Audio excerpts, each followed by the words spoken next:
you so much, Dr. David, for your insight. So we come to the last question of this particular discussion.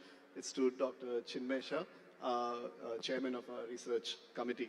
So, sir, now, if I would like you to do is either one is to tell the entire audience the key take-home messages from this panel discussion, and being the chairman of the research section, so what would be future initiatives and endeavors, and what would be, as we go forward, what should we be doing as part of the research team at Cahocon? First of all, thank you, Pratis, for a wonderful question.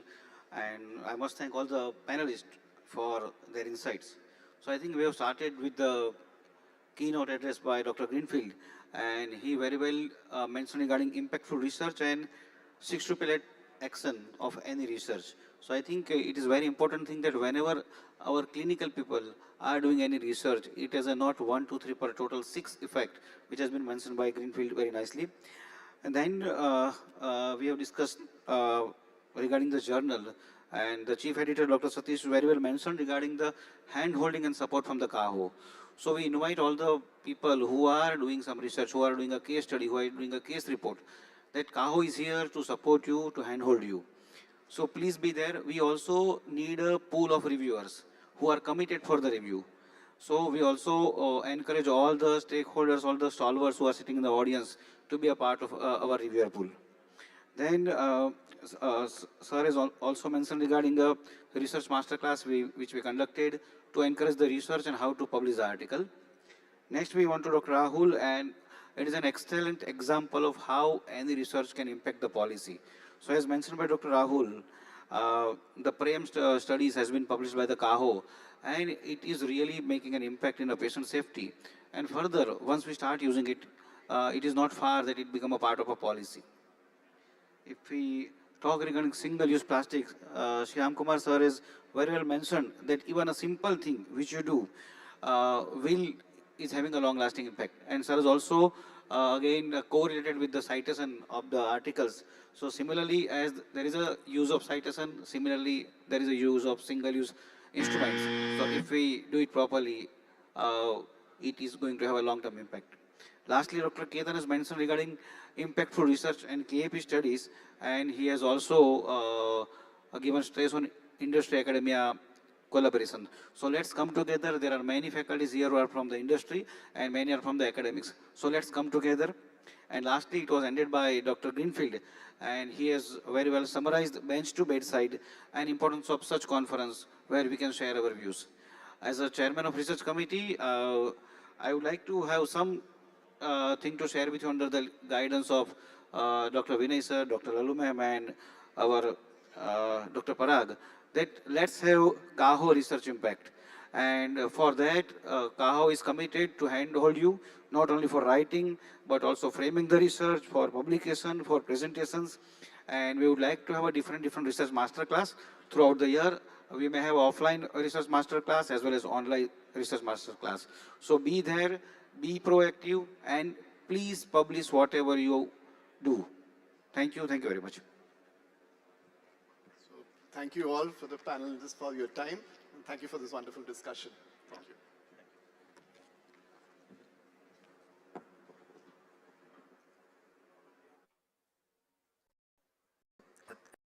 A huge thank you to all our experts for your valuable insights and reminding us that meaningful research isn't always complex. It's simple, scalable, and truly what makes a difference when it matters the most.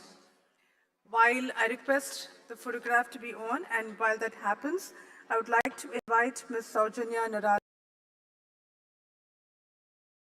on the stage for a product launch. She is the CEO of Shivam Medisoft Services. Ms. Saujanya Narala. With over 2 decades of experience in the healthcare industry, Shivam has worked with innovations like our dynamic control, and we have always kept innovating. After innovations like our dynamic control towers and the Make Money Save Money concept, we have built an AI to make your processes smoother and faster. Meet Neo, your AI assistant. Turn your conversations into prescription instantly. I'm Dr. Devanshi. Let me take you through my OP consultation, assisted by Neo. I start by calling the next patient in queue. Neo helps me analyze the data of my patient way before they walk in. And once my patient walks in, I turn on the mic button. Hi doctor, Hi Sajanya, how are you feeling today? I have 102 fever, severe headache and vomitings. How many times have you vomited in the past 2 days? 6 times. Okay. Do you have a history of low BP? Yes, I have. Okay. I advise you to take a Crocin Advanced tablet and antibiotic tablet 2 times a day for 3 days. Have it morning and night after food. ये कोई Stay Anjuman hydrated and take a lot of किसी rest. अंजुमन की जानिब से हुआ Also get a है CBP test done programme just to be कौन sure. करा रहा है इस प्रोग्राम को Can you come ये back थोड़ा after सा 3 days बता for follow? दीजिए Thank you doctor. Neo has made the prescription for me, reduces manual effort, and helps me connect with my patient rather than being stuck to a screen. I print the prescription and the OP is done. Documentation done automatically, from case sheets to discharge summaries. This is a handwritten case sheet. All you have to do is to upload it into Neo. Neo reads the case sheet for you and generates the discharge summary instantly.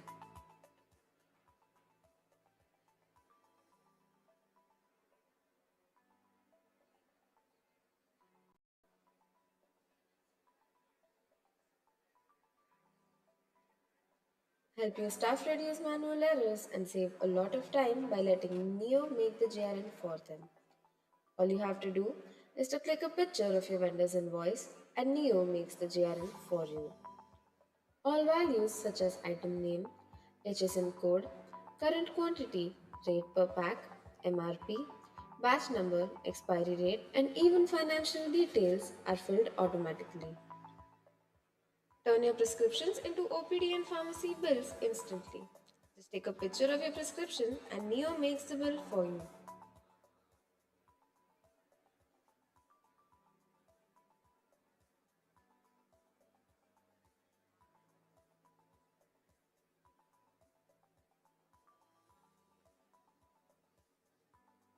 Launching NeoSoft Lite and NeoSoft Pro, enabled by AI and tailor-built features designed specifically to meet the needs of small and medium hospitals.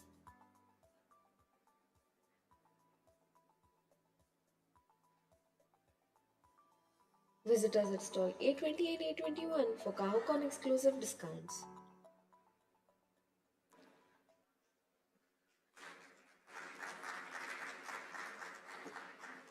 Good afternoon, everyone. So we, Shivam, the hospital management software, we cater more than 1,000 plus clients all over India. We have brought all our expertise working with enterprise clients, all the AI use case, enabled use cases. We have tailor-made it to meet the small and medium-sized hospitals, and we have launched our NeoSoft Pro and Lite versions, specially to fit in all the small, medium, and hospitals. We are here at A21 stall, just in case if you want to walk in to have the first-hand experiences of the AI use cases we have built in, and how we can help your hospital scale with our software. Thank you. So I'll call my team, just the team behind this product, once to introduce to you all, who are also at the stall A21, who will help you with taking you through the journey of our AI. Thank you.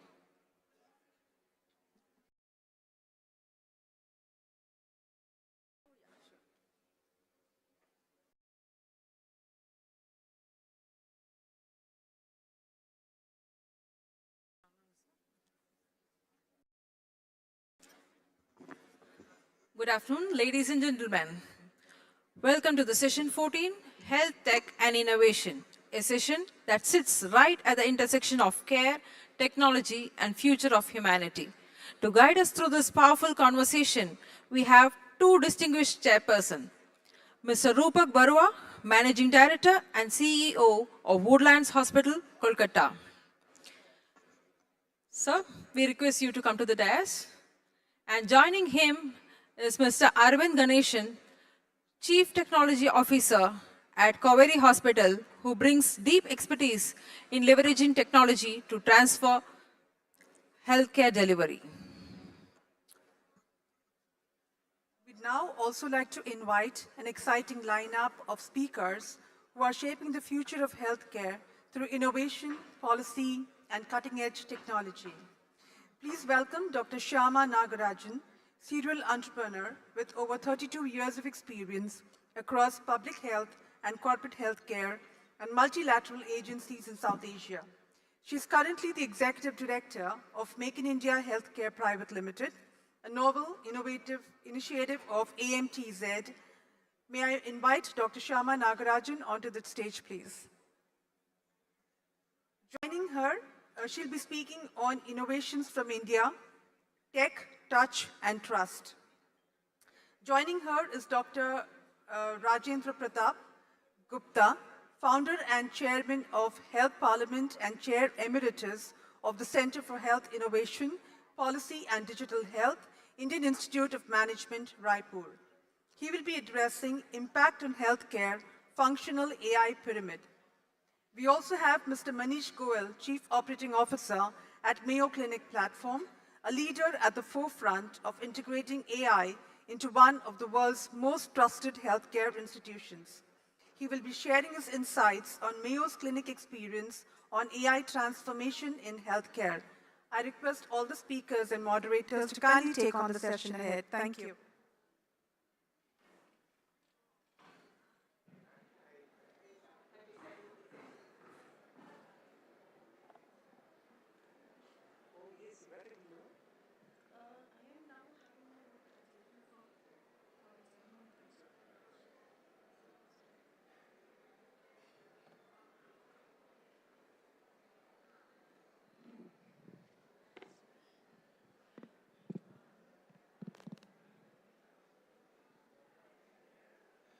Good afternoon, everyone.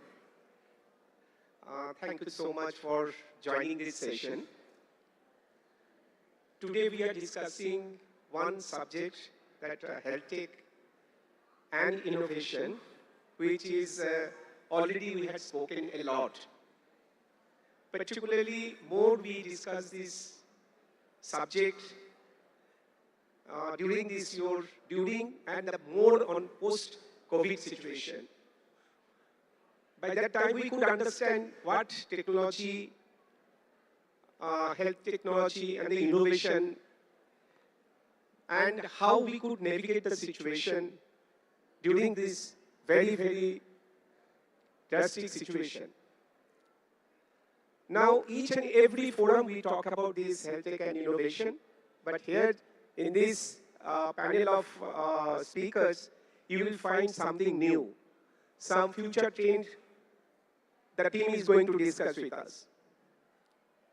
If you see this is a healthcare globally, it is in an inflection point. Technology is no longer an enabler. It's a driving strategy actually. It is a strategy driver. As of today, the way we are delivering healthcare. It is becoming a backbone of healthcare system. Right from AI-assisted diagnostics to remote monitoring and automation of hospital processes, systems. And innovation is really redefining three parts.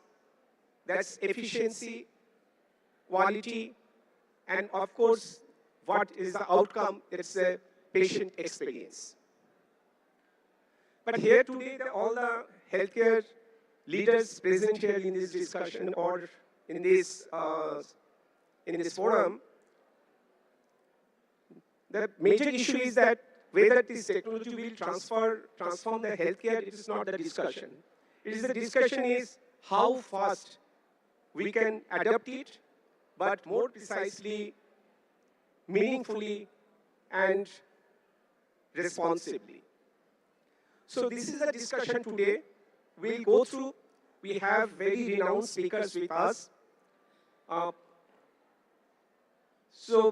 Before I would like to go further, I would like to give to my co-chair, Mr. Ganeshan from Kavadi Hospital, for an initial introduction, please. Adding on to what Rupak sir said, I think we are at an inflection point for technology in healthcare.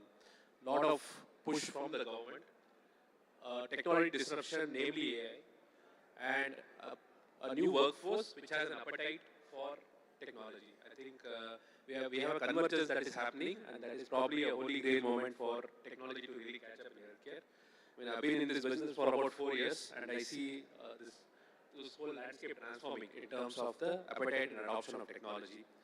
So I think I'll give it to the experts on this forum to really just talk more about technology.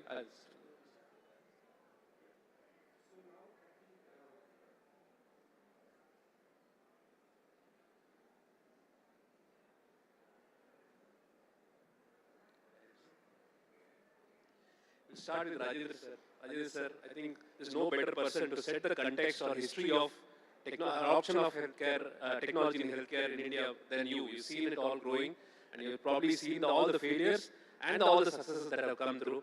So I just wanted you to really shed some light on that and take us through the journey and where we are and how do you see the future shaping us.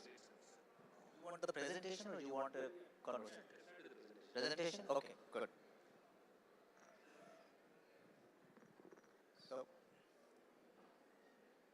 So Dr. Rajendra Gupta is the founder and chairman, Health Parliament, Chair Emeritus Center for Health, Innovation, Policy and Digital Health, IIM Raipur. I know Dr. Gupta for last more than 20-25 years, our old friendship. So nice to hear from you, Dr. Gupta.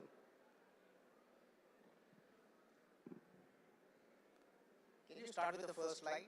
It's not the first slide. No, it's still not the first slide. Maybe can you check that?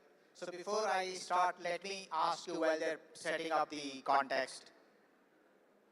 How many are awake? Can you raise your hands? I think majority, thank you. How many of you are excited about the potential of AI in healthcare? Can you raise hands? Awesome. Can anyone tell me the 5 levels of AI? So yesterday, Brigadier Pawan Kapoor made a profound statement about institutional readiness. If we are going to talk about innovation and IT, I think each one of you, whether you are a clinician, whether you are an organization, whether you are running an organization of organizations, you still have to create institutional readiness before it's too late. My talk is all about that. Is it there? Okay. So, people talk about technology and they say that AI is in 2 phases. Sometimes they say it is in toy stage, you can play. Some say it's in deployment stage, you can deploy. But where exactly are we? So, I look at the IQ of our current ChatGPT. This is exactly where it stands today at 155. Einstein was 160. I'm always preponing, the timelines that I gave about technology. 2015, I said 10 years, we are exactly there. Then I said 3, 2, now it's 1 and 2 years. I think in the next 2 years, our IQ would be 10 times. So you would have an assistant 10 times an IQ of Einstein to work with you. This is my main message to you. And I would suggest instead of photographs, if you focus on the 5 levels of AI, when you deploy one level, what happens and where the displacement happens and who are the beneficiaries.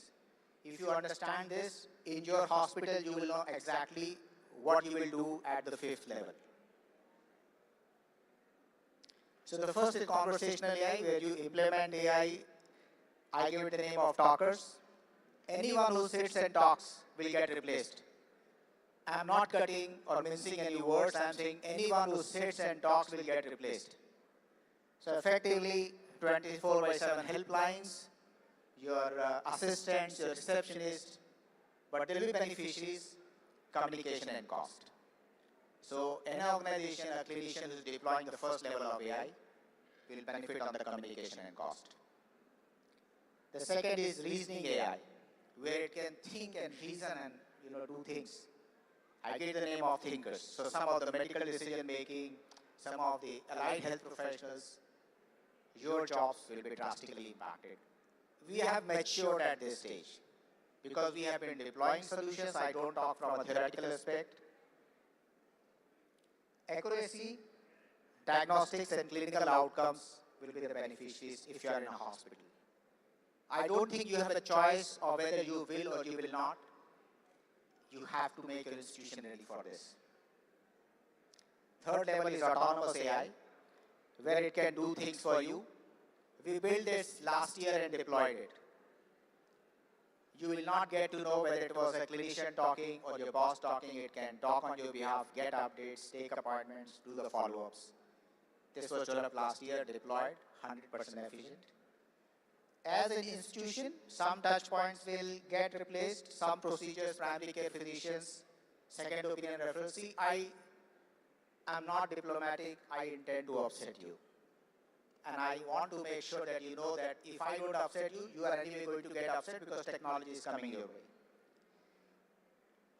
It is the golden partnership between man and the machine. Efficiency and efficacy are two beneficiaries of this deployment. This is already matured fairly and is being deployed. The next level, which I'm very excited about, it's called Innovator AI, where everything you do today, by 2028, you will not do. That I can assure you. I call it innovators. So, end of 18th century medicine and symptomatic treatment. Today we treat the same diabetes with giving glimepiride and metformin. When the food eaten by me and you doesn't get broken down the same way, medicines cannot be broken in the same manner. AI will change the very fabric of how we operate, the clinician and the patient also, and the interface. Quantum computing will get into healthcare because the conventional computing doesn't work. I'm diabetic for 27 years. My doctor told me, get a MODI test done, otherwise I can't treat you. Majority onset of diabetes in young. My data was 6 GB for just one test. Conventional computers can't do that. And with that, I realized metformin doesn't work on me. That's something that doctors have been giving me. So I think AI is going to fundamentally change the way you treat. So I would say new clinical pathways, new drugs, new devices, a lot of things will change. A lot of things that you put in a hospital will not be the same. Preemptive care is what will happen. The last level, we are actually building this. So probably when you come to our Global Digital Health Summit, you will see this. We are deploying organizational AI for now. I gave it the name of leaders. So you start with talkers, thinkers, doers, innovators, and leaders. You can run the entire organization with AI. We are actually testing this. We should be able to get this out by the time you come to the summit. So 3-tiered care system will go. You don't need a 3-tiered system.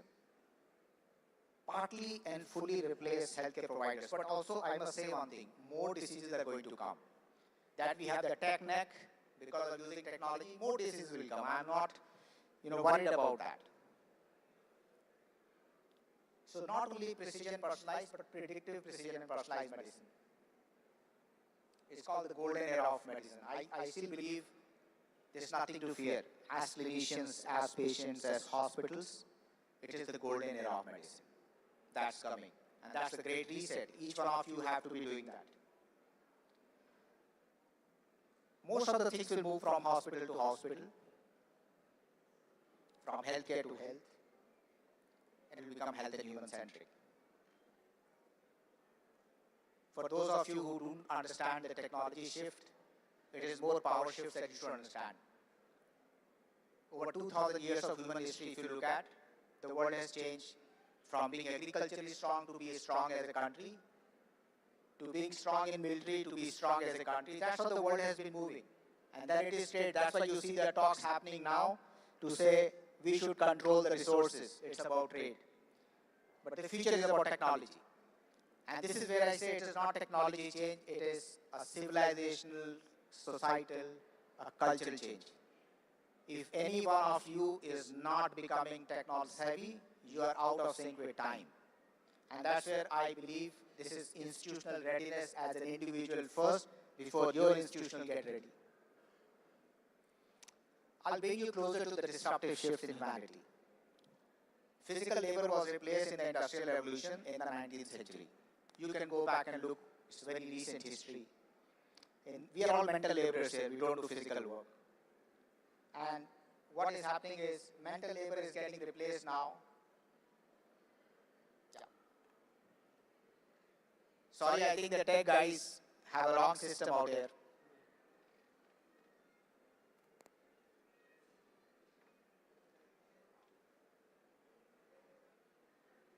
So as our tech guys did, they put a wrong presentation. Nevertheless, we have done wrong things, but most of our part is right.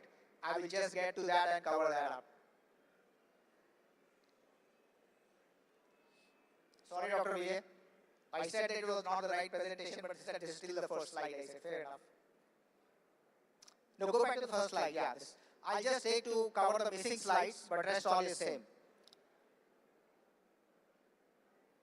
So as I said, this is the great reset and the golden era of medicine, but this next slide for 12 seconds is a very interesting one. I hope audio video is going to work. But yes, how many of you read this paper or know about this paper? Can you raise hands? Just one. Now let me tell you this is the paper that is the basis of all the LLMs. So anyone working in AI and saying, I know AI, I do AI, go back and read this paper. But there is a message. I wrote a blog yesterday on LinkedIn. I write artificial intelligence newsletter. This is the paper that led to all LLMs. Everything you see in AI today is thanks to this paper. Attention is all you need. Created by Google, forgotten by Google, picked up by others.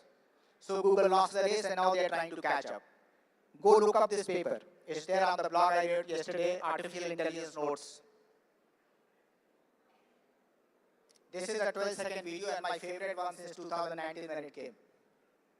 If you zoom out into the future, no, you're not playing right. And you ask I want tech guys to be perfect, please. Apple's greatest contribution. Would you play the sound well now? When you're in a tech conference, make sure that you have the best tech.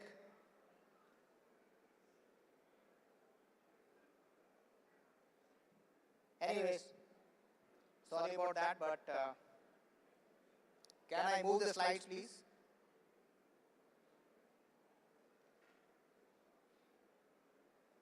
It's not my wish, it's just wasting our time. Yeah. If you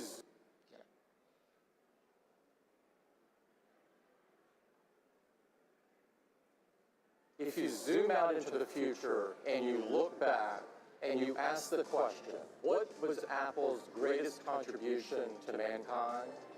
It will be about health. Message is clear. All big techs are saying our biggest contribution will be in health. So the message for you is, if you don't get into tech, tech will definitely get into health. And you're going to be replaced. There are no two thoughts. Any big tech is getting into health. I'm going to skip this, but just remember the one who founded Intel had this message. Power of computing changes every 24 months. They forgot it and check where Intel is now.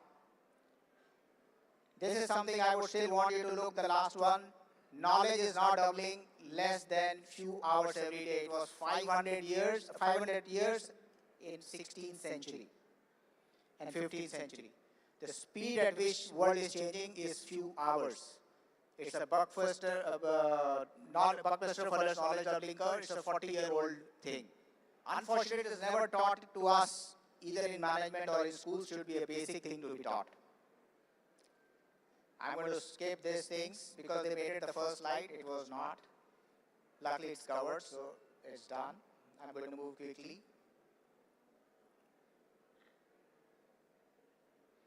So in one slide, I will cover what has moved fast.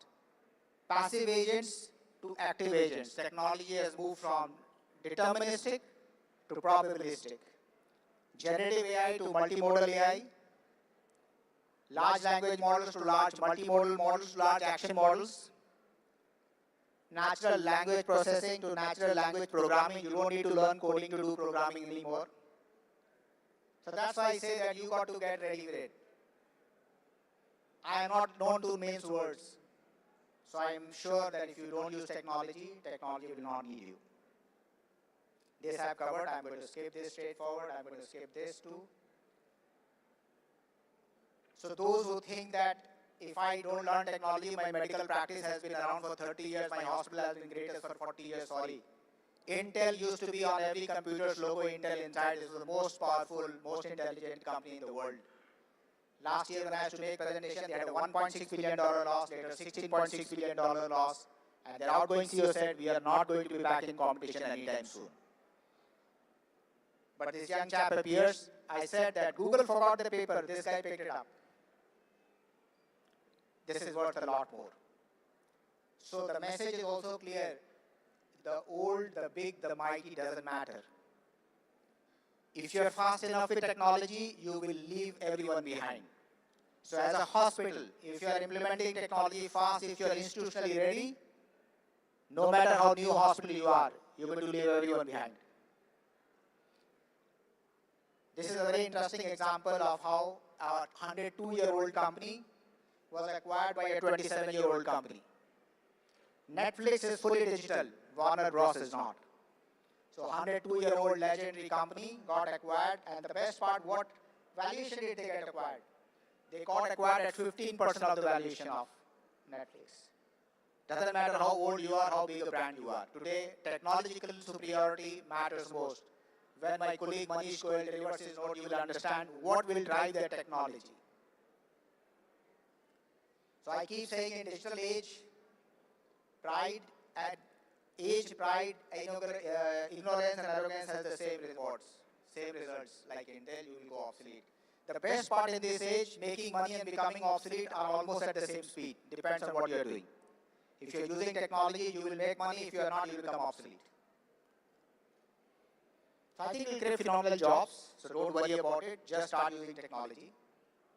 What we are doing for you to do that is few things.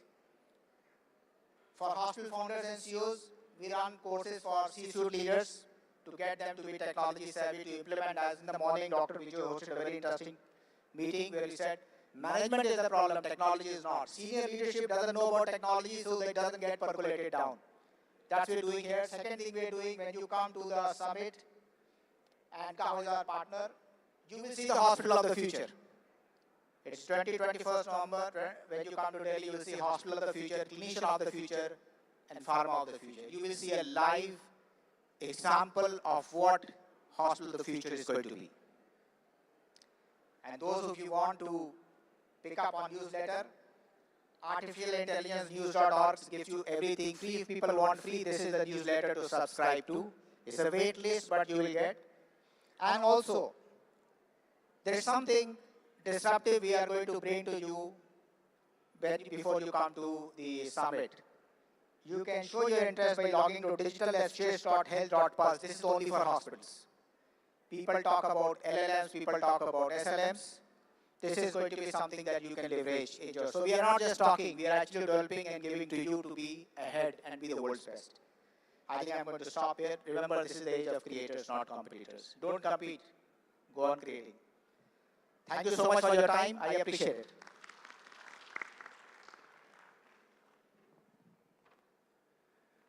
Thank you so much, Dr. Gupta, for your inspirational talk. So Dr. Gupta mentioned about that there are 5 different steps of taking transformation of healthcare system through AI. Also, he talked about a very important message that he had given, that if you are not adapting technology today, technology will replace you. There is a whole discussion points today. To continue this discussion, I would like to request now Mr.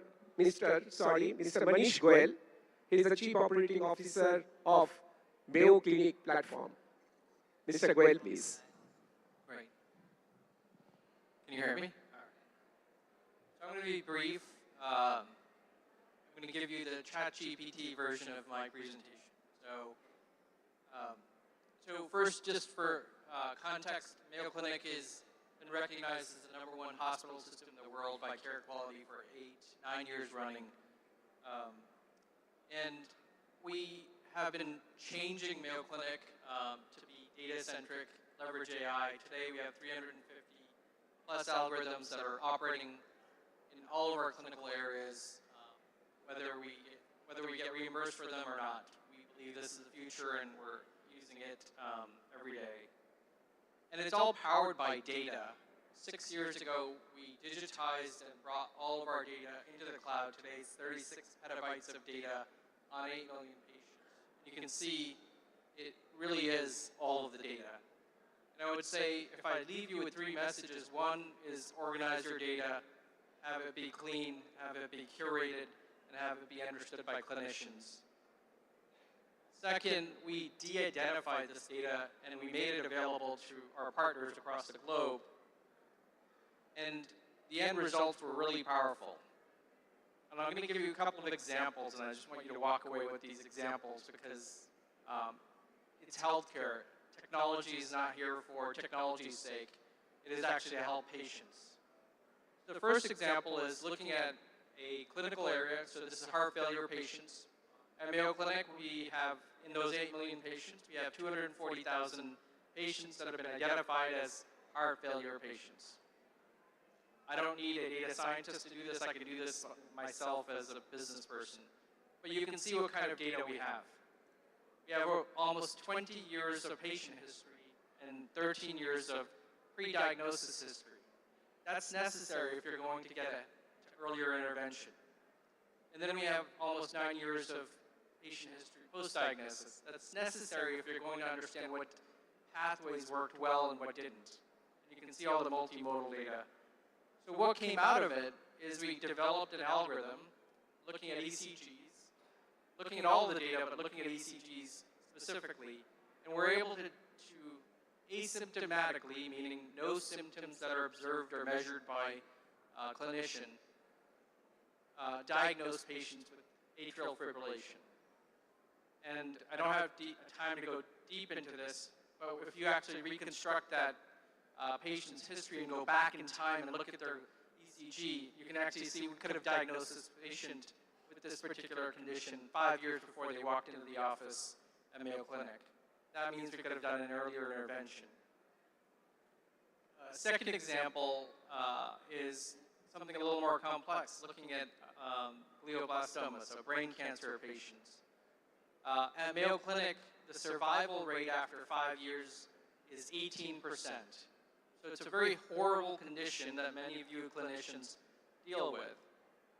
But our clinical team knew that certain patients did better. So just looking at the data, no AI, just looking at the data, we were able to say there are certain patients that do better on certain drugs. And within 24 hours of access to this data, our clinical team was able to say there's a particular drug that's used to manage symptoms that patients show a longer survival. So within a week of having access to the data, we actually kicked off a clinical trial. This trial is active right now, and we think it's showing promising results. It's really powerful for those 18% of people, if you think about what I just showed. And now you take that and scale it to the hundreds of companies that are on the planet that are doing some really powerful things, many of them presenting across the hall. And then you take that and make it further. You don't just use North American data, you bring in data sets from around the world. Today we have 4 continents covered, 40% of the top 10 institutions that have all agreed to share their data, all have agreed to make it usable by third parties to develop solutions. And that's how you scale. So I'm going to end with this. It's a quote that really drives who we are as an organization. And I'm going to read this because it's really important.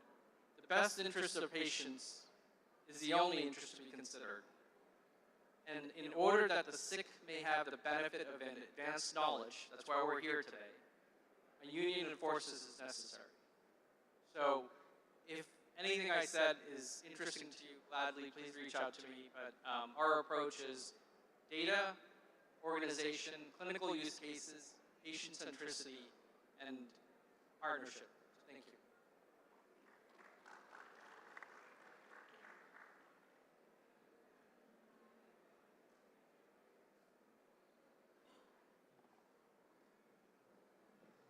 Thank you so much, Mr. Manish Goel. We could understand that how Mayo platform actually helping us to scale up the technology and the innovation almost in 158 solution deliverables they have. So it's a remarkable understanding of what Mayo Clinic platform is doing right now. So in continuation to the discussion, I would like to introduce Mrs. Dr. Shama Nagarajan. Dr. Jitendra Sharma could not join with us today, but Shama Nagarajan is having almost more than 30 years of experience in this your healthcare transformation journey.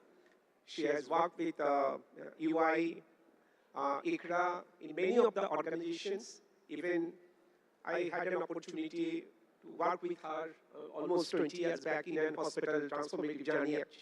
So, Dr. Nagarajan, so stage to you, please.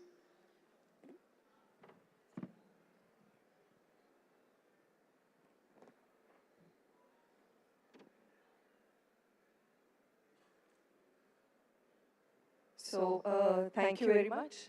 At the outset, we would like to thank Cahocon, especially Dr. Vijay Agrawal, to have given us this opportunity to be on this stage to talk about the ecosystem. So what I am going to do today is to share with you the story of how an entire health tech ecosystem was conceived and built by a visionary leader, Dr. Jitendra Sharma, and how we have transformed on that today, and how are we going to take this forward.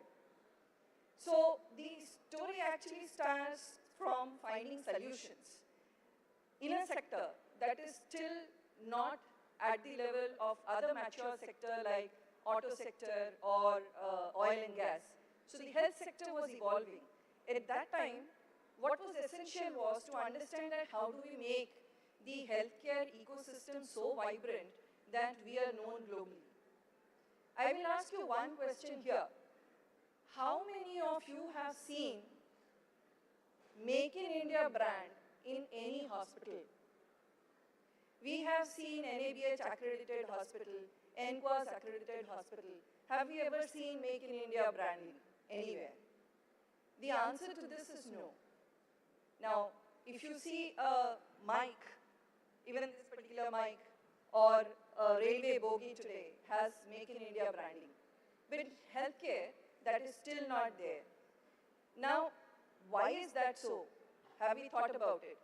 The land is ours, the infrastructure is ours, manpower is ours, but the technology that we have, most of it, over 64,000 crores of equipment that we bring into India is all imported. So even as that we have it, we cannot say it is ours. So therefore, the branding of Make in India does not happen, okay?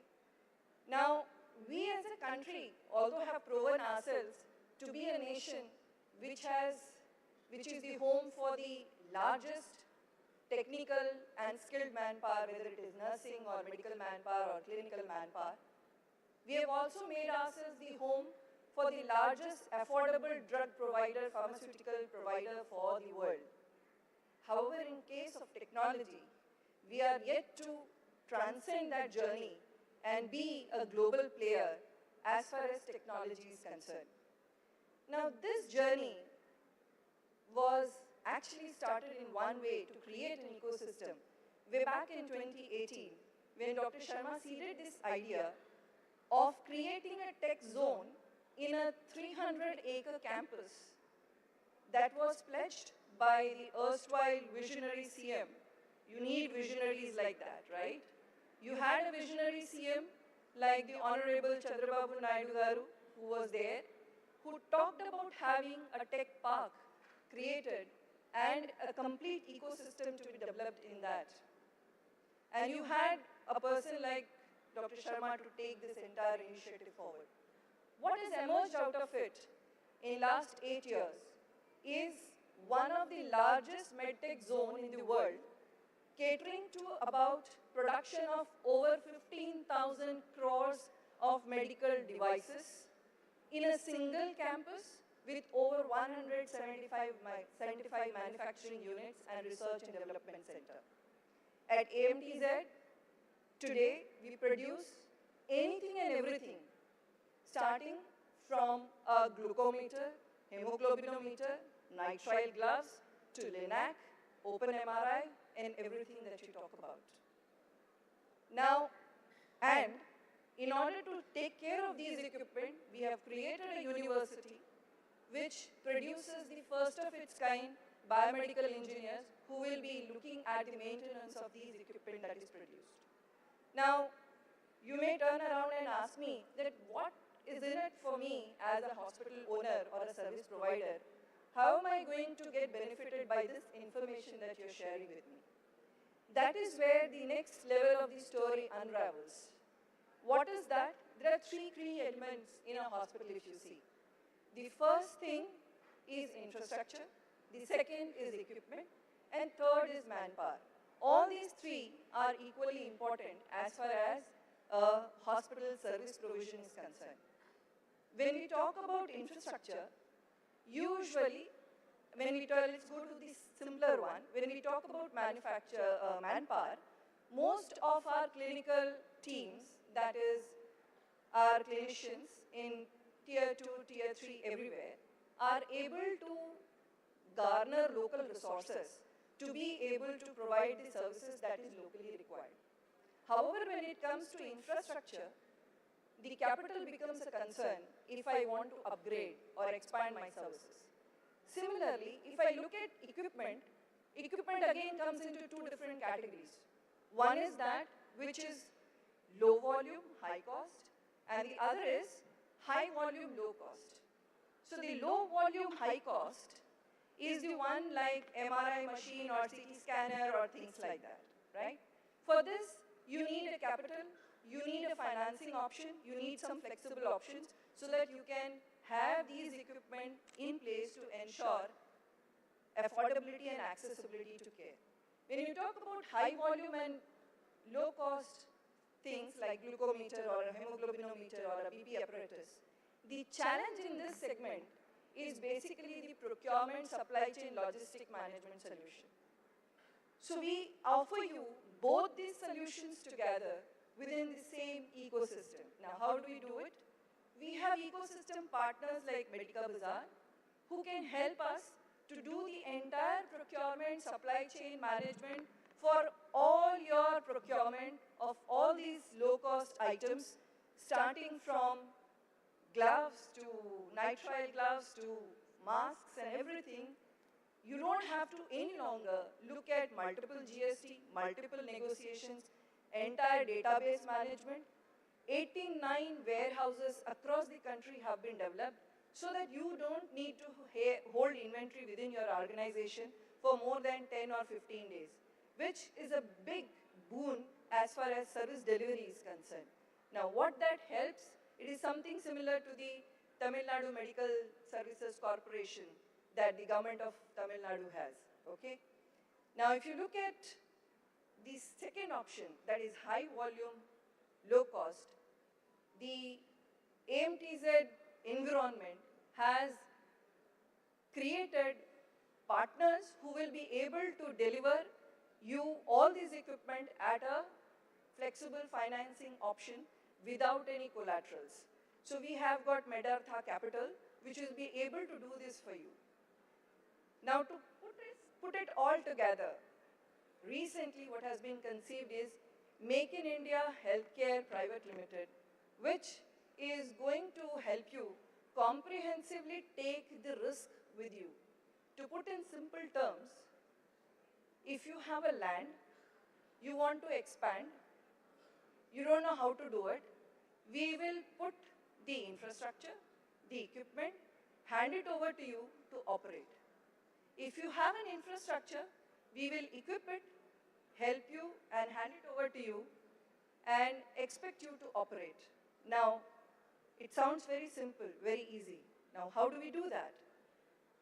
The government, with the ecosystem of AMTZ, is able to pledge about 500 CR of corpus to be able to focus on tier 2 and tier 3 city to create such hospitals which can get MII branded going forward, looking at indigenous development of technology within the country.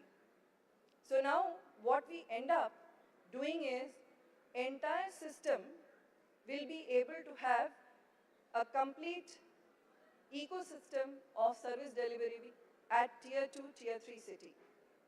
Now, you want to look at process improvement, we have partners like Caho, AHPI, who would help you to take it forward in terms of your service level quality. All I am saying is what we expect out of you. There are only 3 things that we expect out of you. Number 1, a commitment to share a plan that you will be able to penetrate the local area as far as service delivery is concerned. 2 is to be able to retain talent and ensure that seamless service is delivered. And third is to uphold the MII brand going forward so that globally we can demonstrate that India is a force worth reckoning today as far as healthcare service delivery is concerned. So we have grounded all these ideas with a proof of concept in Nagpur, which is the Bhanutai Diagnostic Center by Nitin Gadkari ji, and it is a full MII branded diagnostic center today. We are having 2 more coming up. One is Visakhapatnam and other is in Hyderabad. All these are under the same brand. What we have been able to do is to create that entire ecosystem, starting from manufacturing to maintenance to service delivery, and allowing our partners to come on board as operating partners to take this vision forward. What I would like to see today is giving a call to all our hospital owners here that you want to expand, you want to grow, we are there with you to take the risk. Reason is that we understand that there are challenges when you are operating. We are taking the risk with you. We want that commitment coming forth from you that you are with us in this journey. Let us start together. Similarly, I would request all the manufacturing units or financing service providers, do you want to be a part of this journey? This whole Caho big family with MII and AMTZ can be one of the force that we can actually fulfill the dreams together to bring India onto the national and the international platform to be able to make affordable healthcare delivery through technology put into a one comprehensive ecosystem. Thank you very much. Thank you so much, Dr. Sharma. We could understand out of Dr. Sharma's deliverables that's how she can handhold and what is the technology and innovation can take place in reshaping the hospital, particularly in tier 3, tier 4 places, how this accessible and affordable healthcare can be built on this technology and innovation. That's a great session today we had, and we could see this year how technology and innovation joining hands together and how this is reshaping the healthcare for future trend. I would like, Ganeshan, please give your comments because already time's up, so we can ramp up the session. Yeah. Thank you to all the speakers for an quite insightful session. Thank you to Dr. Rajendra Gupta. I think most important aspect of this, taking over this AI journey is the change of attitude, and you emphasized that very clearly as a part of your talk. I think that's a wake-up call that we all needed, and it was a very impactful presentation that you made. Thank you, Mr. Manish. I think we, to grow health tech in India, I think we need to leverage the combined wisdom of what Mayo has over the years, and it is very generous of you to make this platform available to hospitals in the country where they can co-innovate with you, and along with that, leverage that platform for their own solutions. Thank you, ma'am, for making us aware of the capabilities that we already have in AMTZ and how the medtech ecosystem can flourish by using those capabilities. So thank you all for attending, and thank you for a very insightful session. Thank you very much. Thank you so much, all the panelists. Thank you.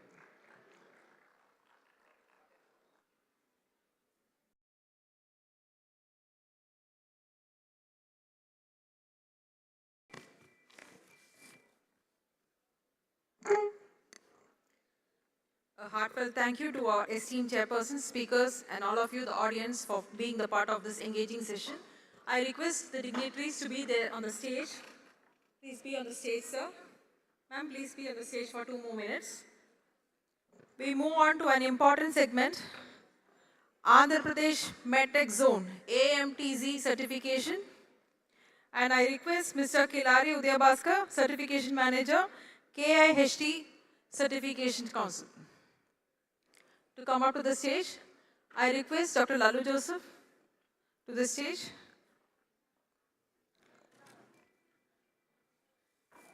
And yeah, the certification goes to CMC Vellore team. May I request the CMC team to come up to the stage and receive the certification award. Congratulations.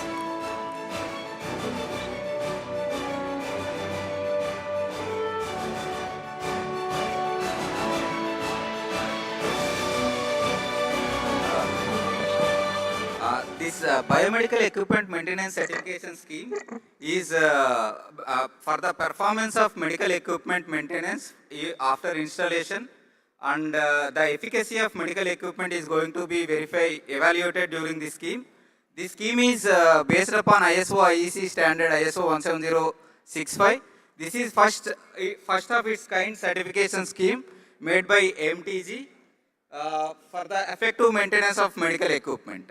I congratulate CMC Vellore team for achieving this prestigious certification scheme from the KST Certification Service. Thank you.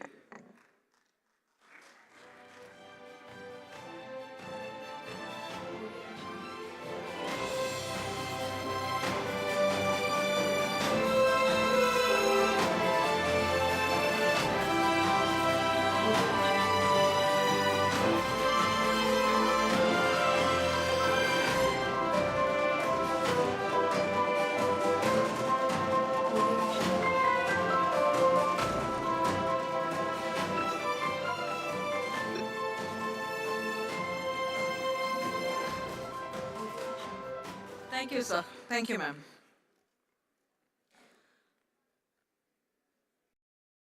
From reels to the real outcomes, redefining quality through lifestyle medicine beyond prescription. In today's digital world, we are constantly surrounded by reels, quick tips, trending diets, and fitness hacks. But the real question is, are these translating into real, sustainable health outcomes? This session explores a power shift from prescription-based care to the lifestyle-driven wellness. To see this meaningful conversation, we have 2 distinguished moderators. Dr. Vishrut Palaniappan, Medical Head, Lakshmi Hospital and TVS Group, Madurai. Mr. Rajarajan S., Group COO, Alluri Sitaramaraju Academy of Medical Sciences. May I invite our moderators onto the stage, please?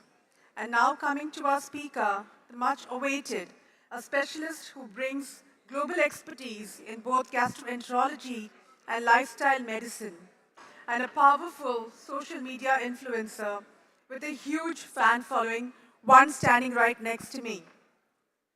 Please join me in welcoming Dr. Pal Manikim, gastroenterologist and lifestyle medicine diplomat, USA. Dr. Pal represents a new era of healthcare where we move beyond prescriptions and empower patients to take charge of their own health journeys. With that, I invite our moderators and speaker to please take the session forward.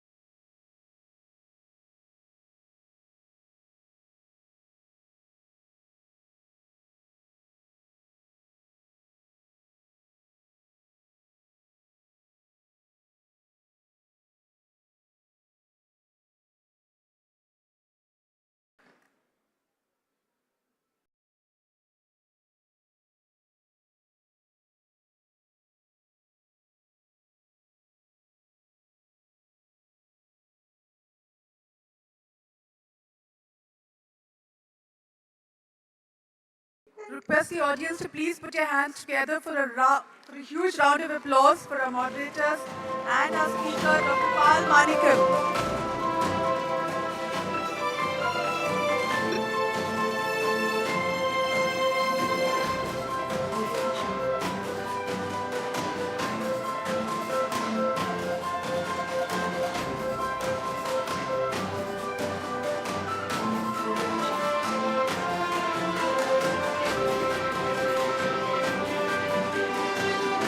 We invite Dr. Vishrut Palniappan, Medical Head, Lakshmi Hospital and TVS Groups, Madurai, and Mr. Rajarajan S., Group COO, Alluri Sitaramaraju, Academy of Medical Sciences to the dais.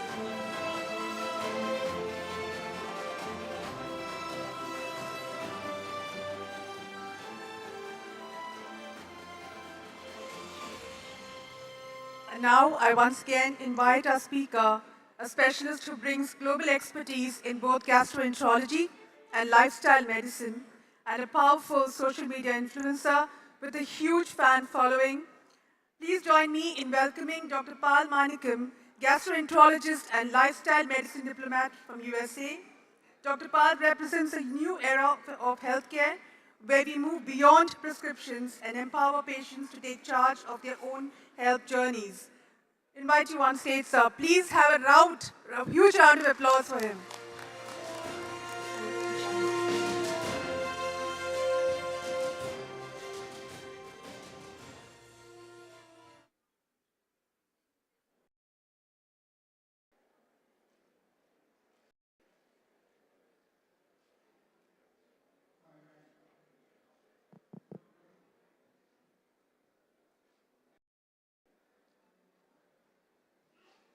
Check.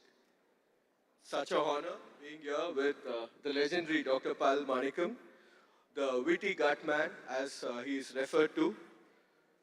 Ladies and gentlemen, in healthcare, three things are certain. Patients Google before coming to us. They don't follow diet after going, and they blame us in between. And in this beautiful chaos came a doctor who didn't confuse patients. He just started giving clarity to the patients. He made them understand, and not with heavy prescriptions, not with complex jargon, but with humor. That kind that makes you laugh and then rethink your dinner or the lunch today. While we all mastered medicine, he mastered something different, and that is what is practice, which is the human behavior. But what's remarkable is this wisdom isn't new. It's something in our roots. It was told centuries ago in our own land. So I'll take the honor to introduce this with a Tirukural. Marundena vendavam yakkaikku arundiyadu aatrathu potri unin.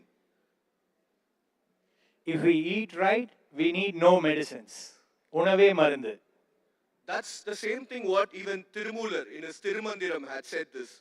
Unave marundu, marunde unavu, unavinai murayaga unin, noi varadu. Unavinal noi, unavinal neekum, unavinai arindar udal kaakum.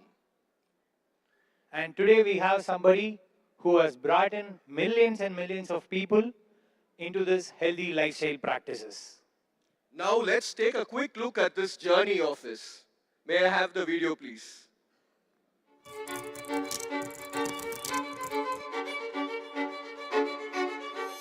Every Indian patient has asked this. And then came a doctor. Doctor kanga panjam, WhatsApp thoranda doctor.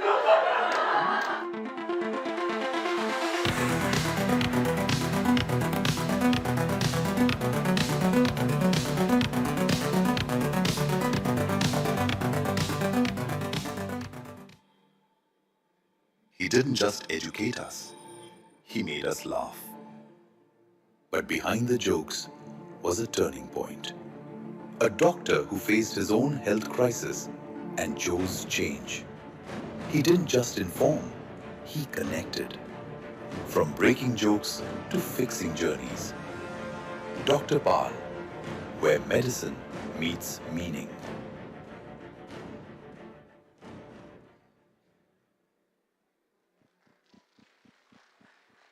From laughter to lifestyle change, from content to conviction. He didn't just go viral, he made the healthy lifestyle and healthy living viral. So let us all rise to give him a standing ovation as we call upon our president, Dr. Lalu Joseph, madam, to hand him over a vegetable bouquet. So Dr. Ilan, Dr. Satish are flanking our president. They've been the pillars of our organization for this great conference.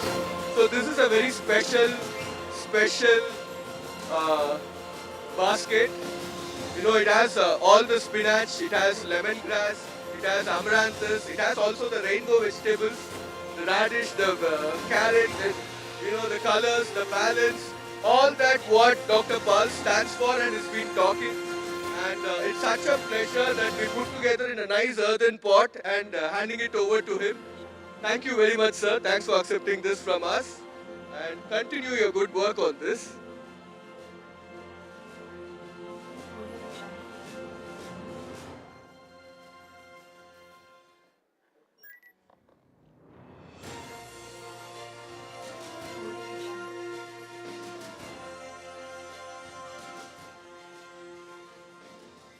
Now over to Dr. Pal.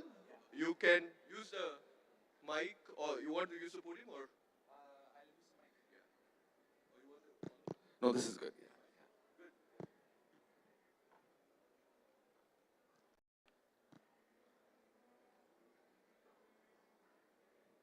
Check, check, check.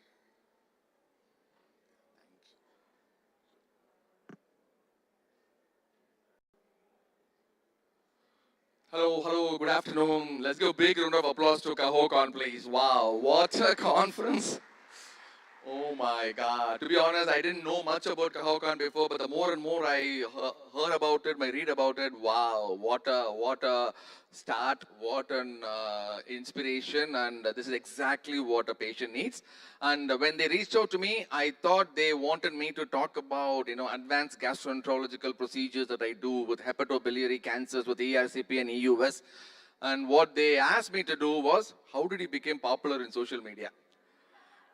Right, so I'm going to tell you my story, and I strongly urge everyone to listen to this very closely so that maybe my story might be an inspiration for you to jump into social media right now and give the audience the most medical accurate information, because there are so many other non-doctors doing that. Okay, so so this was an unexpected entry into social media. I didn't plan anything. So in the COVID times, when the hospital was relatively free because there was no work for gastroenterologists at that point of time, there was a non-profit organization reached out to me and then said that, hey, can you do a COVID awareness video on us? For us. So I did a video, and then that went, I submitted, it's a 7-minute video, okay? So I infused some humor into it, I submitted to my organization. The CEO of the organization said that this video doesn't look professional, and this video looks like a stand-up comedy. We cannot upload this on our website.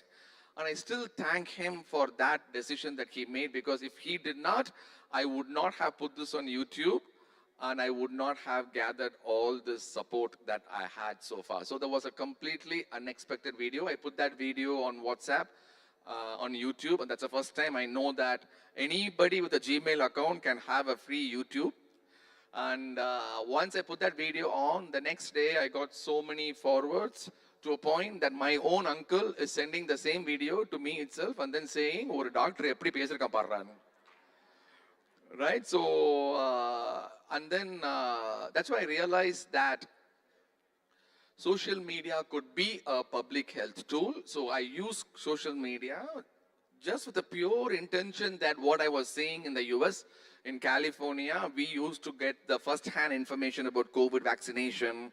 I said that in my first vlog, I said that, if you guys look at this, I am having the vaccination. nothing is happening to me, so you can have the vaccination as well. The first comment to that video was, let's wait for 1 week, let's see what happens to you. Okay, so but the turning point was, all of a sudden the videos got a lot of reach. Then I realized that maybe we have been taking public health education very seriously. Maybe the message to be conveyed maybe has to be mixed with humor. And to be honest, I was not sure about how to handle this overwhelming response and curiosity. So, so what we did was, after COVID, I realized that, okay, so I have this platform to teach people. So I was pretty big before, I weighed 100 kilos. And why can't we talk about managing obesity and not reversing it, all right? So, I was 100 kilos, and there was one distant relative who's the main reason for my obesity. Any idea? It's my wife. You know why? Because at the dinner table, when there is leftover, when we are done with the dinner, she will look at me and then she will say, I'm going to put it in the trash can, you want it. Then I said, kuppayila yema podra, and toppayila podra. Right? So that was the main reason for my obesity. And I finished my MBBS over here in PhD Medical College from 2000 to 2006. So I went and did my master's in public health. My teacher, microbiologist, my teacher sitting right in front of them, Dr. Jayalakshmi. Just give me a big round of applause to her, please. Thank you so much, It's a privilege for me to talk in front of her. And I'm pretty sure that she's still not believing I'm a doctor. So what happened was, this is a true story. From 2000 to 2006, I had PhD Medical College. From 2006 to 2008, Masters in Public Health in Boston. 2008 to 2011 is my MD General Medicine. 2011 to 2012 is my Chief Residency. And then 2012 to 2015 is my Gastroenterology Fellowship. And throughout this 15 years, from 2000 to 2015, I was just an intern, right? I was just an intern. I didn't earn full-time salary. So I had my full-time salary in 2015. I was seeing my first patient in the office. I had my beautiful wife, my 6-month-old son. Everything was settled. I was living an American dream. I bought the house. Everything was beautiful in my life. Where I was seeing my patient in the office, all of a sudden, I started having chest pain, dizziness, and palpitations, okay? In the history of medicine, this was the first time that a patient asked the doctor, "Doctor, are you okay?" All right, so then it was a wake-up call for me. Then I realized that, despite being a medical professional, I was abusing my body myself, right? So, then I said, what went wrong? In our medical curriculum, being a doctor, we are not focused too much on diet and exercise. Even though the treatment options for each and every disease you take in every department, doesn't matter surgery or medicine, the final treatment angle is diet and exercise, which will be the fourth point. The first point would be aspirin, second point would be clopidogrel, third point would be diet and exercise. And then how do we do diet and exercise? We will put on the next page, then they go to the next topic. Let's talk about angina. Right? So we didn't know about what to do this. So I learned this by myself. And the good thing about this was I was a gastroenterologist. So I was able to focus on gut health a little bit more than any other specialty because I had access to the most top-rated research universities in the US. So I worked with Dr. Sachin Panda. He's my mentor. And he is in California. He's in Stanford. He was the one who introduced me to circadian rhythm, and he told me that gut health is the foundation for each and every disease, okay? So what I did was, I learned the medical information from him, and I used the power of relatability. I used different formats. I used medical stand-up comedy. I used sketches. I used family-based storytelling. I created a PCU similar to LCU.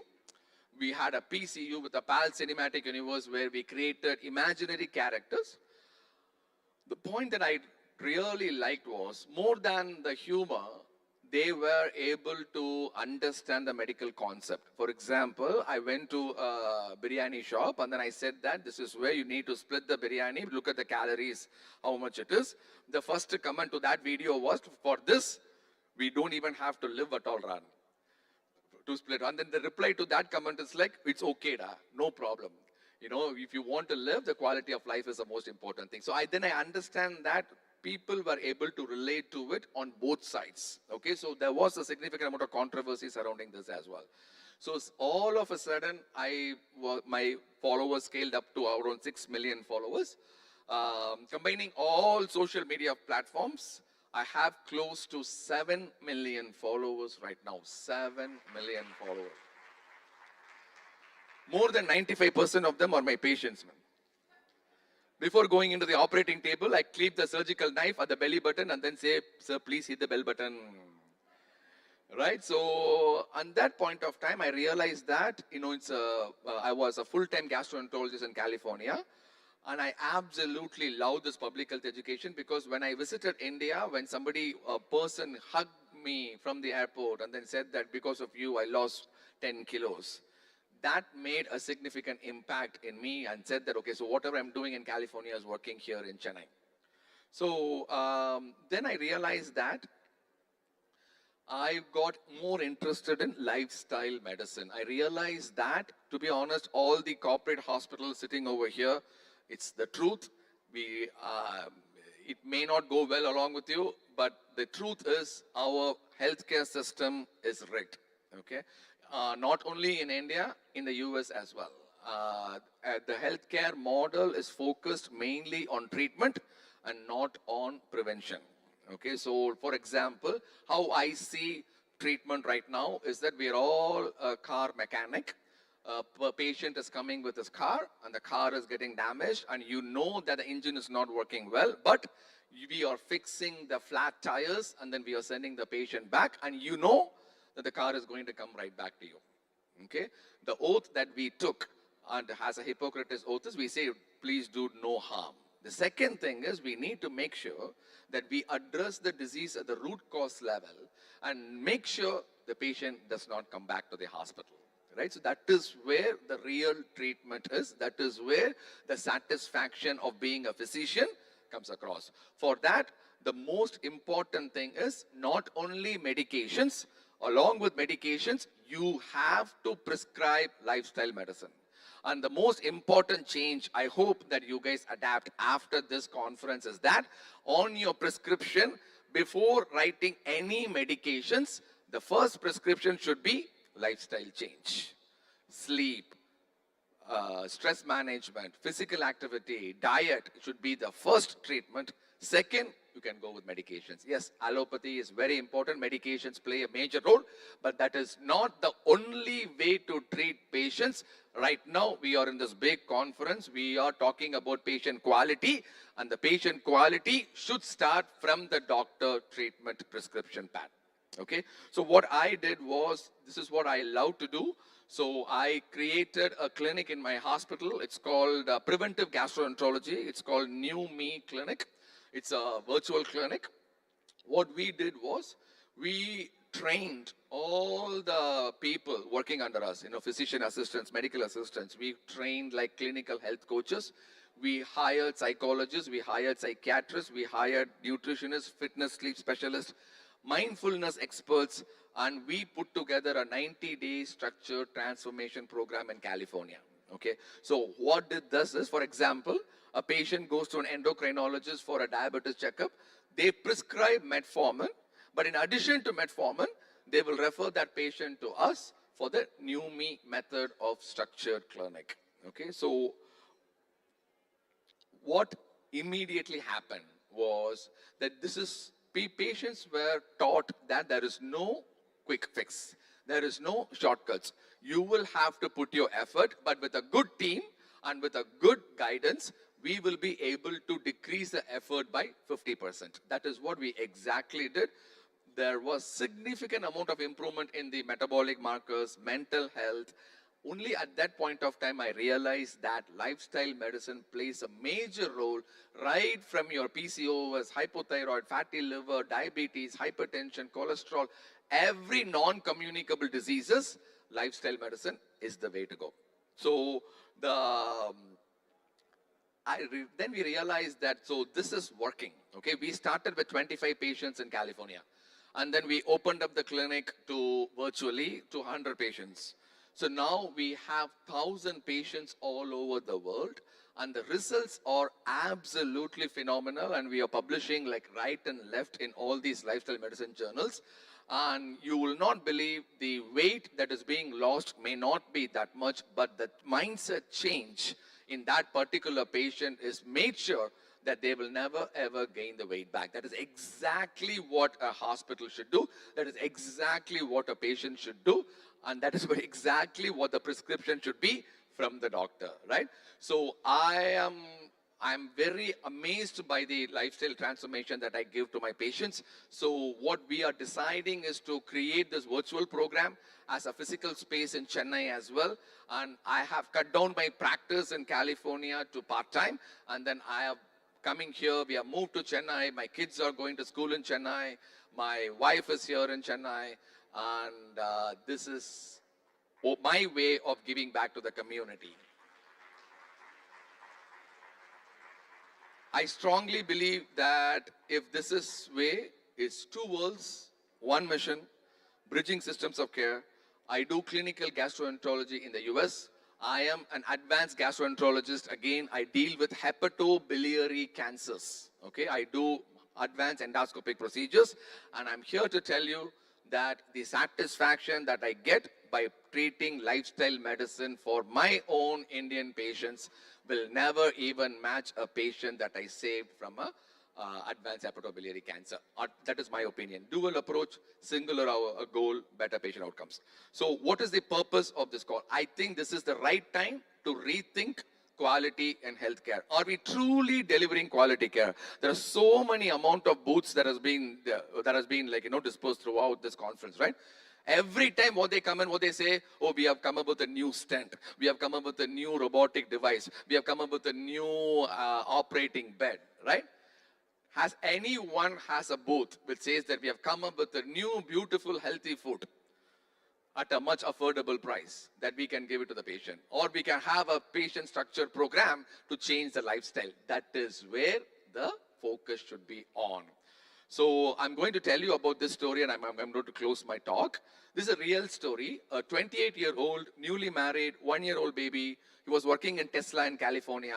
And you know Tesla, they just make sure that they extract blood out of you. They do pay you well, but every money is equal to 1 drop of your blood. Okay, so we said that, okay, so you have fatty liver, you have high cholesterol. He came to me because he was a follower of my channel. He drove all the way from San Francisco to Sacramento. And I said, these are all the things that you should do. We had a plan. We took to the insurance. Insurance said that there is nothing involved over here except for patient behavioral change. We will not cover this plan. So he said, I will do it by myself. Nothing worked. Follow-up didn't happen. He developed a massive heart attack 9 months later. He was in ICU, ventilator, fighting for life. We pulled everything, even the ECMO support from the Stanford University, and we were able to make him live. Okay, but most important thing is we were in the waiting room. I was in the waiting room, young guy, patients from the family were flew from India to the US.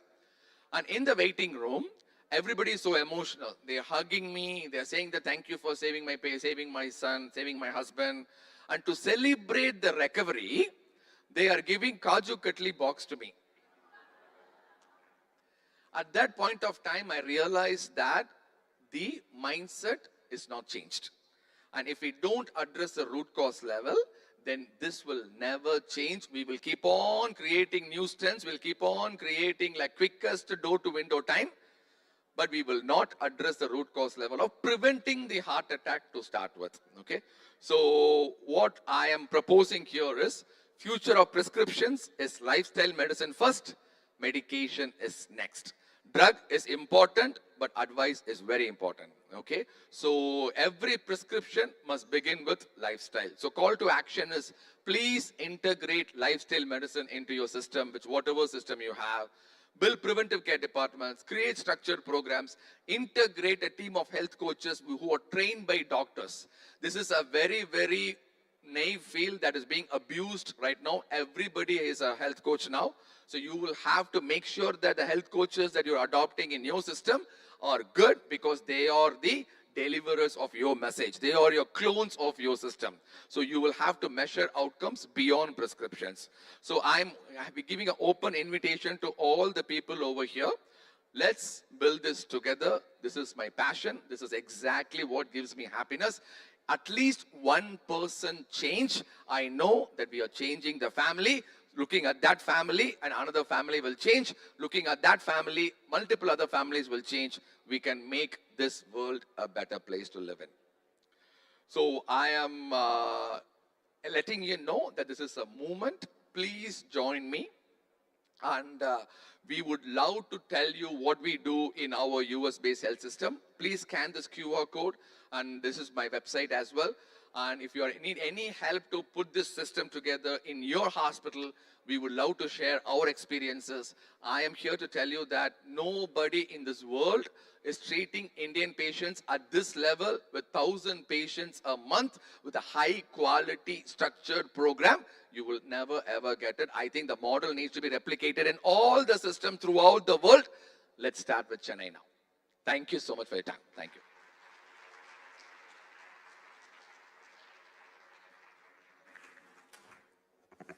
We love to listen to you the whole day, sir. Thank you so much for coming. And he just reminded that the future of healthcare is not just in hospitals and medication, but in our daily choices, habits, and lifestyle.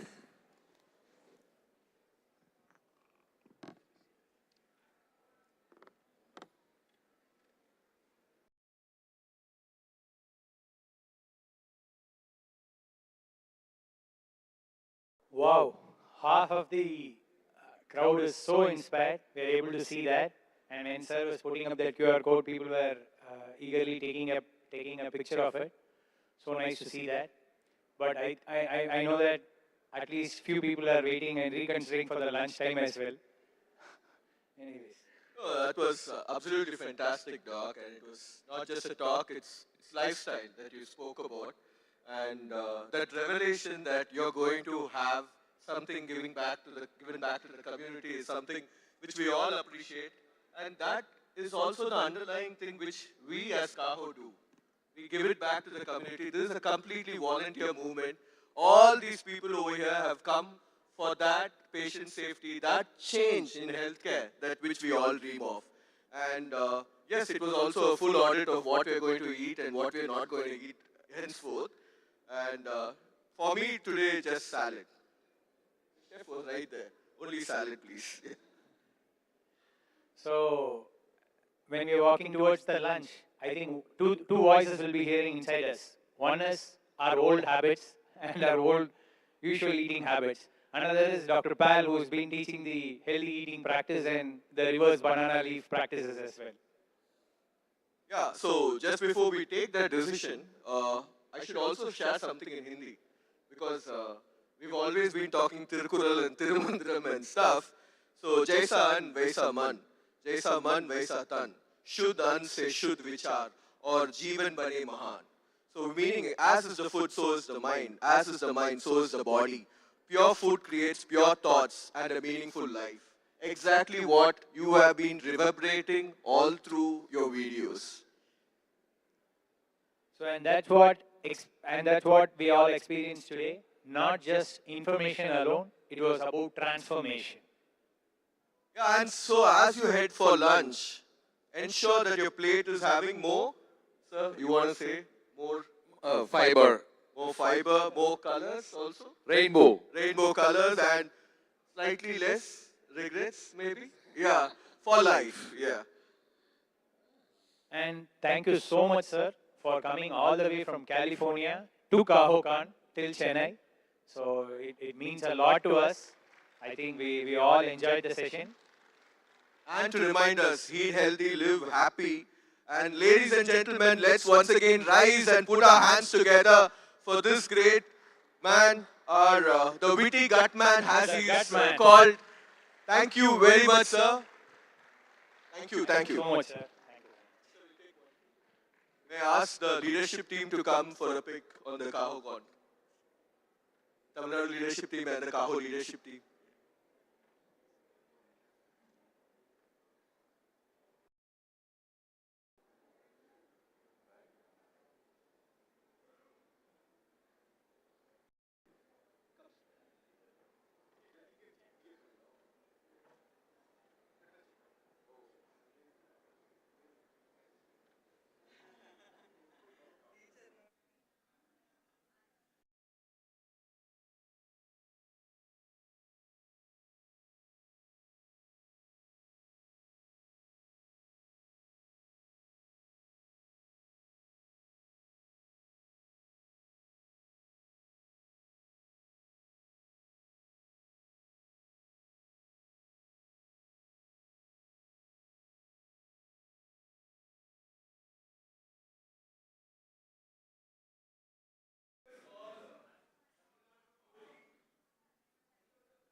We'll move on to session 16, Intelligent Healthcare Systems. Healthcare is no longer just about treatment, it is about intelligence, integration, and instant decision making. This session explores how intelligent healthcare systems are reshaping the way we deliver care, making it smarter, faster, and more reliable. From AI-driven diagnostics to smart infrastructure and connected care, the future is already here. To guide us through this forward-looking section, we have two distinguished leaders, Dr. Shankar Singh Gupta, Medical Superintendent and Head of Laboratory Medicine, Chittaranjan National Cancer Institute, and Mr. Venkat Fanindar, Founder and Chief Mentor of Sasta Healthcare. They will be joined by an exciting lineup of speakers who bring perspectives from technology, clinical practice, and global innovation. Ms. Saujanya Nurala, CEO, Shivam Medisoft Services Private Limited. She will be talking on the topic from dependency to enforcement, designing systems that ensure action. Ms. Vandita Gupta, Senior Vice President, Advanced Therapies and Diagnostic Imaging, Siemens Healthineers. She will address the topic, what CEOs want from MedTech, proof, performance, and predictability. Dr. Arun V. Joy, Consultant Pulmonologist, Allergy and Sleep Medicine Specialist, Muthoot Healthcare, speaking on stethoscopes to smartphones, bridging the clinician tech gap. And Mr. Peter Friedrich, founder and developer, Schmitzberger Pneumatic Tube Systems. He will present Smart Pneumatic Tube Systems, Blood Sample Tracking System. I invite our moderators and speakers to start the session. Thank you. Thank you.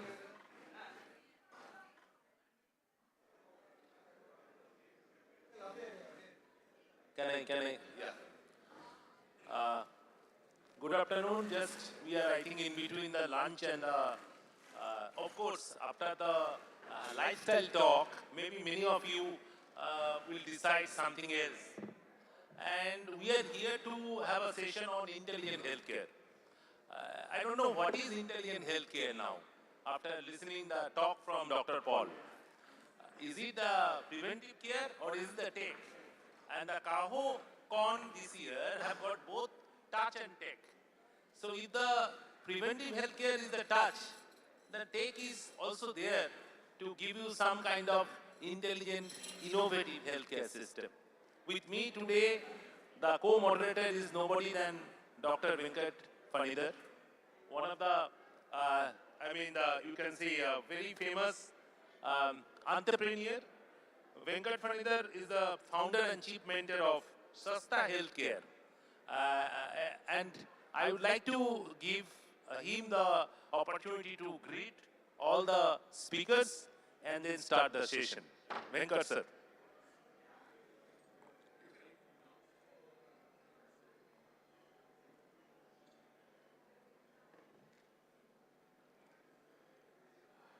First of all, thank you so much for being here, because I was expecting everybody will move out of this and we have to continue this session in the lunch hall rather than in this.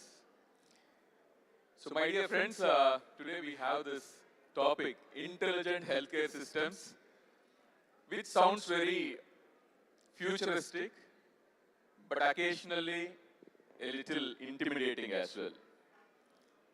Friends, we are living in a healthcare system today. We have reached a stage where our systems know much more than we know. And also, they alert us sometimes that we know more than you, better listen to us. Intelligence has overtaken people intelligence actually. The system intelligence has overtaken the people processes. In simple words, we want to say, processes by people is like wife, only data is available. And system-driven intelligence is like mother-in-law. She predicts, she alerts, and she'll ensure that the action is also taken. So my dear friends, today we are all here to listen to some of distinguished guests who are into, bringing in technologies in healthcare. My dear friends, we are not just here to listen from you what technology is delivering, but want to know whether this technology that you are bringing into healthcare is really making us to take right actions every time that we need them. Okay? And thank you so much for being here with us today. And I request the first speaker, Saujanya Narala, to speak on from dependency to enforcement, designing systems that ensure action.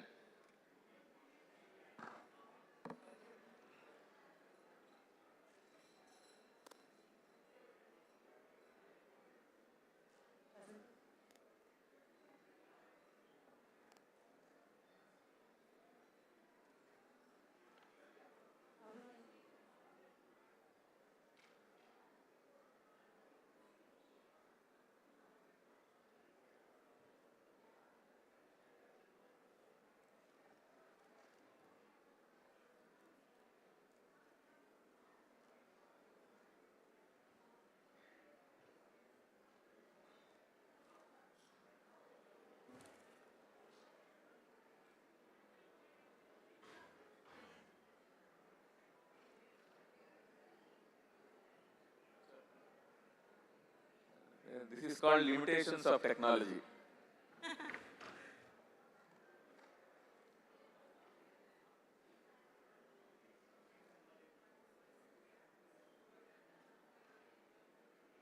Good afternoon, everyone. From dependency to enforcement. How do we make systems enforce actions at the right time for the right things? That is what I am going to cover about. We Shivam, a hospital management software company with experience over 1,000 plus installations of all sizes, including premium clients like Breach Candy, Sayadri, the Manipal Group, Ujala Signals, the General Atlantic, Dr. Mehta's Chennai. One common thing what we always encountered, irrespective of the size of the hospital, are the few of the common operational problems across all the hospitals. I know when I put up this slide, all the operational problems you see here sounds very common. Most of the hospital owners, the management teams might also correlate that, yes, this is my problem. Maybe everything that's showing up on the screen, all are my problems. Right? We all know, as basic as this sound, these problems exist in every size of the hospital, small to big, and even the enterprise setups. We did a survey for about 30 hospitals from our client network, and we came up with this case study, which says even a 30 beds hospital lose 14 to 22 lakhs per annum from these some of the known sources like expired stocks, excess stocks, missing stocks, unpaid dues. So bigger size setups even lose in crores. While we were analyzing the root cause of these problems and trying to understand how do we solve this, that is where we encountered that there are two problems with it. One, the software problems, which says the visibility of data is poor in the systems. Like just now we heard that today the data is everything, systems know more than the human beings, but the poor systems where there is no real-time visibility and the management depending on the teams for legacy reports and dashboards, also very hard to derive actionables even if the data is available. These were the system problems which were supposed to be solved. And then there comes the people problems. Even if we have the data, most of the hospitals today have some or the other softwares. They have some kind of reporting maybe scattered towards the departments, not really efficient enough in deriving the actionables, but some kind of reports will still be available. Still, how do we make staff act on it has been a real challenge. Usually, what happens? For every action that needs to be done, what management does? Follow-ups, follow-ups over follow-ups. They keep discussing, but things doesn't happen. And it ends up in review meetings, things not happen, and we almost get to hear, sorry, sir. So that is the common people problem, which is also supposed to be solved to come over these operational challenges. Most of the staff is efficient, but still they fail with executions. So we realized solving any one of this problem, either the software problem or people problem, doesn't solve these operational challenges. Both needs to be solved together. And yes, it is possible by technology. The technology can solve it. Let's see how. You see a ICU monitor on your screen? What is ICU monitor?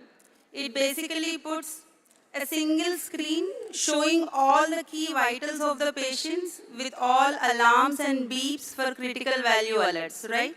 So one single screen is showing all the alerts which can assess your patient's health. Now, let's just think if at all this monitor was not available and we are relying on 10 different monitors to get these vitals of the patient. How difficult it would have been, right?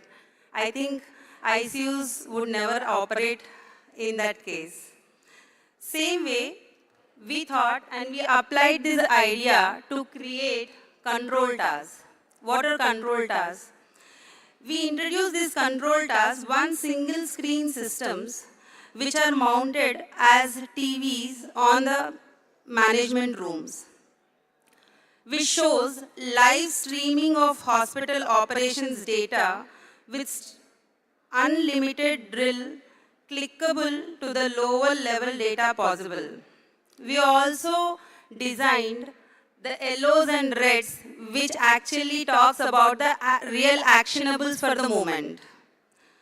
For example, let's see, there's a stock value which shows what is the total stock value holding of the hospital, and entire data is online, with which we were trying to solve the visibility problem. So we provided everything that is required on one screen, and when you click on this stock value as an example, you see the health of your stock in your hospital, which says what is your overstocking, what is your deficiencies in the stock. Along with that, it is also showing you where your stock is actually located, in which store, how much stock. When you again drill back, it will also give you item-wise information of in which store what items are available in which quantity. With all these controlled asset technologies, we have solved the system problem. But did the problem solve? No, because the second one was still there. Even this control task couldn't solve the problem, as even with the perfect visibility, the problems were still pending. Because people still had to act, and we all know people don't always act on a timely manner.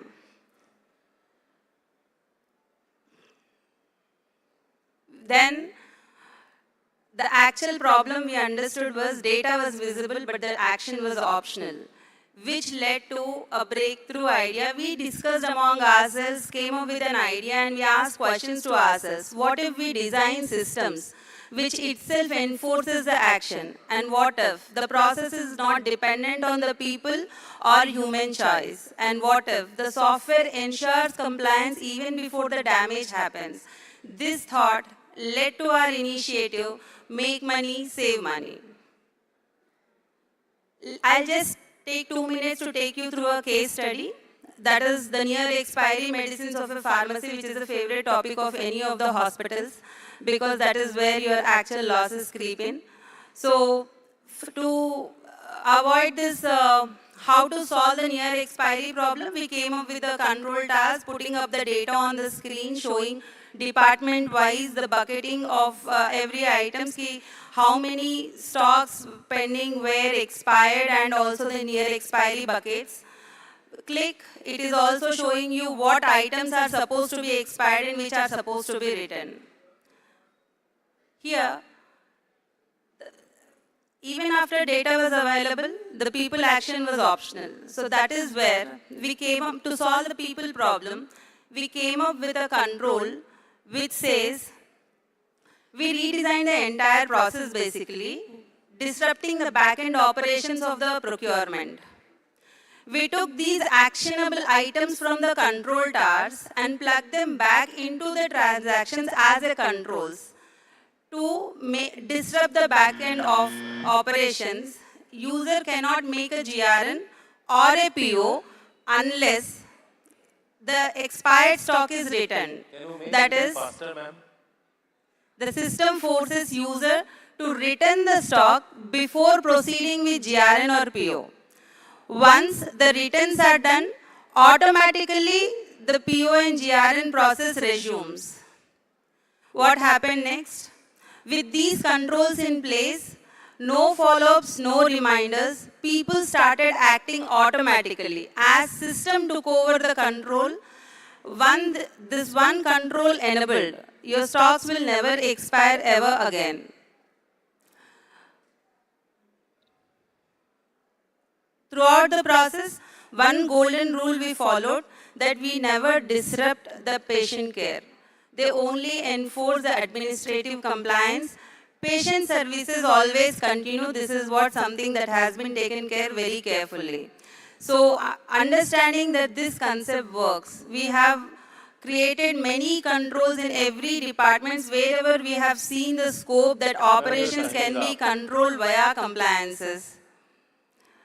Final thought, I want you guys to leave with it. Does your system ensures the right action happens at the right time? It is not the amount of softwares we have, but do we have the intelligent softwares which ensures compliance as an mandate but not on a human choice. Thank you.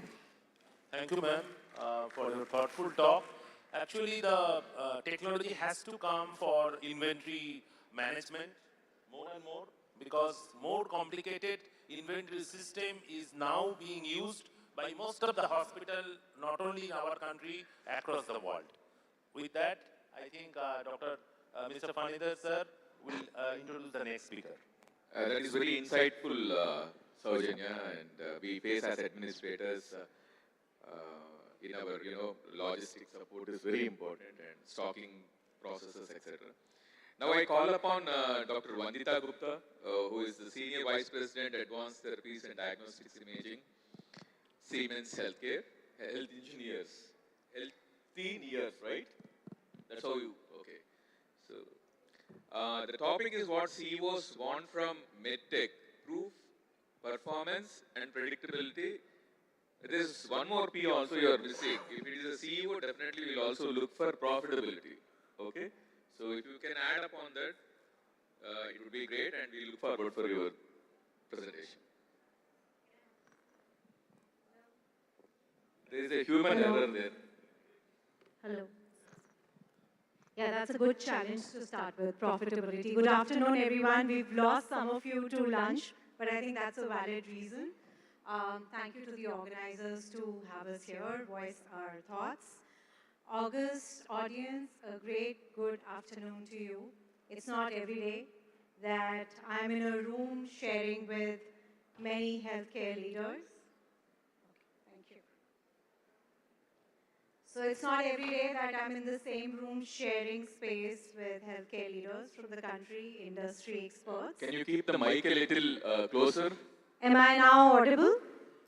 Yes, show of hands, audible? Great, thanks.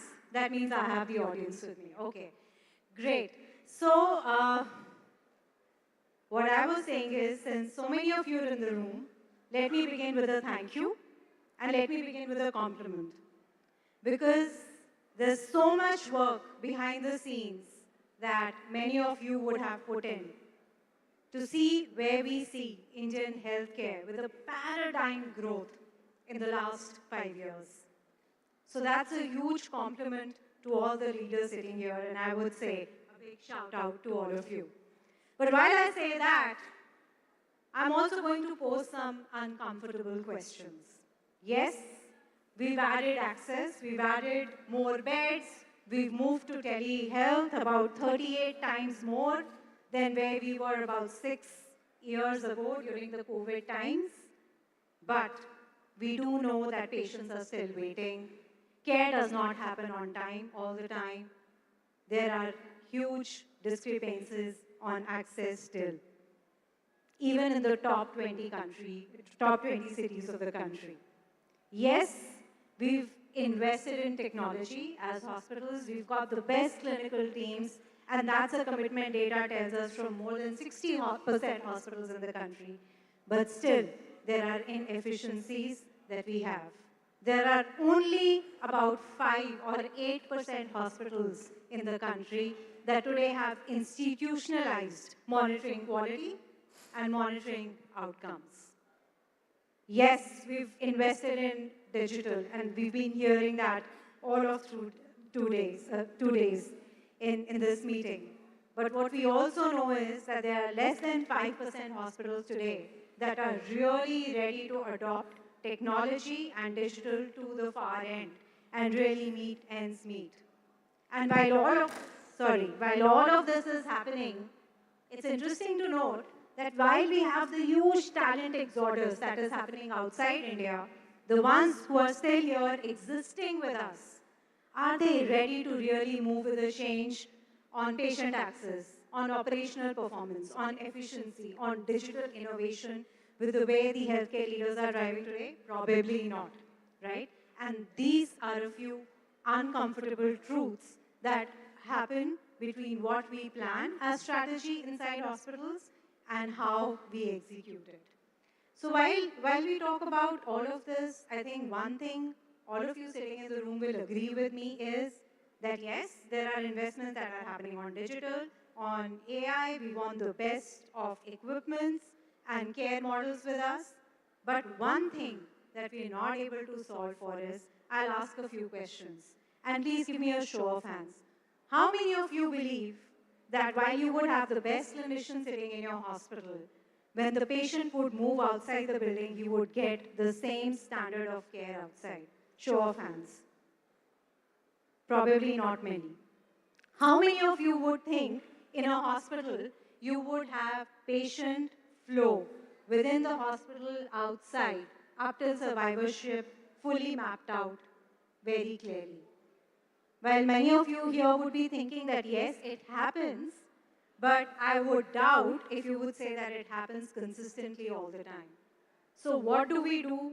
When would consistency happen? How would it happen? And who will make it happen? Will it happen in a span of 1 year? Probably not. Who can make it happen? Can the hospitals make it happen on their own? Probably they need partnerships. And when they need these engagement models, how will it happen? Probably new operation models, new ways of engagement is something that would be able to define it forward. And that's exactly what I want to speak about today. Let's look at a few real case examples from across the globe on how hospital peers actually decided to tackle these challenges end to end. So I'll pick up a disease area for an example. Let's take stroke. We know in India, more than 90% of the patients of stroke do not make it to the hospital within the golden hour. And this was a similar challenge that Spain had. I'll talk about this. Here, the hospitals and the C-suite was not talking to their partners, to their vendors, only on technology. Yes, they wanted to get the best machines in. Yes, they wanted the best clinical teams in. But what they were talking to vendors, or I would start using the word engagement partners here, was end outcomes. For example, on stroke, they said, yes, you give us the machines, but what I want to see is, how do I get a 30% better door-to-needle time? How do I reduce the patient length of stay after the patient has been intervened on stroke? And that is where efficiency and, to your question, profitability for hospitals starts to go up along with the quality of care. So I'll take this very quick example, and maybe in interest of time I will skip others, but I'm happy to talk about it later. This is an example from a hospital in Spain, where they said that we want to cater stroke end to end. And how do we reduce that time? They did a consortium where they came into partnership with Medtronic, with Siemens, and with a few such partners, where they were able to bring in a technology in which they were able to diagnose the patient, put in the right software so that as soon as the patient is out there in the community, diagnosed with the first symptoms and signs of stroke, is subjected to the right diagnostics, and the paramedic is speaking right away to the doctor while still in the community. So that by the time the patient enters the hospital, he doesn't go to the ER, he doesn't go to the CT room or the lab, he goes straight to the cath lab for the intervention if needed.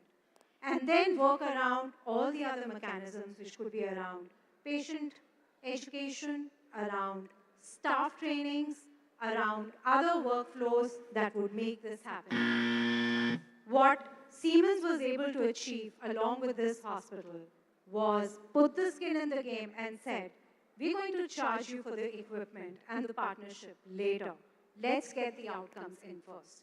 And that's what we see on this slide, about 30% reduction in the door-to-needle time. In the interest of time, I'm going to skip these slides and I'm just going to quickly conclude.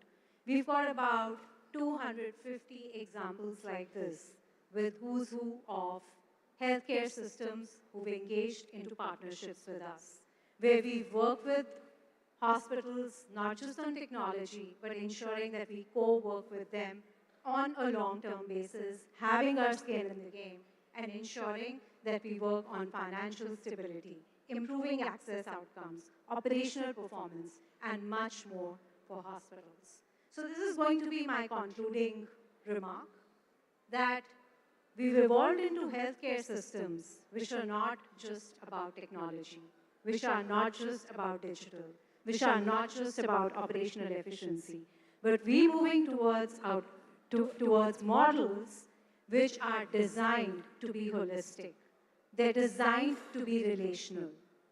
Our technologies, digital can be global, but healthcare has to be driven locally, and partnerships are the way to move forward. Thank you. Excellent deliberation, Dr. Vandita Gupta. I mean, Siemens is known for its technological evolutions in imaging techniques. That includes even nuclear medicine. And many of the radiotherapy units across the world are highly supported by intelligent healthcare system by Siemens. So no doubt it will be definitely apt to be told that intelligent healthcare system is going to play a major role in imaging medicine in the coming days. So I would like to now introduce my extreme right speaker, Dr. Arun V. Joy. Dr. Arun is a pulmonologist by practice, and he is also specialist in allergology as well as sleep medicine, which is very important in today's time. The practice of sleep medicine has gone up to a very different scale last 10 years' time. And there we are going to hear from him. He will talk on stethoscope to smartphones, bridging the clinician tech gap. So please, Dr. Arun. Thank you for the kind introduction. Good afternoon all. So my topic for the 10-minute talk will be stethoscopes to smartphones, bridging the clinician tech gap. So I was fortunate, and most of the clinicians sitting here will be fortunate enough to start our journey, medical journey, with the basic equipments, the stethoscope, and with our clinical skills and our clinical intuition to get a right diagnosis for a right patient. But now, when I started practicing 10 years back, it all became from paper to digital. And what we actually need to impose is a proper integration between, a balanced integration between the clinical intuitions and the digital healthcare. So it all happened from the base analog to digital, and now it is intelligent. So the artificial intelligence has made a huge leap in the medical field, and from the age-old stethoscope, now it's a digital stethoscope where I can monitor a patient's respiratory system, the adventitious sounds, whether it's a wheeze or a crepitations, from hundreds of kilometers using my mobile phone with a digital stethoscope. And from the paper records to EMR and now AI chatbots which help you in transcribing your IP and OP notes. And from the pure clinical judgment by clinical examination and from the patient history to AI-assisted decisions, which actually improves the patient's outcome. So actually we carry more computing power in our pockets than the entire ICUs of the past. Yet, we know many clinicians still rely on the traditional tools. The technology exists, but adoption gap still persists. Technology is advancing faster than the clinical integration. The technology and the clinician gap is still real. Why? Because there's a huge data overload, poor usability, clinician frustration definitely. We are coming from a rural Kerala, a hospital, but the clinic, we are up to the mark of any other hospital in the metros, but we see a clinical frustration when the technology is advancing. The clinicians find it difficult to adapt with the system. Lack of training and awareness is another big gap. The trust deficit in AI, still we find that there is a huge trust deficit in AI. The diagnosis may not be right, the treatment I'm going to propose may not be right. So the trust deficit in AI is another big thing. The workflow disruption, cost and accessibility issues are also a big thing in a country like India. So why the gap matters? So there is definitely a clinician to technology gap. When the gap increases, actually that delays the diagnosis of a patient. you can miss the early warning signs which the patient demonstrate in your OP or an inpatient scenario. Inefficient workflows can happen and easily burning out from the clinician side. For a simple example, we have now the system of digital inhaler compliance monitoring system, whether the asthma patient is compliant or adherent to their therapy. We can monitor that with our mobile phone the clinician is having. If the clinician is able to monitor the patient's compliance with the therapy, we can actually prevent the exacerbation, asthma exacerbation, which actually increases the healthcare cost of the patient. But the other way, if we are not monitoring that closely or properly, then that actually increases the risk of a preventable exacerbation. So how do we build the bridge? To prevent the gap or to bridge the gap between the technology and the clinician. First and foremost, the training. So training is the first important thing to bridge the gap between technology and the clinician side. Digital literacy should start from the MBBS days itself. Design. The clinician-friendly interfaces is a must. You should not be too much complicated when you are presenting the technology to the clinician. And the clinician leadership in design should be there. A pediatrician who writes an EMR, it's entirely different from a pulmonologist who writes the EMR. So both the departments, it's entirely different to have a different interfaces or different set of clinical questions that should be asked and entered in the EMR. So the design should be clinician or the department based. Validation. The evidence-based tool should be used to validate the data, and there should be a seamless EMR workflow integration. And last but not the least, the mindset of the clinician should change. From resisting the technology, it should be a collaboration and adopting the technology. So that is the most important thing in this. Indian perspective, we should always consider that there is a huge patient load. We should consider how your EMR or the technology is going to help those doctors who see 100 to 150 patients a day in a 6 to 8 hour shift. And there is definitely a rural and urban divide is there. Limited specialists is one thing which we should consider when we consider the perspective in India. But even when we consider all these backlogs, in India, the technology can enable task shifting, improve primary care diagnostics, and strengthen the telemedicine networks. Now, the actual topic was smartphones to the, it's a new stethoscope. Actually, the smartphones with an AI can be considered as a new stethoscope. What note can be done with your mobile phone? Your mobile phone is a multifunctional, having a real-time connectivity with connected devices. Like I can connect a spirometer, my Pheno devices, my FOT devices to my mobile phone. I can connect an ultrasound probe to my mobile phone, and my mobile phone can act as a digital stethoscope. But all this technology putting there, empathy should come first and technology should be second. When a patient walks into my OP, I should be looking at their eyes first rather than scribing on my EMR.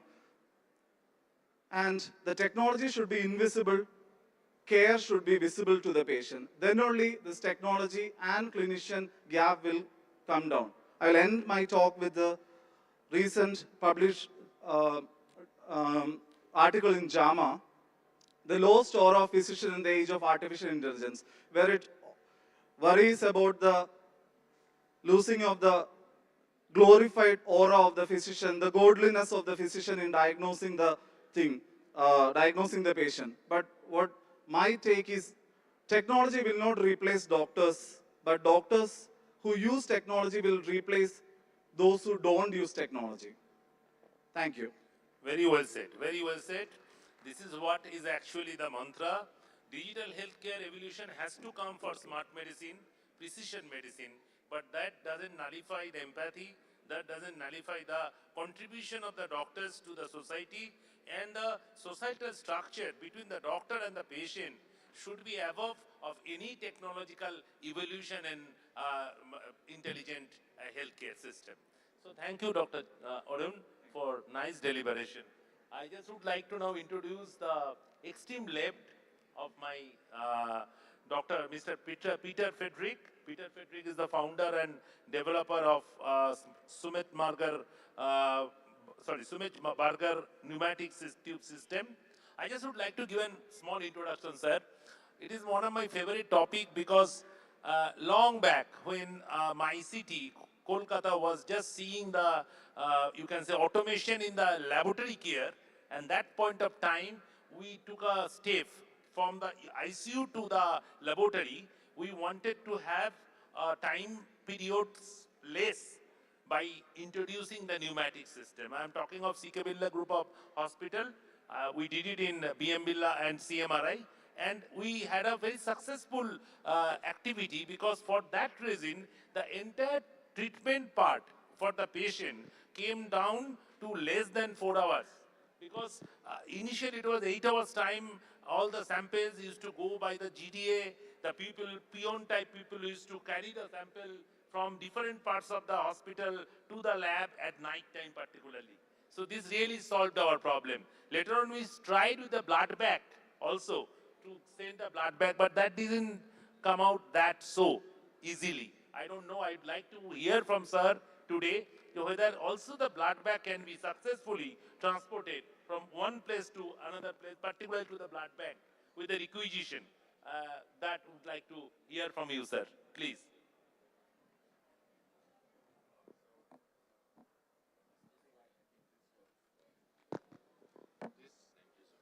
I want to.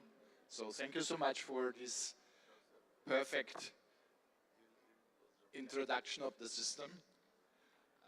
I just looking for the, it's here.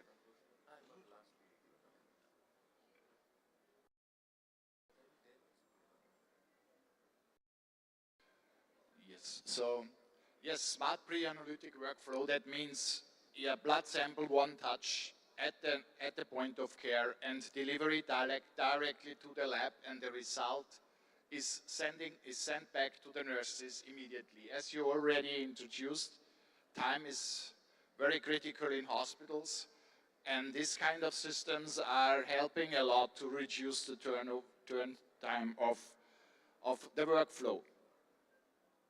So we are a company specialized in the pneumatic transportation and workflow of samples in the hospital, and especially we are now focused on the pre-analytic workflow. That means sending the sample to the lab, going into the lab through the lab gate, and you have the first check-in of the sample. That means you get exactly if there is any leakage on it, or their samples arrived in the lab, because mostly they are tracking and say, okay, where is my blood tube, and I'm not getting any result. So that's what we said, okay, what is important for the nurses? We are delivering. So we deliver the sample to the lab, have that lab gate for the check-in, and immediately the nurses are getting back what kind of samples are already in the process. So this is one of the patents of Sumitsberger, we call it lab gate. So there are two possibilities, to deliver and to distribute.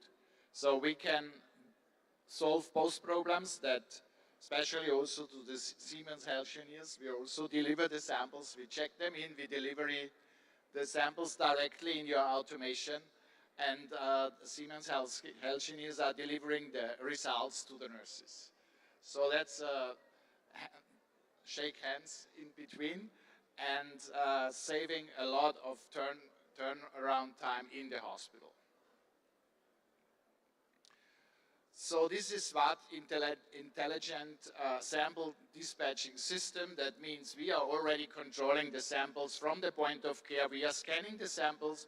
We have RFID tags in our system so that we can control the transportation up to to the lab. In the lab gate, we have a reader of the sample and we read already the carrier again, we double check, and we have the full traceability of all our transportations. This we are not only using for the blood tubes, we are also for medication and and also for blood bags or infusion bags. So that the lab gate can be extended, that you say, okay, we get it in, we have the check-in, we get the sample results, and we sort them already out into different boxes and then make a manual handling, because not all the labs in the hospitals have a full automation and a full lab automation system. So they can also use this in small hospitals, that they just check in the samples and get in already the information to the nurses. What is there is also included the first pre-analytic check. So we are checking the barcoding, we are checking the color coding, and we can see a 360 degrees picture we put into a database, and if there is any concern happening on the blood tube analysis, we can already track the sample back and get the picture of the sample and see if there was something wrong on itself. So that's a big advantages, and this is also possible with a connection to the nurses, and the nurse itself is also able to track the sample. There is no patient information on it. It's just a number coding, and you can access to your blood tube samples to the lab, which has been received already. After receiving the samples, we have a new innovation that's called disinfection gate. So we sending the sample in a UVC gate, and we have a testing report after 20 seconds that all this virus or others is already solved, and we are sending back this carrier back to the point of care. And this is a new innovation, especially from critical areas, that you send the carrier into the lab. Nobody is touching any sample. It's unloaded. It's going into the process. The carrier goes into the disinfection gate and comes back to the station as a full disinfected.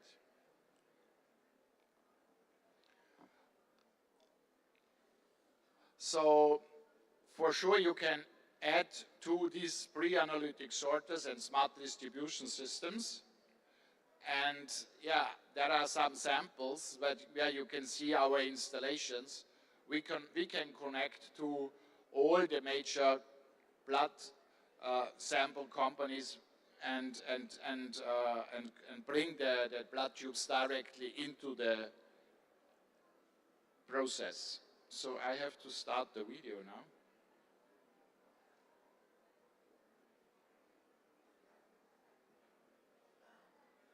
It fails.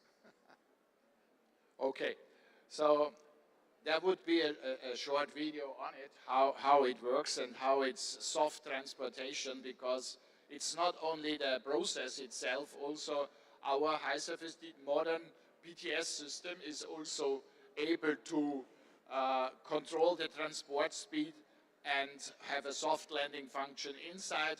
And also we are using a HEPA filter on the blowers, that we are filtering the air which we are blowing into the nurse stations, or we are sucking the air from the nurse stations. So this would be on the video. Here you can see lab gate samples. As I already told you, Siemens is the first one. You can see it's in Aarhus in Denmark. Is a very big installation from your side. It's one of the most modern hospitals in Europe, and they are using this implementation of the lab gate since already 2-3 years, and they are making around 5,000 transactions every day. So we can connect to all the major players. And yes, as a summary of all, when you are using this kind of systems, you have the you have the transportation, full traceability, the result of the sample landing in the lab, and the nurses can track and trace all the blood samples in your hospital. So this is just to show our organization. So you see, we are operating in 105 countries worldwide and have around 15,000 installations. So thank you for listening. And thank you, Mr. Peter. I mean, everybody knows that for a fully automated laboratory system, pneumatic system has to come. Yeah. Without that, you cannot have a total control on the automation of the laboratory system. So I would request now my co-moderator, Mr. Venkat Vanidhar, to have the concluding remark. Thank you, Dr. Sen. After Dr. Paul's talk, I think sitting for a longer time is new smoking. So let me stand and conclude the session. So my dear friends, after his speech, I would like to, something comes to my memory. I had the opportunity to install the first pneumatic chute system in a hospital where I worked. Okay. And it was really helpful, and as we are the first to implement it in Tamil Nadu, so my chairman was so passionate that he used to bring a lot of guests to show how it works actually. I don't know, like a pre-programmed thing, the intelligence of the system is so, it works fantastic all the time. Only when he brings some guests and want to showcase, it doesn't work. Okay? So anyway, having said that, my dear friends, as we conclude this wonderful session, let me tell you one thing. In healthcare, intelligence without execution is just data. And that is what we have been practicing all these years. Yeah, you can clap.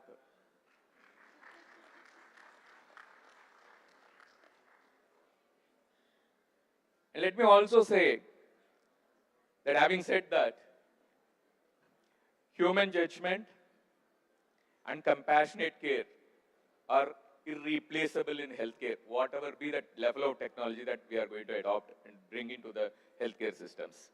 To align with this conference tagline, touch, tech, and trust. Let us not forget the touch of compassion. Let us try to adopt whatever technology comes our way, and let us build a strong trust among our stakeholders. Thank you so much. Thank you, speakers. Thank you, sir.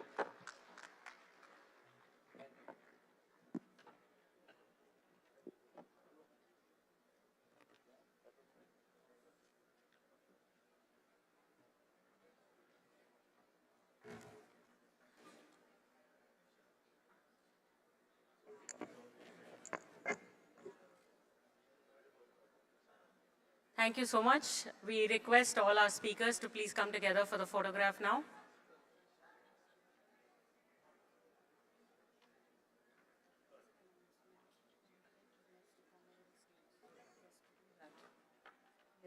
Assemble near the stage.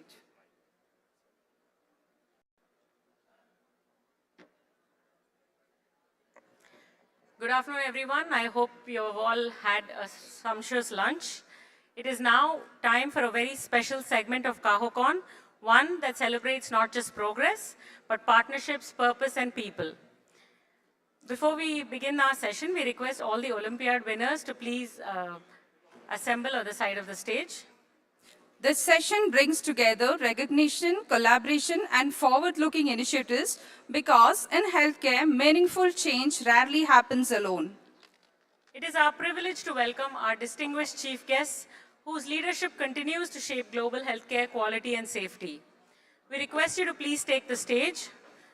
We call upon Dr. Ezequiel Garcia Elorio, Director, Institute for Clinical Effectiveness and Health Policy, Argentina, President and Board Member, ISQA, Dr. Shin Oshiro, Deputy Director and Divisional Director of Division of Patient Safety, Kyushu University Hospital, Japan, Mr. Veera Shekaran, CEO, Muthoot Healthcare, Dr. Raju Sivasamy, VP, SIMS Hospital.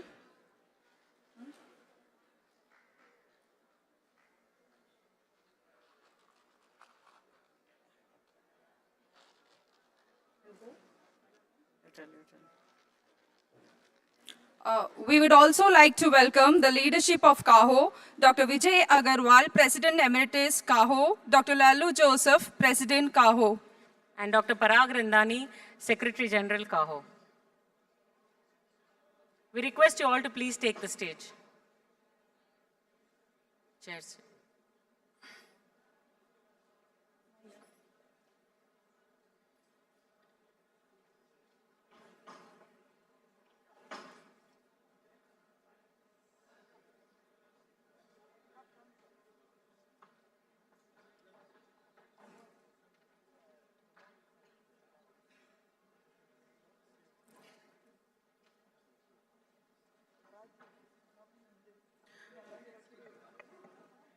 We begin with an initiative that reflects the future of healthcare, learning without boundaries.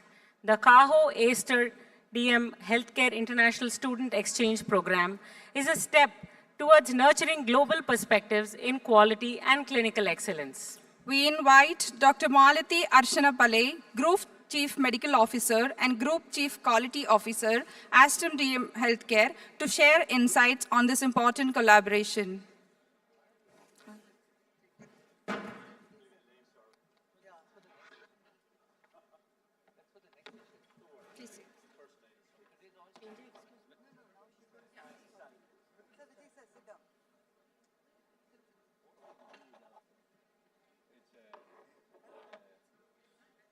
This one, which I do, this one will go forward. Good afternoon, everybody. At the outset, I wish to thank the leadership of CAHO and all the dignitaries on the stage. I'd like to talk about the initiative that was started this year, and this was a collaborative program for the interns. I call it as a precision in care and excellence in outcomes. This is a 3-month program and looked at understanding the basics in quality when they report to us, engineering excellence in patient care, what is zero harm and safe care, and very, very important is embedding a culture of quality and safety, optimizing healthcare outcome. This was the basics of this program, and I'd like to take you through this particular program initiative between CAHO and Aster DM. It was launched in January 2026, and we started on a scale of having at least 4 batches, each batch running for about 3 months.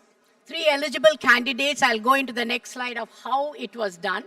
And we chose 3 of our units in the UAE, consisting of various hospitals. And what was the goal?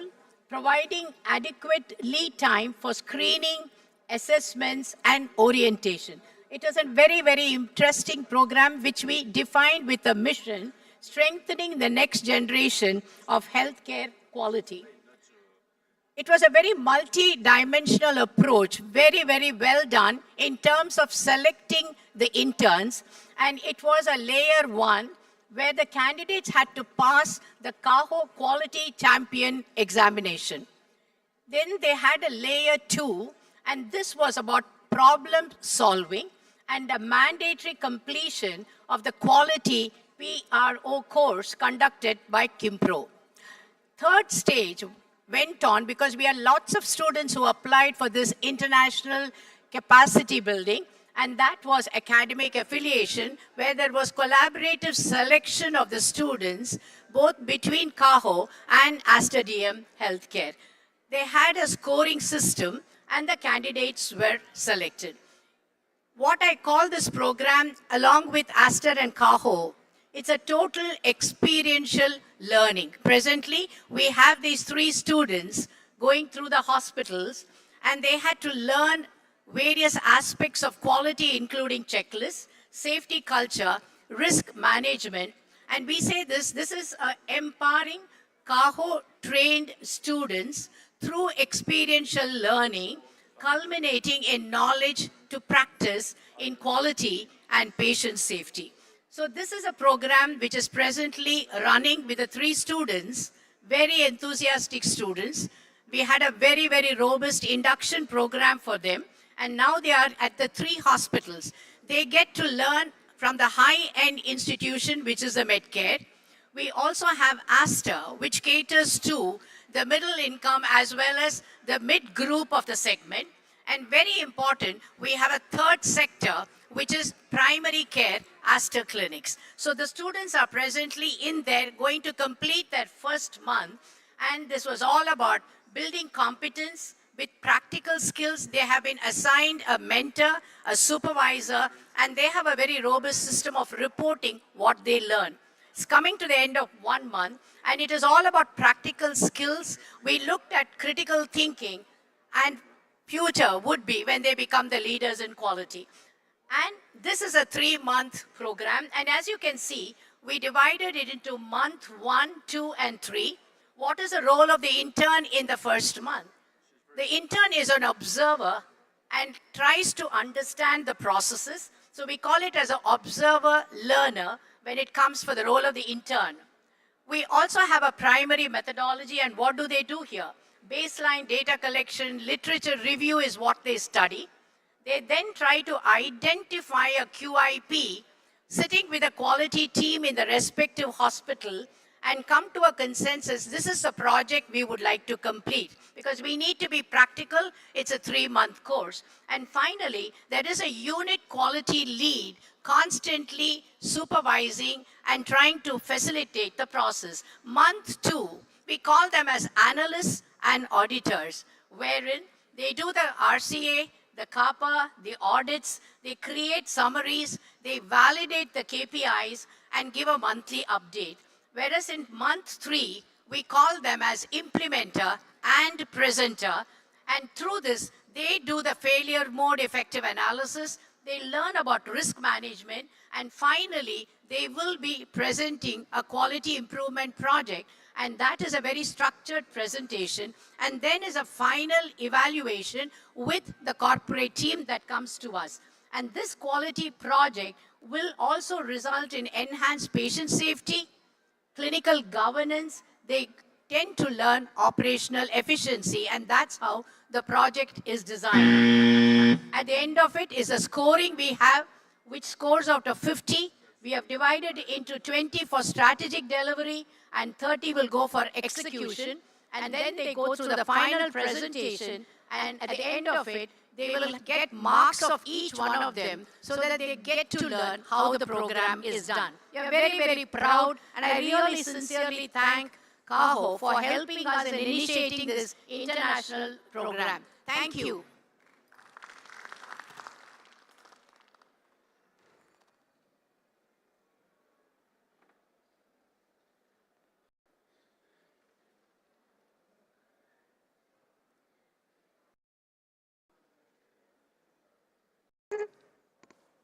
We wish to place on record our appreciation to Aster DM, Dr. Malti Arsanapalli and Dr. Nisha for the excellent initiative. 3 of our students have gone to be with them in Dubai, and they are getting trained, and the next batch will go by end of May.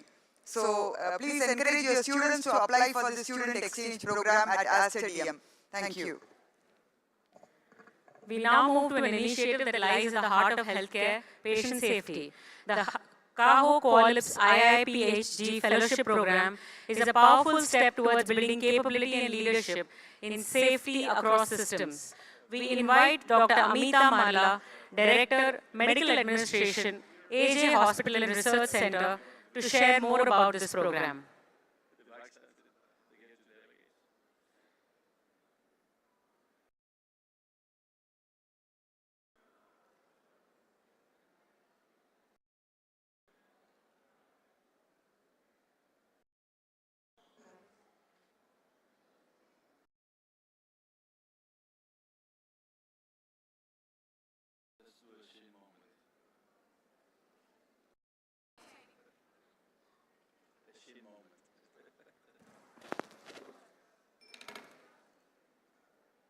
We now move on to an important and prestigious segment of today's program, International Collaboration and Partnership Announcement. This segment reflects CAHO's continued commitment to strengthening global partnership and advance healthcare quality across the borders. We begin with the MOU signing with the CAHO and King's International Medical Academy, Philippines. I request Dr. Anuradha Pichmani, Chair of International Division of CAHO, to join the CAHO leadership. I also request the King's International Medical Academy, Philippines, to join the stage. A round of applause, please.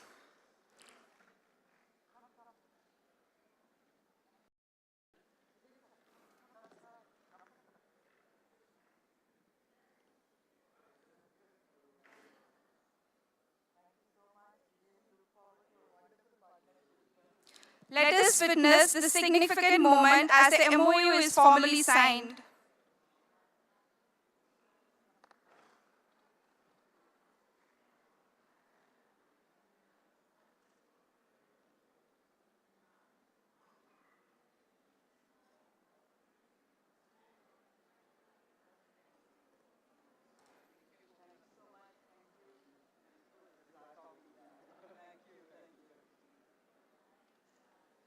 Congratulations on this valuable collaboration. We now proceed to the MOU signing between CAHO and Quality Care Network Bangladesh. May I request the representatives from Bangladesh to kindly come forward and join the stage.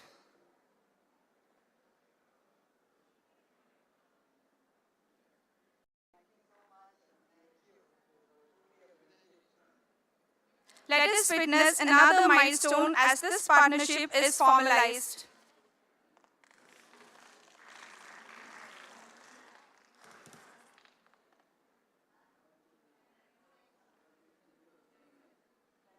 Congratulations to both organizations on this meaningful collaboration.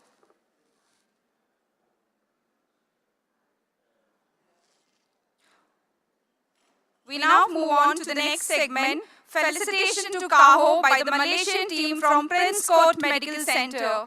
This gesture reflects the strong spirit of international collaboration and mutual respect in advancing healthcare excellence. May I invite the representatives from Prince Court Medical Center, Malaysia, to please come forward. A huge hand applaud.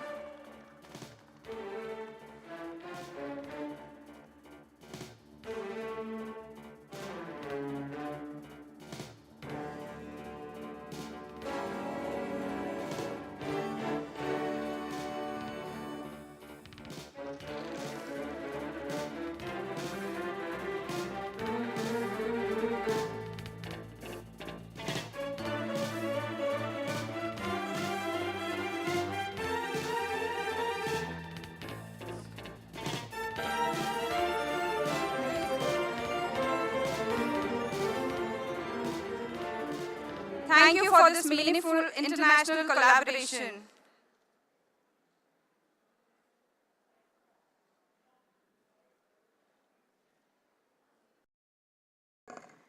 We now move to the MOU signing between CAHO and ISM India, marking a significant step in strengthening healthcare supply chain excellence. We invite Mr. Krishnan Batra, CEO, ISM India, and Dr. Chandran Vinod Kumar, Chairperson, Healthcare Supply Chain Leaders Forum, CAHO. Alongside this, we are pleased to announce the launch of the Certified Healthcare Supply Chain Professional Program. And if we were not emphasizing it enough, we are also proud to announce that 12th of April will be the Healthcare Supply Chain Management Day.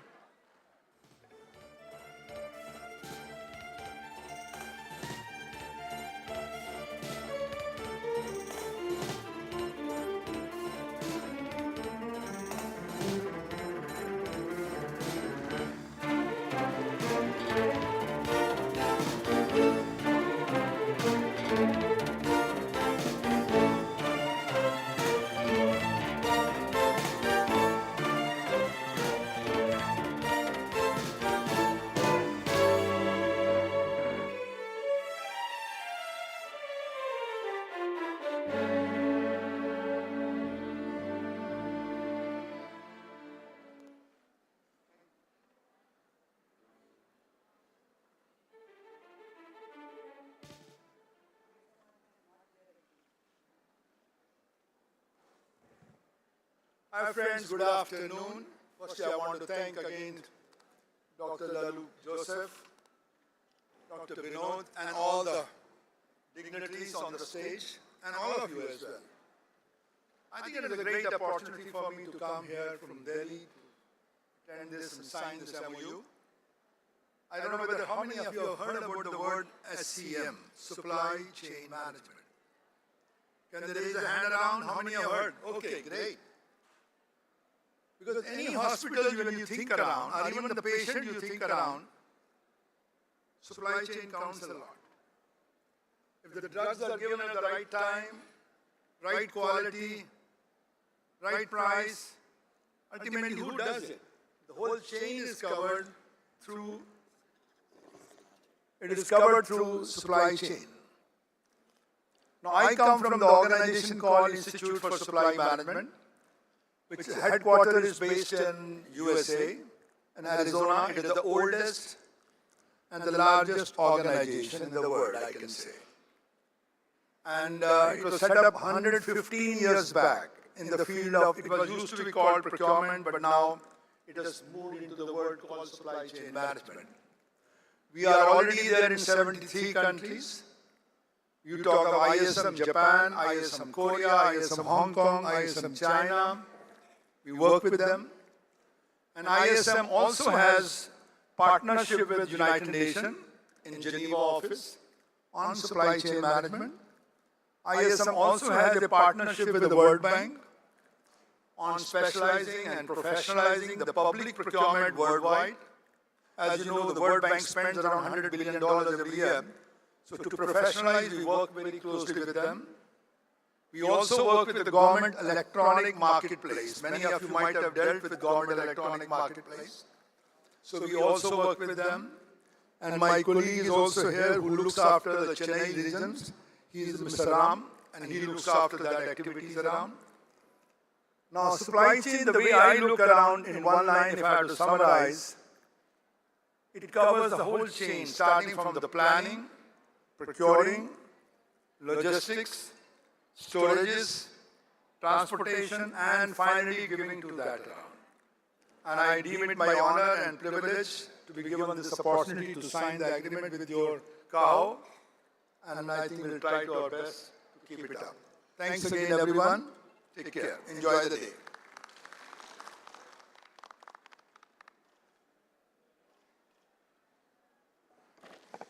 Thank you, sir.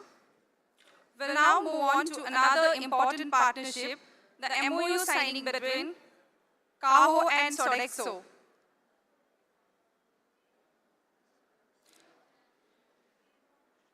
The collaboration aims at strengthening patient food service and clinical nutrition support within healthcare facilities, enhancing overall patient care and experience. I call upon Mr. Pren Moninath and Dr. Shikhar Gupta.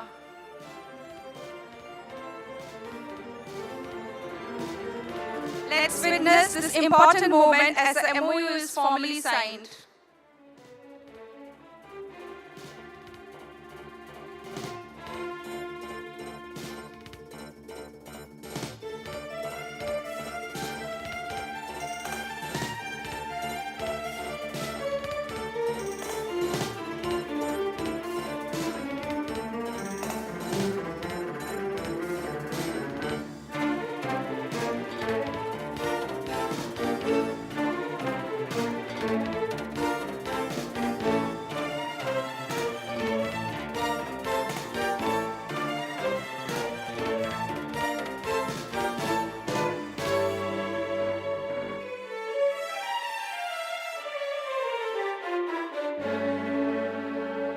Congratulations to both the organization on this valuable partnership.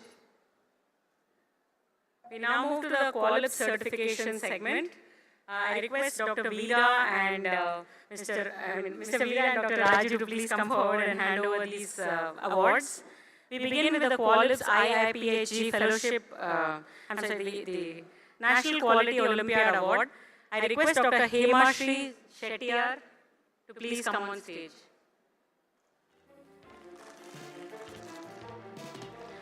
Ms. Pratna Sahitya.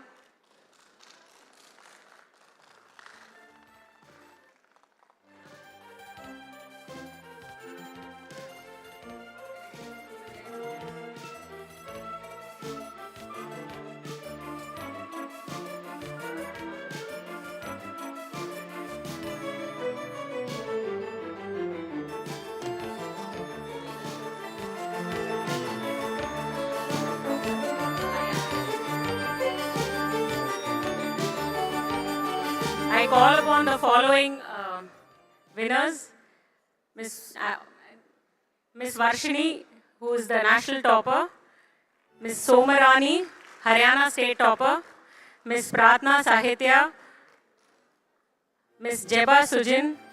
Miss Neetu Elsamani.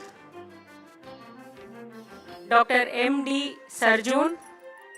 Dr. Dimples Zutshi. Dr. Lavina Pal. Mrs. Renuka Devi. Ms. Jyoti Gupta, Ms. Nikita Zade,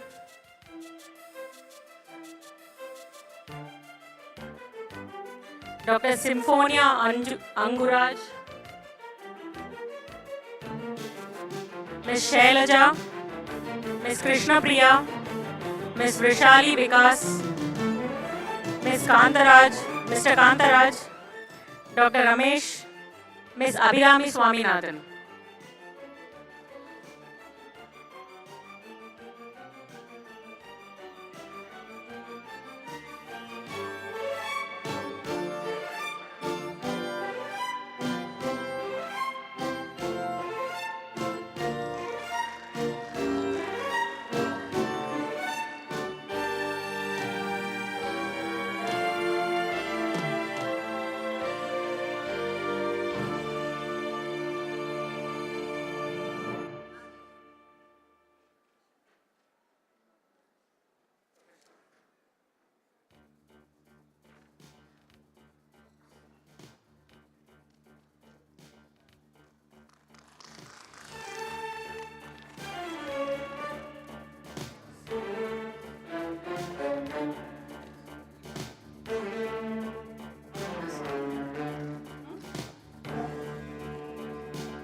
Dr. Dimple Jutshi, Nat topper.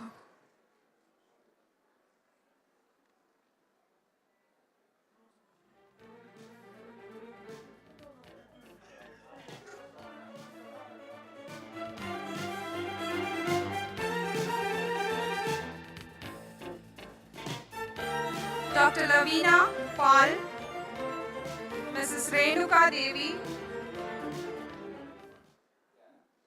Ms. Jyoti Gupta,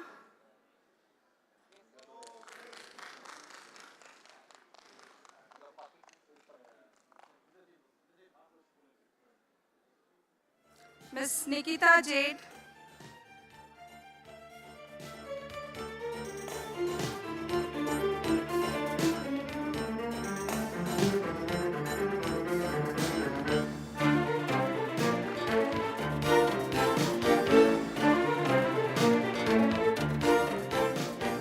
Dr. Symphona Anguraj,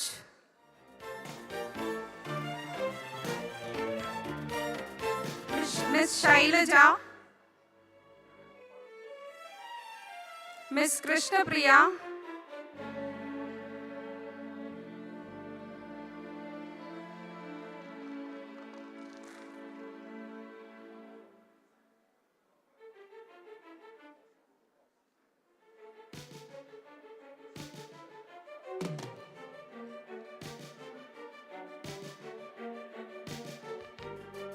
Ms. Vrishali Vikas, Mr. Kandaraj K.H., Dr. Ramesh, Ms. Abhirami Swaminathan.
Thank you very much.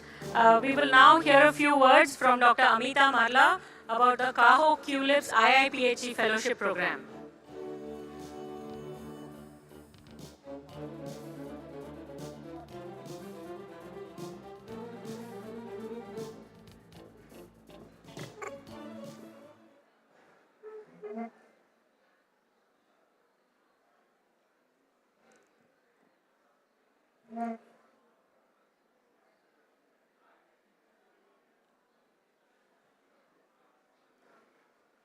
Good afternoon all. On behalf of Dr. Mehta, I would be presenting about Patient Safety Fellowship by QUALIPS, Indian Institute of Public Health, Gandhinagar and Caho.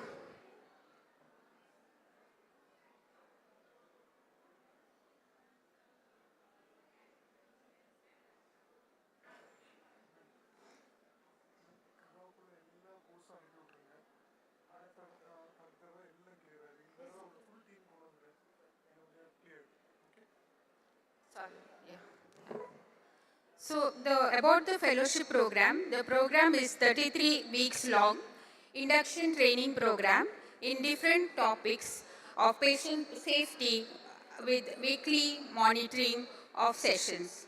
The main purpose of this patient safety fellowship program was designed to nurture future leaders in healthcare quality and patient safety. So with vigorous trainings and hands-on experience, fellows develop the competencies needed to drive the meaningful change in the health system. So the Caho Olympiad was conducted for the students and the merit holders of Olympiad were shortlisted. And merit holders went to an interview and 4 fellows were selected. The 4 fellows who have already completed and received their certificate today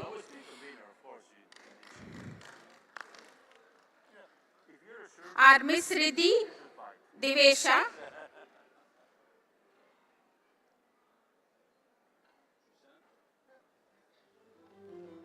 Miss Madanika Thakkar, Miss Hemashri Shettiar, and Miss Pratima N. Miss Prarthana S. Shekya. We congratulate the students who have completed their fellowship under the mentorship of Dr. Mehta and Dr. Apurva Kumar Pandya from Indian Institute of Public Science, Gandhinagar. Thank you.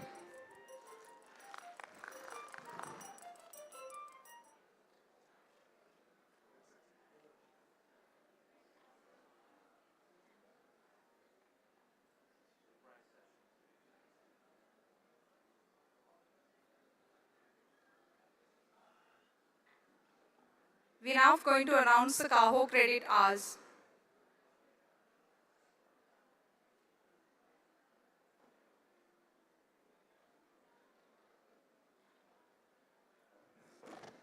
So I wish to take this opportunity to thank our partners, IBAR, for helping us with designing the Caho Creditas. Dear participants, we are going to be starting our Credit Hours program. So all the certificate programs and masterclass and webinar series that you attend will now be given credit hours from Caho. The culmination of that, the total of that will be available through the Caho Learning app, CLAP.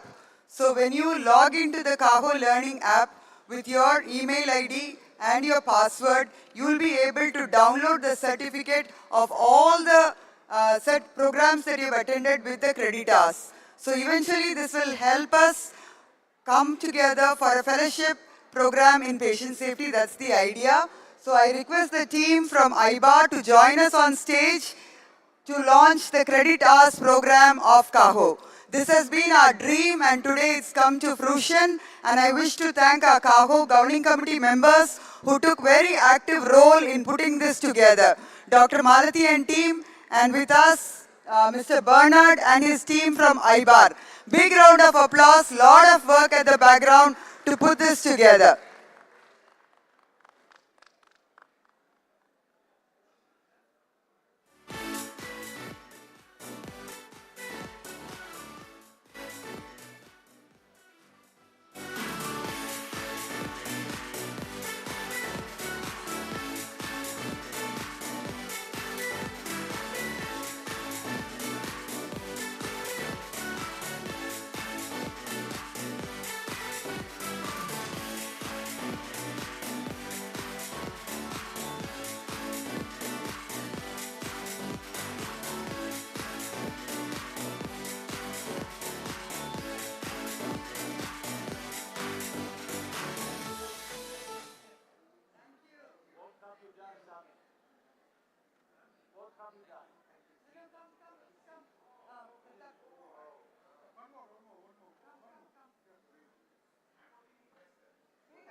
A very good evening once again, and that brings us to session number 17, Safe People, Safe Places, Occupational Health Standards and Infection Control in Healthcare.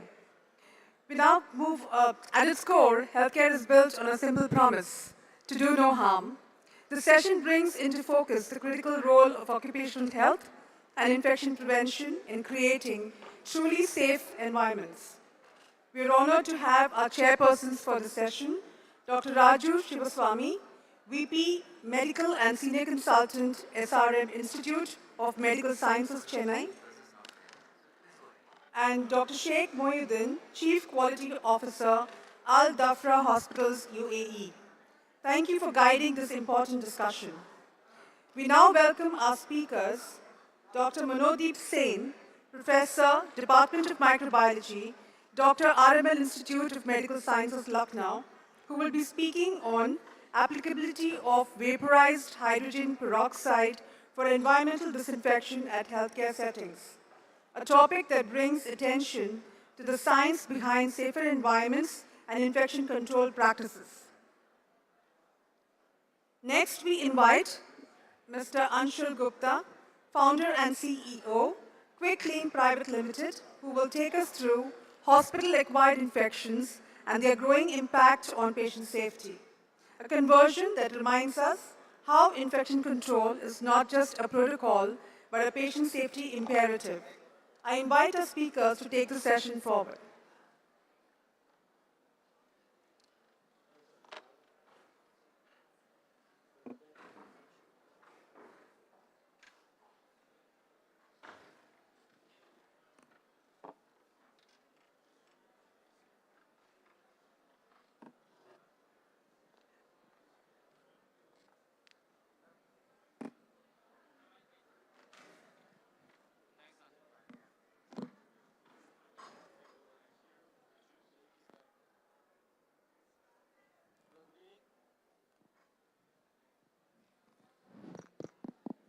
Hello.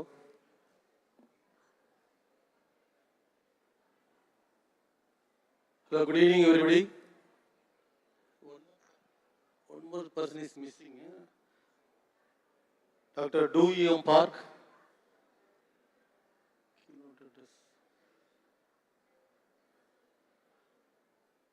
So today's topic is safe people and safe places. The OHS standard, operational health practice in administration. Today's topic is applicability of vaporized oxygen peroxide, hydrogen peroxide for environmental disinfection for healthcare settings. Now I like to call upon Dr. Manoti Sen. You have any presentation? Now the stage is yours.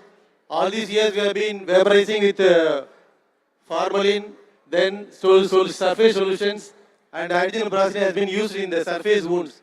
Now vaporized hydrogen peroxide has come. Let us go through the presentation and how far it will be useful for the public, for the environment, and the patient care. Thank you, sir.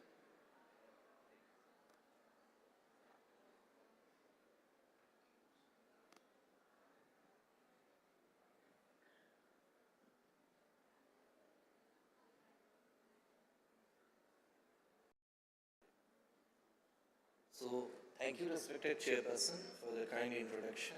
And I would first like to thank the organizers as well as India for giving me the opportunity to deliver this presentation before you. So, the topic is applicability of vaporized hydrogen peroxide for environmental disinfection at healthcare settings. So to introduce disinfectant for critical care areas is, there is no ideal disinfectant, and main three issues which are very vital are it's the site of action, efficacy as well as compatibility, both material compatibility as well as biocompatibility. So hydrogen peroxide, we all know that it's a disinfectant and sterilant by action. And it can be aerosolized or it can be vaporized. Next, its mode of action is mainly as a strong oxidizing agent, and which leads to rapid cell death of the microorganisms. So overall spectrum is that it is overall bactericidal, virucidal, mycobactericidal, and even sporicidal. So I'll also later on touch upon the EN certificates based on these activities. So of all the common percentages and its strength of action, I'll mainly concentrate upon its vaporized form, which is at 7.35%, hydrogen peroxide 0.23%, of peracetic acid, which actually stabilizes it and renders it effective onto environment, surface as well as medical instruments. So it's mainly its applications are in disinfection of surfaces, instruments and hospital areas, and vaporized hydrogen peroxide can be also used for room decontamination or terminal disinfection. So the advantages of a hydrogen peroxide solution are widespread. It's basically widely available, it is inexpensive in its dilution, and it is stable. It has to be rendered stable by the accelerated hydrogen peroxide technology, and it is compatible both with surface materials like as well as it leaves no toxic residue. It breaks down into water and oxygen. So it is environmental friendly. So its advantage is that its vaporized form is a breakthrough, and it has been recognized by FDA also for its sterilization method. So as I said, that when combined with peracetic acid, which is a strong oxidizer also, so it has been shown to be active against difficult MDR organisms like Clostridium difficile as well as Candida auris. and it is high-level disinfectant for operation theaters as well as ICU. So for an ICU, when patients are admitted, we are very much concerned about patient safety as well as the biocompatibility. So we know that peracetic acid itself is biodegradable and it is also resistant to degradation. And very important, it is active even in presence of organic matter. So, as I said, vaporized hydrogen peroxide, it has also a EHP or escalated hydrogen peroxide technology which renders it stable, and it has a uniform penetration into hard to reach surfaces. That's why its applicability into enclosed surfaces like the ICUs. And as I said already, material compatibility with steel, plastic, glass, and very important, it can be diluted, which renders it sporicidal. And dilution is 50 to 65 ml in 1 liter of demineralized or RO water, and with a contact time of only 20 to 30 minutes, which can cover an area of 100 to 200 cubic meters. So that's why I said it is cost effective also. So these are some of the EN certifications which I introduced initially: sporicidal, bactericidal, virucidal, both enveloped as well as non-enveloped viruses, mycobactericidal, yeasticidal. So there are additional certifications we can look upon, like the ISO 901 quality management system, ISO 13485 for medical purpose quality management system, and the most important, the compatibility issues of ISO 21530, and also WHO good manufacturing practices compliant, and C certified with both MDD, Medical Device Directive, as well as Biocidal Product Directive. So I've already stressed the importance of biocompatibility of an environment disinfectant, especially in critical care areas where you cannot shift the patients. So the issues of skin corrosion, skin irritability, eye irritability, as well as respiratory toxicity is vital. So it has also all the certificates which corroborates that it is compliant to this biocompatibility. CDC has already approved it as a chemical sterilant, and WHO had also recommended during COVID-19 outbreak, rendering its role in the hospital care acquired infection reduction as well as outbreak prevention. So advantages are, just to summarize, it mirrors the image of an ideal disinfectant because it is environmental friendly, it is non-corrosive, it is biocompatible, it is surface compatible, and it has rapid action, vaporization capacity, and it has inbuilt corrosion inhibitors and low concentration, high efficacy. So it has also optimized consumption, low chemical cost, and so it will, reduce your manpower because already even incorporated into vapor, you don't need a lot of equipments and you can also conserve on the manpower, and which helps to, reduce this healthcare associated infection, associated financial burden. And it is, of course, environment safe, staff safety. All these issues are taken care by this product. And to summarize finally, this advanced vaporized hydrogen peroxide and this EHP technology is there for its stabilization for complete disinfection. There is proven broad spectrum efficacy with European certifications.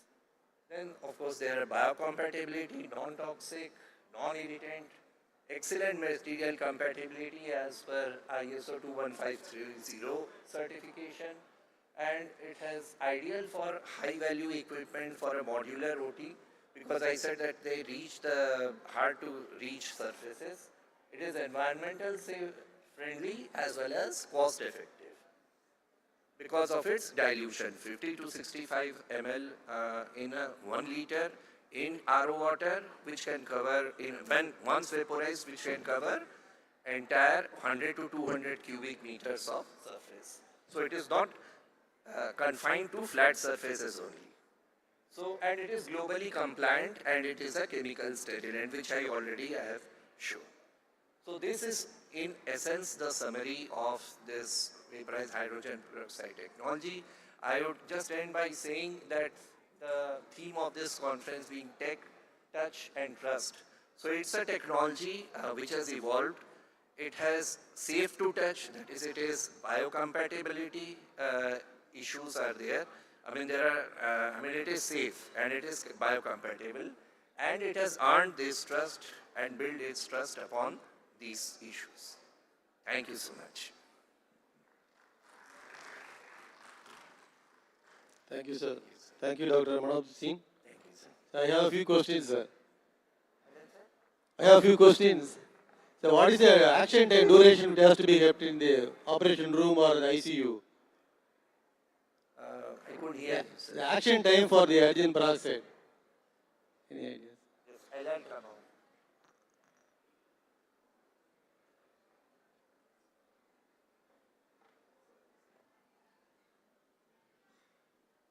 Yes, sorry, sir. The action time for the hydrogen peroxide. How many hours you have to keep it in the ICU? Yes, sir. So the contact time is only 20 to 30 minutes. Yes. What about the protection, sir? Previously, it was used in the plasma sterilization, where it has to be kept a separate exhaust. In the ICU, how do you manage this? So, sir, it has to be, as I said, that it's a compound. It can be only for sporicidal action, 50 to 65 ml in a RO system, and it is given into a vapor machine. Okay. That's it, sir. So it cannot, you need not have any other equipment other than your vaporized machine. What is the safety margin of the healthcare workers? Yes, sir, I just showed you, Healthcare sir. workers who is using that? The housekeeping boy, our healthcare worker who is using this. Yes, the yes, safety sir. aspect. All the trained staff can very much use it. That's why I said both patient safety and staff safety, sir. Because hydrogen peroxide at the most it will break down into water and oxygen and paracetic acid also, sir. Okay. So, the staff has to be trained and it is very easy to use. That's why I said we can conserve manpower based on that, sir. Okay. Thank you, sir. Thank you, sir. So any questions from the audience? It's a practical issues. All ICU, OT, ward, isolation, BMT. Okay, sir. Thank you.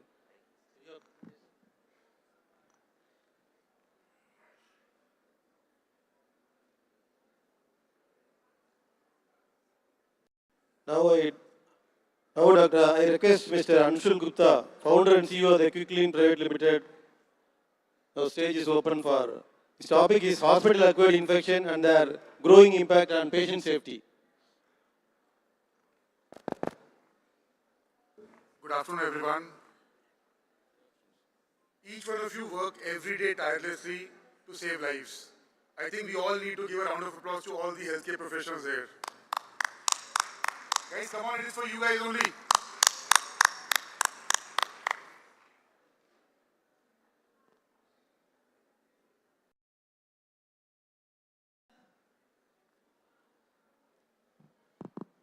Hello. Cool.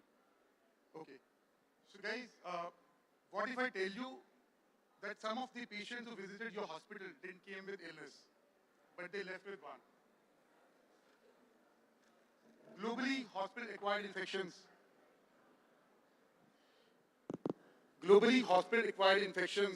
are affecting millions of lives every year. In India, it is 5x.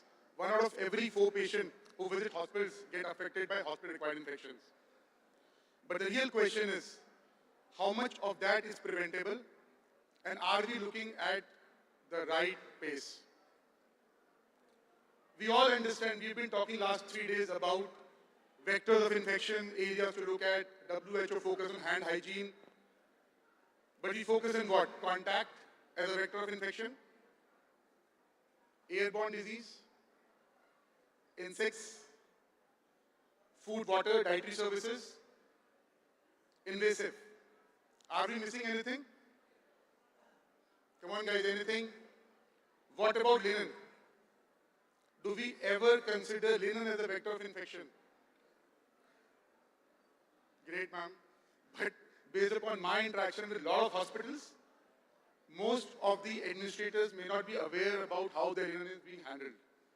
Day before yesterday, I was addressing to 350 odd healthcare professionals from Tamil Nadu and asked them a question: how many of you actually visited a laundry or you know about how linen is being managed? I'll give you a small example. When a doctor comes to attend a patient, he will first rub a hand rub, right? Disinfect his hands, hand hygiene. But what he will do next? He will hold this curtain and close it to give privacy to the patient. But he just compromised the hand hygiene. Because why? Most of the hospitals don't wash their curtains for 6 months. This is what is happening. And there's a recent study which said MRSA. Just 1 minute. Yeah.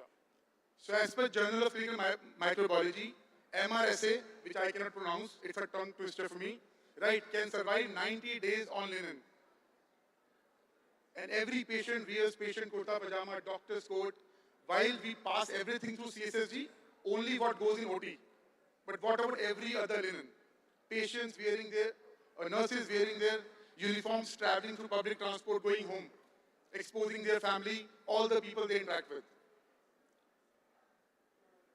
There has been studies globally where outbreaks were identified to be related with linen.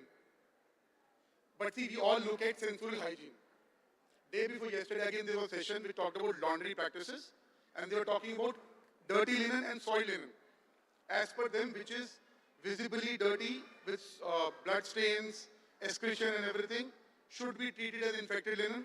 Everything else should be dirty and can be washed in normal washer extractors and everything. That really works in a hospitality environment, but not in healthcare. Why? Because when we look at only clean linen, we are talking about visibility, smell, and touch. That's what is being considered right now as the linen standards in every hospital. But what if I say, can we see bacteria or virus by naked eye? In healthcare environment, what matters is hygienically clean. I'm happy to get a grey bed sheet, but it should be infection-free without any virus and bacteria. How can we achieve that? Can you remember anything from this slide? What? COVID, yes, exactly. 5 years back, we saw this empty roads, this laughing virus pushed us all back in the home. Empty roads again, everybody was scared, sitting in home. Then we applied something.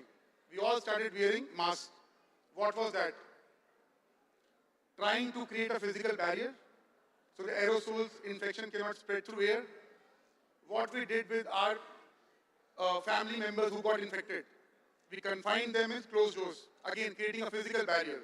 Because what COVID taught us, we already knew that infection can spread through contact, airborne, food, medium, any touch, any surface. But do we apply that when it comes to linen management? Most of the hospitals have two modus operandi. One, either they send it off-site, which they are not even aware how it is being managed, or they were in-house laundry, but a technology or the way which is very primitive. The world has moved towards the barrier concept. We all are applying this concept in our CSSGs, where we create a physical partition between dirty and clean side. We ensure there is a negative and a positive air pressure so that the bacteria or virus cannot move via air. Operators working on dirty and clean sides are different. All the trolleys, accessories are different. So that we ensure that by process and by physical barrier, we eliminate any chance of cross-contamination. And that's what we are trying to implement. As quickly, we were the first company to introduce this concept in 2013. By creating a physical barrier using French standards of hygiene and linen management, we have implemented this concept across 14,000 beds in India. Central government AIMS Hospital has adopted barrier concept in laundry as the way forward. Currently, we serve 5 AIMS hospitals in India, and all the AIMS hospitals are designing and upgrading their laundries as per barrier concept. How does it look like? So you create a physical barrier. The machines have two-door system. So you enter the linen from the dirty side. After chemical and thermal disinfection, it goes on the clean side. So this is like a forward-looking flow. I can just give you a demonstration of how it works. So step one is the linen comes to the dirty side of the laundry, gets stored in closed containers. It is then pre-sorted, for anything which might have come along with the linen, then is actually put in the washers to be treated as per the right temperature and the right chemicals, post which it goes into the respective stations of finishing. Flat linen will go in flat work ironers, the linen which needs to be dried will go in dryers, and the rest all go for finishing uniforms, and then again folded, packed in closed containers, and shipped to the wards. Also, what we do is create a negative and positive air pressure to ensure that there is no cross-contamination by air. Another thing, we as India, we are a country which loves cricket. Just imagine there's an India-Pakistan match, and your operators want to rush home to watch cricket. What they will do? They will try to fast forward the program and push and finish the work faster. Do we agree, right? That's what we do when there's an India-Pakistan match in the evening. But we have an embedded system called Hygiene Watchdog. If an operator tries to push forward or fast forward the program, until the linen goes through a proper thermal and chemical disinfection, it doesn't go through the complete cycle. The linen will go back on dirty side, which means a process and a technology will ensure that there is no room for compromise, and every time we get hygienically clean linen. So as quickly, like I mentioned, we've been serving healthcare from last 14 years now, serving 14,000 beds. We are scaling up. We are here. We're glad to partner with any organization. We have a zero capex model. So I just want to show you a small video of what Quick Clean is, and then I can briefly cover it up in 1 or 2 minutes.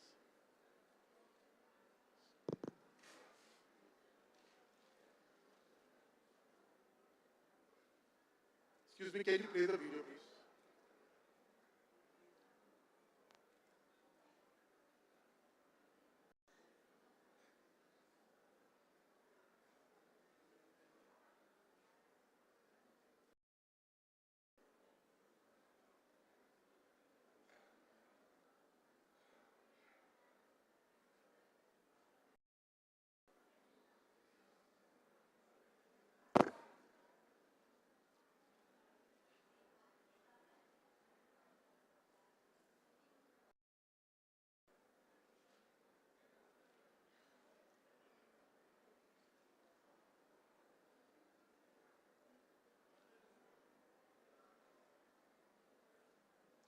Just to show you guys while we play the video, that we have a zero capex model where a hospital does not need to invest anything in creating the infrastructure. We believe that linen should not leave the premise, a dirty linen. So we set up the facility inside your premise with zero capex to the hospital. We deploy our own manpower. We take care of all the costs associated, chemicals, manpower, electricity, water, gas, maintenance of the equipment throughout the contract.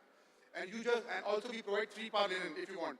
As per your standards, co-branded with your brand of hospital, you just need to pay us per patient, per night, per occupied bed, that's it. Which varies between rupees 80 rupees to 160 rupees, depending upon the scope. And we collect ward to ward. So everything from linen management, bed to bed, apart from laying out of the bed, is handled by us. And that's what, like I said, we've been doing it for multiple hospitals.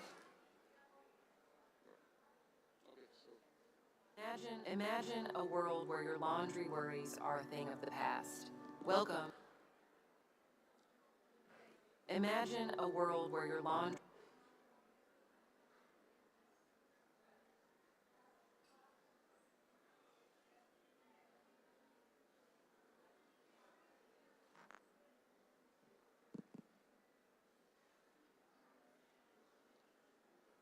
So currently we are... Imagine a world where your laundry worries are a thing of...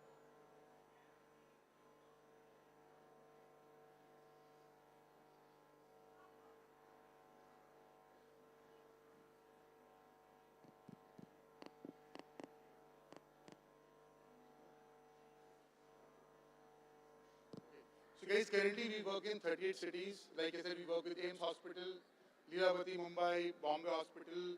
We did a very big setup to handle... Imagine a world where your laundry worries are a thing of the past. Welcome to Quick Clean. Imagine a world where your laundry worries are a thing of the past. Welcome to Quick Clean.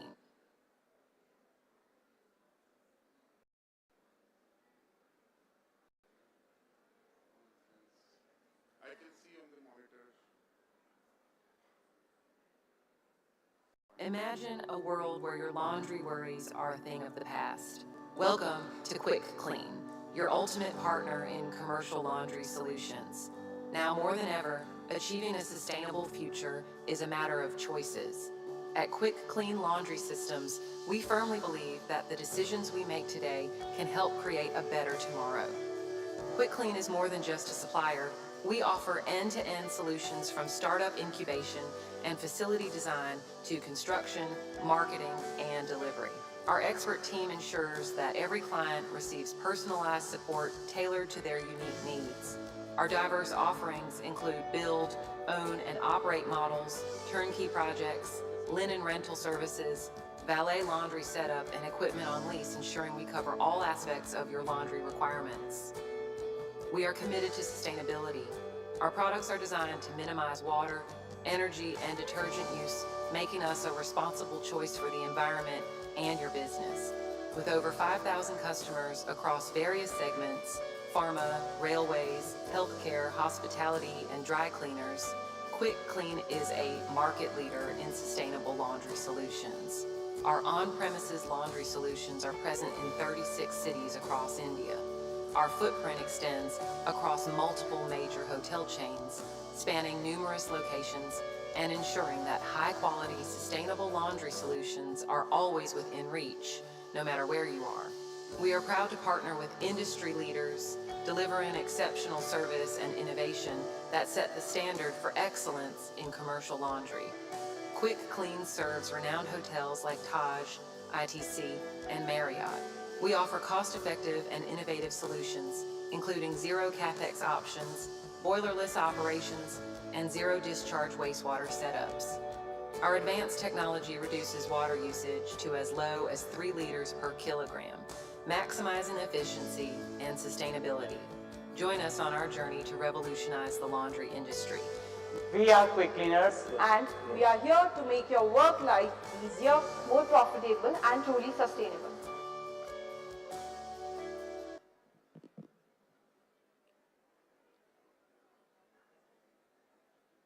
Hello. Just one minute. So guys, like we talked about, we are serving hospitality and healthcare both. And what we mentioned here was, this is a footprint across India working with major healthcare chains. Which we are proud to share is that we are the most sustainable laundry solution company in India. Till today, we have saved millions of liters of water because any company in India washes at almost 18 liters per kg. We do it at 3 liters per kg now. We used to do it at 9. And we can actually even set up a complete recycling system when it comes to setting up an on-premise laundry. So that's what we are revolutionizing the industry with. And the first ever ESCO certified laundry company in India, which is certified from Bureau of Energy Efficiency. And we're the first company to win the Global Sustainability Award and Innovation Award from CNET. Thank you so much. And we look forward to interact with you. If you want us to come on board, happy to do that. Thank you so much. Thank you, sir. Thank you, Mr. Manoj Anshul Gupta, sir. On behalf of the Cahocon, I would like to thank Dr. Manoj Sen and Anshul Gupta for their valuable inputs on over-standard infection control in healthcare practice. Thank you, sir. Thank you.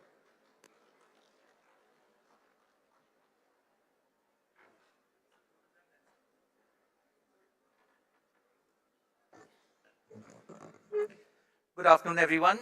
We move on to our next session, which is on whole system quality, how clinical care and non-clinical services drives outcome. May I invite to chair the session Dr. Nirmal Frederick, Managing Director, Nirmal Eyes Hospital, Chennai.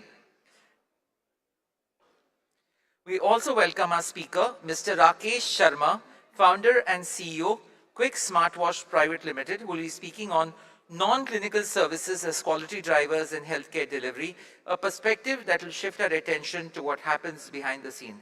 Ladies and gentlemen, post-lunch, sugars are high. May I please have a round of applause for our speaker as well as for our chairperson.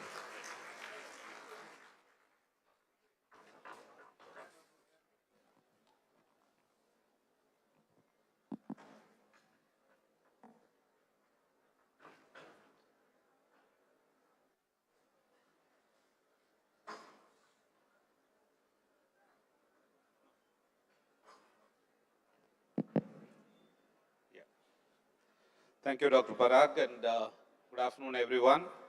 So welcome to this session on whole systems quality, how clinical care and non-clinical services drive outcome. And so quality in healthcare is often spoken in terms of clinical excellence, diagnostic accuracy, surgical precision, and evidence-driven protocols. But the truth is, as we all hospital administrators and those who are running hospital know that quality lives in every corner of the institution. We heard in the last session, the sterility of the linen trolley and the warmth of housekeeping personnel, it changes the whole perspective. So this session is about how clinical care and non-clinical services drive outcomes. It's not just an academic session. It is a daily operational reality for many of us, for every administrator as well as clinician. So in this regard, we have a speaker with us who will be talking to us about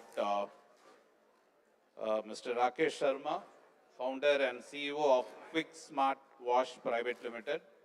Mr. Sharma brings to us a perspective that is both entrepreneurial and deeply grounded in healthcare operations and from the world of hospital linen, laundry and hygiene services. So his topic is non-clinical services as quality drivers in healthcare delivery. So over to you, Dr. Sharma. The floor is yours. Thank you.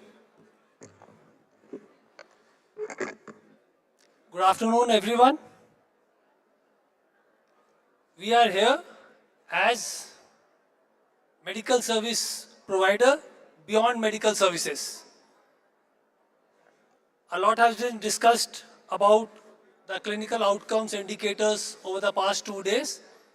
We will carry forward few more things which we say beyond the clinical services. So, we are an integrated non-clinical service provider in this country, and we'll take you through the journey. We understand that a lot of clinical services can be delivered, a world-class clinical services can be delivered, but what about the non-clinical services? Are there enough indicators to measure them? Are they really consistent? There are multiple pillars or the traditional focus of clinical services: the doctors, the technology, the infrastructure. But can a world-class clinical service be delivered without the second layer, what we believe, with a non-clinical service?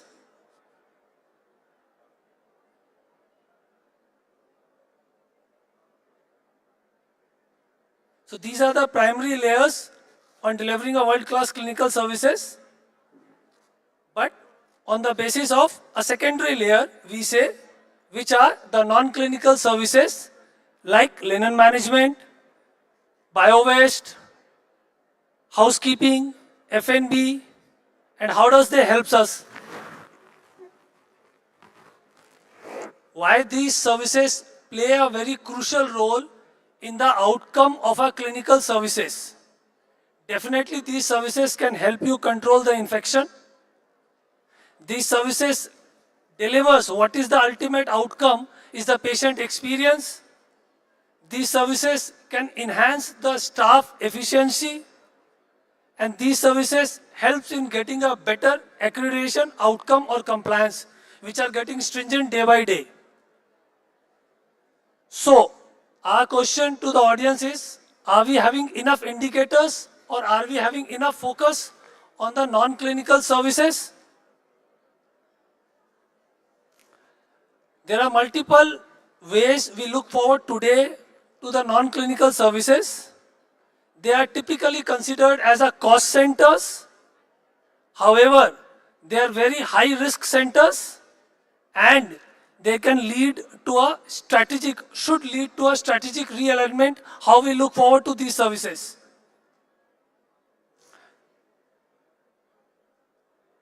There are traditional approach of looking forward to this.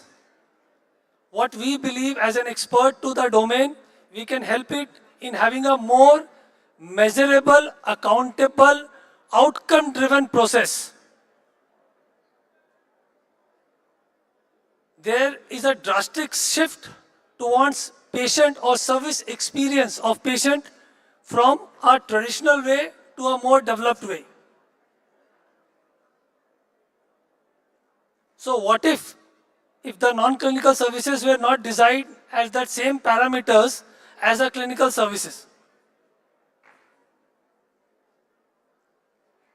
At Quick Smart Wash, we see ourselves as partners in strengthening these non-critical services having a better critical or clinical outcomes. We take really proud in stating we, as a ethos of the company, we call ourselves caring second skin. The first skin is taken care by the clinical service drivers, the doctors, the nurse. We, as a non-clinical service provider, we believe we take care of the second skin. It can be in any format. We are the only company probably who can guarantee you a TAMC, TYMC and multiple 4 pathogens which can help controlling the hospital-acquired infections through any format of the non-clinical services.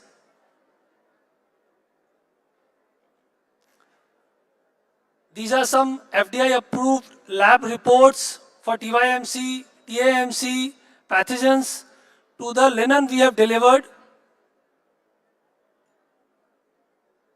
In fact, standing here, we offer this service as a pilot service without any cost, wherein we can come to your hospital, do the testing, let you know what exactly you are delivering to the patient without any cost. And if you wish, then we can definitely onboard you. Linen, food, surface management, we can do it for everything.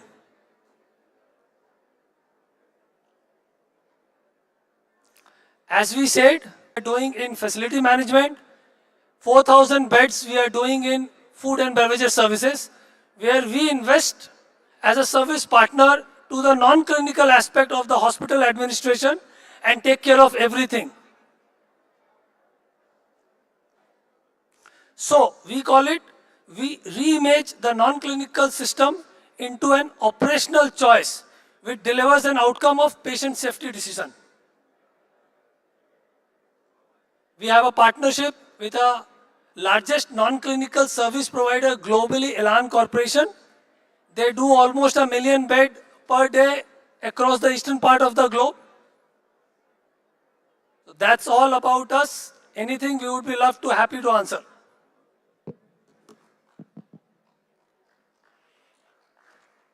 Yeah, thank you, Dr. Rakesh. It's a nice talk and very informative. So I have a question. So how do you create accountability for the non-clinical staff, particularly if it's outsourced vendors? So we have our training skills, sir, where we can train them according to the choice and outcome of the hospitals. We are doing it with multiple. To name one, we are very strong for the facility management company in and around Kerala. So you name any hospital of the Kerala, probably we are the only service provider therein. We own almost more than 35% market share of the entire bed capacity of Kerala. So clinical staff often resist non-clinical staff intervention in the quality matters. So how do... It's a very important question probably according to us, sir. So there are 2 segments when we define a hospital administration ecosystem. One is the clinical output, one is the non-clinical output. For clinical output, we have multiple indicators, how to check, what to do. We have HICC, we have multiple parameters to define that. Are we doing the same regulations with the non-clinical? We know the answer. However, the touch point for the non-clinical indicators like linen management, F&B, facility floor cleaning is the highest the moment the person or the patient enters the hospital. He would be highest touched with the linen. He would be having multiple course of meal as prescribed by the dietitian, liquid, non-liquid, 4 course, 5 course, 6 course, depending upon the category of room he or she may be admitted. and the floor which he or she walks, barefooted, footed, on wheelchair, on whatever it is. So these two should be separated. Globally, all the non-clinical services are probably not managed by the hospital administration, and they are typically given to some experts. This is where we come as a very crucial partner. We invest with you on every non-clinical aspects. In fact, there are hospitals where we have built up kitchen from zero, including the civil of the kitchen. Not only on the equipment, on the civil of the kitchen, and we are operating it. So that's the differentiation on the P&L of the hospital, which matters to the hospital management. We can play a very, very crucial role. Okay. So coming about this food services, so there are certain statutory requirements needed. So how do you take care of this? We take care of each and every license to be acquired for the F&B services, starting from FSI, compliance. In fact, like for example, we have given one report for linen management. You know, every quarter to all these 20,000 beds we do, we submit a bioburden test report, which is a real indicator what linen we are delivering, right? TAMC, TYMC, pathogens, are we within the parameters? CSHD linen, typically after sterilization, we keep it for 7 days. We don't know what is the reoccurrence, you know. So these things needs to be monitored to reduce probably the hospital-acquired infection. We understand as a country we have many challenges, right? But there are solutions to it. We should be inclined towards solution at the most minimalist cost.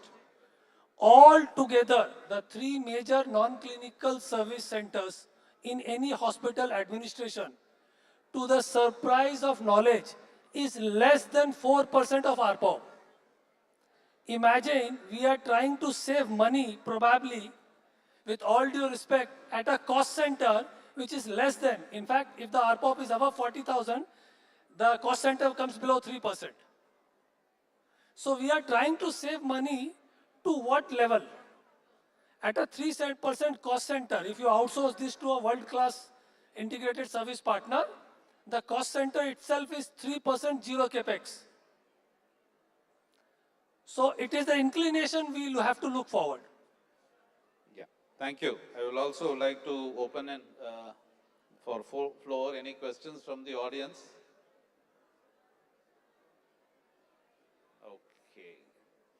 So I think that's a good signal that you made it very clear. So thank you so much for your time and sharing your expertise. Thank you, sir.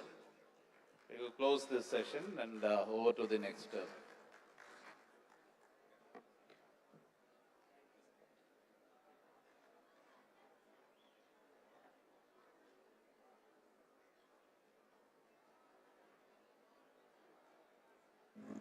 Thank you very much, sir.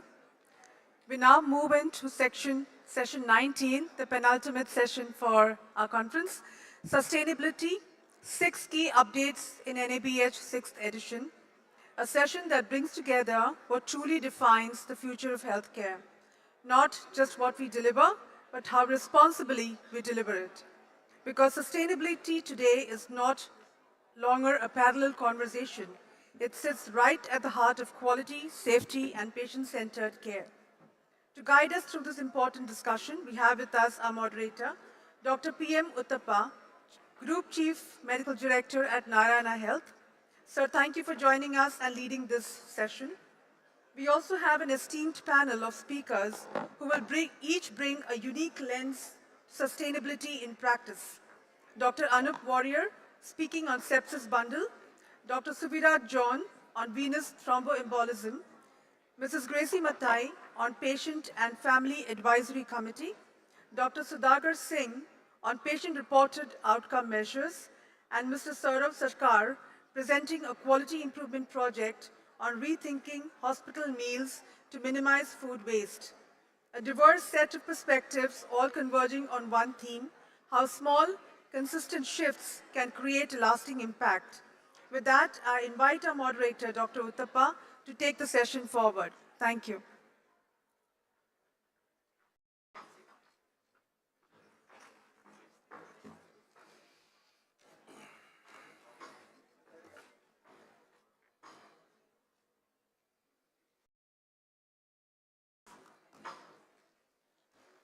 Hello, good afternoon, everyone. I know this is the last session, so if you're all asleep, this is a good time to wake up. If you're feeling tired, that's okay. This session is about sustainability, and nothing tests sustainability like the last slot of a conference. So when we hear the word sustainability, we often think about green initiatives, we think about waste management, energy conservation, but it takes a broader and more meaningful view. Sustainability in healthcare is about sustaining outcomes, sustaining safety, sustaining patient engagement, and sustaining responsible use of resources. So this session is actually about how clinical quality initiatives drive sustainability. It reflects exactly that, from sepsis bundles to VTE prevention, from patient and family advisory committees to patient-reported outcome measures. And finally, a quality improvement project on food waste. Each topic shows how sustainability is embedded into everyday clinical practice. So these are not standalone initiatives. They represent a shift towards healthcare that is safer, smarter, more efficient, and truly patient-centered. So let's begin with Dr. Anup Warrior, Senior Consultant, Infectious Diseases and Chief of Medical Services, Aster Medicity, Kochi. He's going to talk about sepsis bundle. Thank you. Can I have my slides, please?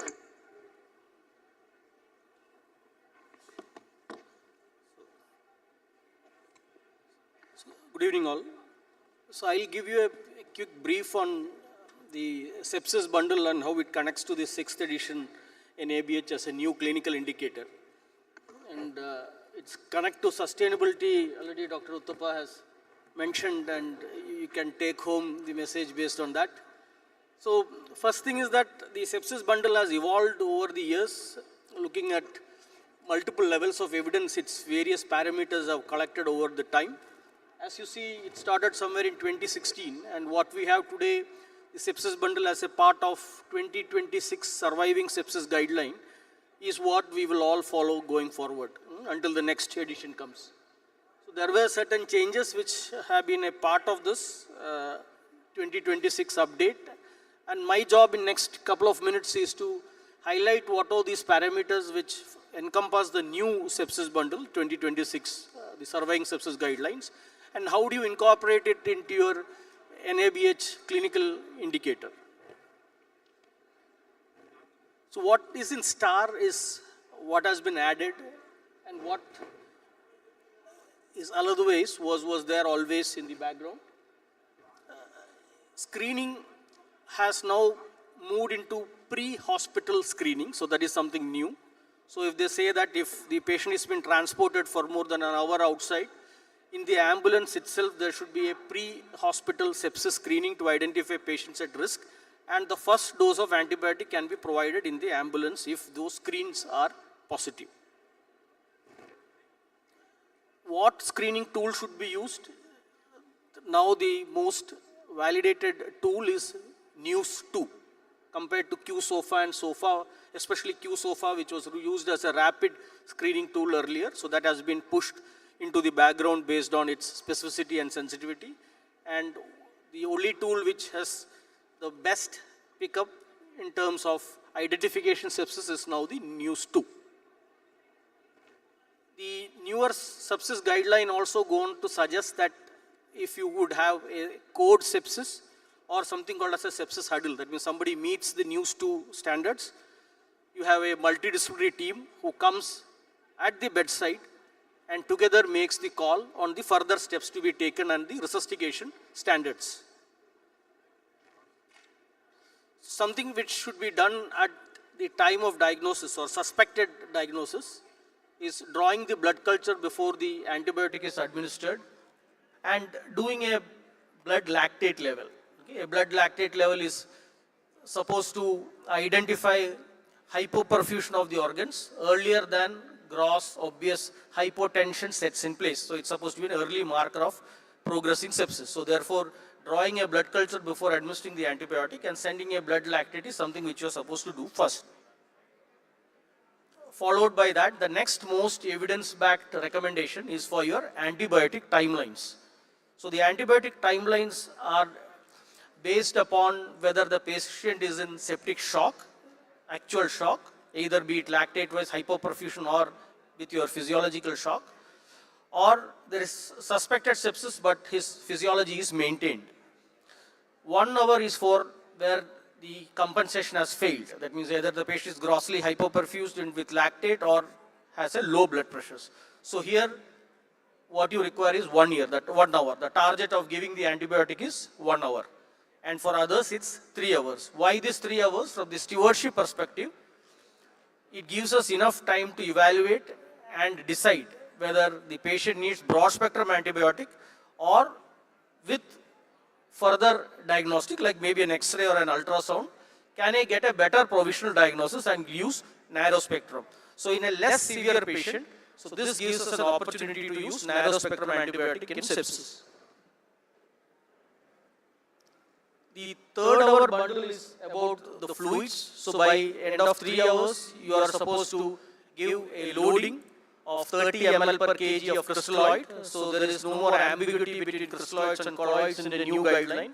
It's crystalloid, so saline is fine, 30 ml per kg to achieve a mean arterial pressure of more than 65. And in elderly, they give a leeway and they say that keeping high MAPs are in fact deleterious for elderly. So keep it between 60 to 65 instead of more than 65 in the elderly. Following this, there is a dynamic reassessment where you look at the perfusion and the achievement of physiological blood pressures with capillary refilling time, raised leg raising test, and serial lactate measurements. And these all are have to happen in the first 3 hours, and you are expected to reach a certain targets by the end of 6 hours. 2 things to be achieved at 6 hours. One, and both of those are new. Okay. So the source control is a very important addition. So we are expected to screen, identify, and perform source control where it is required, like an abscess which requires draining. And if the patient requires or is identified as sepsis, within 6 hours he is expected to be in the ICU. This is something which is again new. So this is the first time that a ICU admission target timeline has been set by the surviving sepsis guidelines. So this is my final slide, and this is how you would operationalize all what I have said. So we need for the NABH as a clinical indicator, we need a denominator. So which are the patients for whom you will check this bundle? You need to evaluate or look at this bundle compliance for all those patients who meet the NEWS 2 criteria with fever who enter your ED. Okay? So what is the screening tool which was recommended? NEWS 2. Will all NEWS 2 come in? You need to have fever to have some kind of a differentiation between sepsis cases and maybe a trauma case. Okay? These are the parameters listed. Blood cultures don't before antibiotics, serum lactate, IV antibiotics, fluid bolus, MAP achievement, source control and admission. You can note the compliance as yes, no, or not applicable. Not applicable because sometimes source control would not be applicable, sometimes within 3 hours or 1 hour will not be applicable. And this would be your compliance for that patient. And this, based on this is how you calculate your bundle compliance for the sepsis.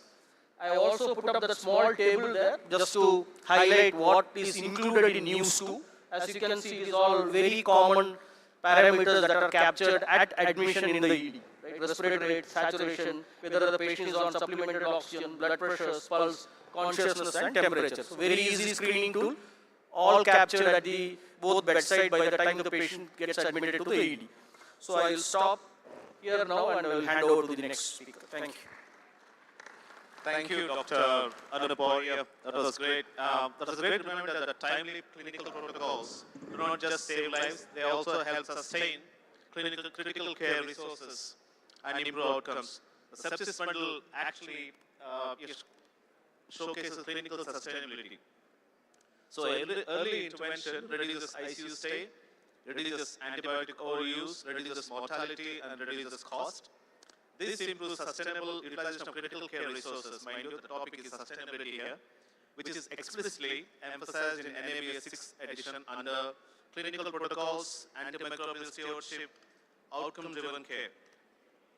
Now we move from early recognition of sepsis to prevention of another major cause of avoidable harm, venous thromboembolism. Prevention here is both a patient safety priority and a sustainability strategy. Dr. Suviraj John, Senior Consultant Laparoscopic and Robotic Surgeon, Sri Gangaram Hospital, New Delhi. Thank you, sir. Can I have the slides, please? Thank you very much. I have a dual task about addressing sustainability, but also addressing the larger Indian context. This here. How do I control the slide? Yeah. Just Thank you. 8 o'clock tomorrow morning, most of us are going to be back at work, including me in my operation theatre. And as surgeons, we are very, very situationally alert and aware about the risks that are in front of us, especially mortality, especially one that happens to you without warning. The number one cause of preventable hospital mortality in India and globally is venous thromboembolism. Due to shortage of time, I can't go into the subject matter. We recently published this editorial a couple of months ago to highlight that the Indian evidence is unequivocal that venous thromboembolism is probably the top cause of mortality in India.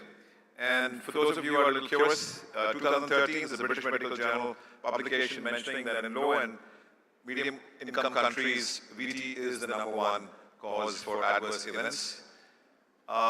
Mortality-wise, in the 1,000 mortality case, 12% of all adult medical deaths was caused by venous thromboembolism. And this is a survey, I'm giving you all Indian data.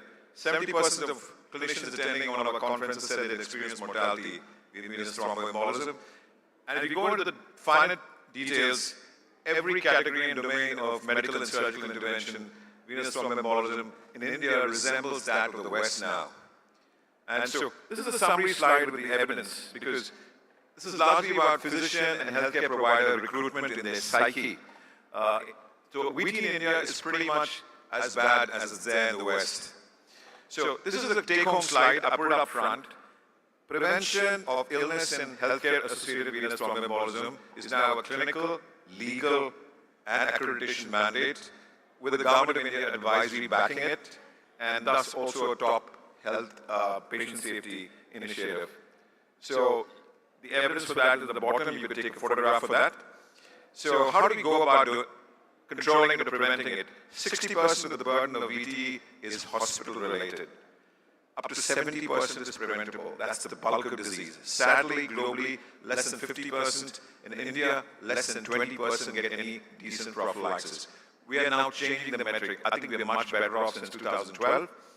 Please also remember, for those of you who don't get convinced otherwise, if not the books, the courts will change your opinion. Today, in 2017, there were 8 cases of pulmonary embolism, the rulings going up to the High Court. Today, there are about 16 cases with a massive shift in the environment, 400% increase in medical legal cases in the last 3 years, and more than half the adverse rulings, half the cases have been adversely ruled for the hospitals and doctors. So VT prophylaxis for many people is the number one patient safety initiative. How do we go about doing it? You have the legal as well as the clinical mandate for it, multiple guidelines which are India specific. And we, since 2012, have argued with the government and the WHO. And the then and the now health minister released the National Patient Safety Implementation Framework, giving you now almost a regulatory mandate, mentioning that VT surveillance and prevention is now the function of every healthcare institution. And the NABH backed it in 2020 with COP16E and launched COP16D. It's also, since 2013, part of the JCI standards. Please, first thing, make sure every hospital, nursing home has its own printed, documented VT prevention protocol and policy. If you don't have one, contact us and we'll help you create one. The main objectives we have now, like the HICC, we've got a VTCC to prevent preventable harm, mortality and morbidity, and medical legal issues in hospitals. This is the essential care pathway or prevention pathway. First, rule out pre-existing venous thromboembolism. A tertiary hospital like ours, the bulk of disease comes to us is actually pre-existing. Almost 2/3, 80% of our cases are pre-existing. Anything after 48 hours of admission is hospital-related. We prepare a clinical order set based on the risk assessment for bleeding and for thrombosis, and then we implement it. I'm not getting into the details because of the lack of time. And finally, you have a clinical order set which has to get constructed within 1 hour of admission. Now we're going to launch the EMR format for that, and this has to be implemented by the doctors and the nurses. We now have VT prevention as a mandated, documented part of our surgical safety checklist. It's now in the 4th column, which is the preoperative checklist. Benchmarks for this, the metrics is you have to have more than 95% compliance to assessment and implementation. We are aiming for 100%, but it's a work in progress. If you're starting today, it's going to take you about 2 to 3 years to get to about 80% compliance if you leave it alone. But you do EMR, you can get to it quickly. This is the bundle checklist. We have a complete team of VT control nurses who spend the better part of the day actually monitoring compliance. And then we have a dashboard which is available to us online and as well as by on-site inspections. We're now involving patients also in giving us data regarding coagulation and circulation, bleeding risk as well as thrombotic risk, and recruiting their involvement in the VT prevention control. It's not just COP16D, which is now your primary reference, but standards from other domains also actually are part of your accreditation, and greater recruitment of these will help you get to a better implementation. There are globally recognized benchmarks for key performance indicators, and you can use them. These are publicly available. And of course, please do your quality cycle. We're actively involved in creating awareness and also kind of a toolkit to help every hospital in India implement this. Please remember, especially for coagulation, as it is for sepsis, risk is extremely individual. It is a multivariate analysis, so you have to do risk assessment. Please ensure institutional and department VT prevention protocol. I'll leave you with a slide. I'll repeat, the prevention of illness and healthcare-associated venous thromboembolism is now a clinical, legal, and accreditation mandate.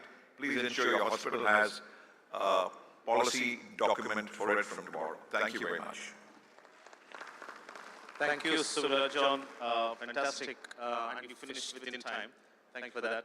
Preventing complications is perhaps the most powerful way of delivering sustainable healthcare. In India, every death is almost a cardiac arrest. VT or thromboembolic phenomenon are underreported and underdiagnosed. Every patient who gets admitted, medical, surgical, obstetrics, or pediatrics should have a VT risk assessment done, period. Okay. Thank you for that. I can see you've done some great work there. So VT prevention reduces readmissions, reduces length of stay, reduces ICU escalation, reduces litigation. So this is a safety-driven sustainability. Remember again, we are talking about sustainability here. NAB's 6th edition strengthens risk assessment requirements, prophylaxis protocols, measurable patient safety outcomes. So clinical outcomes are important, but sustainability also requires meaningful partnership with patients and families. The next talk focuses on patient and family advisory committees. Madam Gracie Mathai, Group Chief Quality and Governance, Memorial Hospitals, Calicut. She's going to talk about Patient and Family Advisory Committee.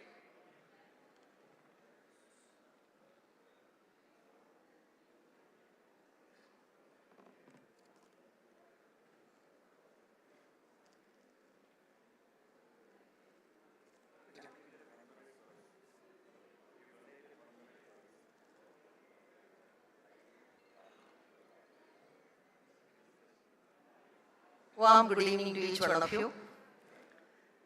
Now, finally we have come to a stage where patients have to be involved in the care of patient.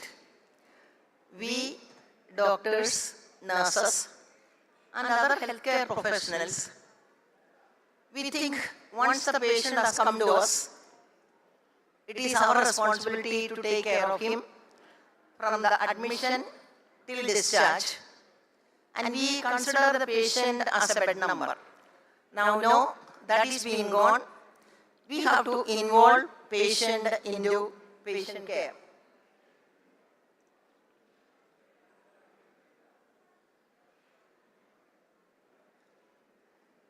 Why? The healthcare is being shifting towards patient-centered care. Patients are not just the recipient of care, but they are the partners in the race of their care. And Patient Advisory Council is a structured way to include patient in their patient care.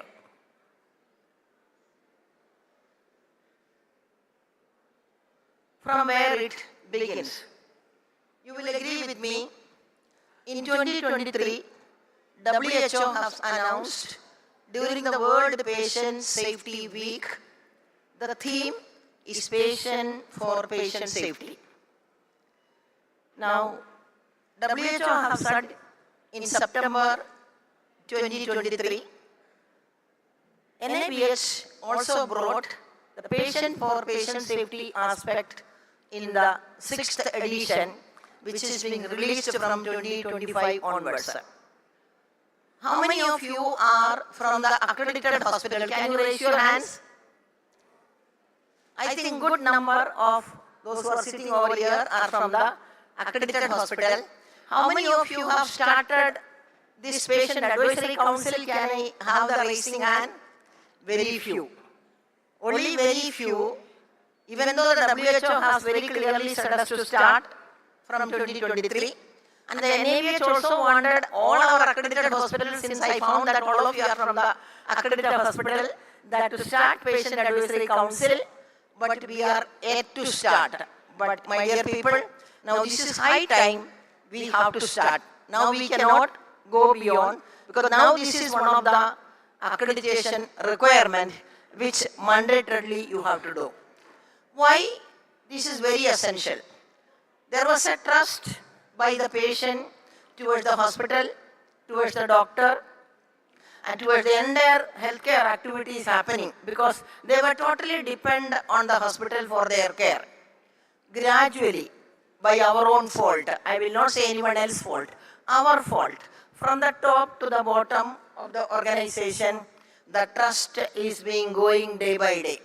And today, I don't think any of our patients have total trust in the care what we give to them. So the trust is being gone. Why? Because n number of errors are happening, and like we have seen one discussion with that moot court type in the morning session. It is that exactly. Each one would like to ship the thing to someone else, and nobody is ready to take the brunt on them. So ultimately what has happened, the trust is being totally gone. And when the trust of the patient is being gone, and there are mushroomings of hospitals are coming, and there are marketing by various hospitals in an unethical way, what will happen? Patient into a hospital where really they are not getting the real care. We have to bring to an end this particular thing which is happening over there. Now, what is the answer for that is the patient engagement. Each one of you will agree with me, when a patient comes to you, they will remain with us maybe for a short period. Maybe 1 day, 2 days, 3 or maximum 4 days. Remaining part of their care is being taken by their relatives at home, or maybe someone else at home, not in the hospital. They cannot be in the hospital for a long period. So they have to be engaged. A CVA patient where you want to give physiotherapy to the patient at home, you cannot keep the patient constantly or continuously in your hospital. You have to send them home, and the relatives or the patient or someone else will be giving them the required physiotherapy. So let us involve the patient into the care of the patient. Another most important thing involving is that each one of you have to think that every patient is a unique patient. You cannot compare, though the patient is having same diagnosis, you cannot compare this patient same. Each patient is a unique, so we have to involve them into their decision making process. Now, how to engage the patient? From the patient and family, we have to form a patient and family advisory council. So every hospital, this was NABH requirement also, and this was WHO requirement also. So let us have a patient advisory council in our organization. Now, what is this? It's a group of patient, families and caregivers. They collaborate with the patient healthcare provider.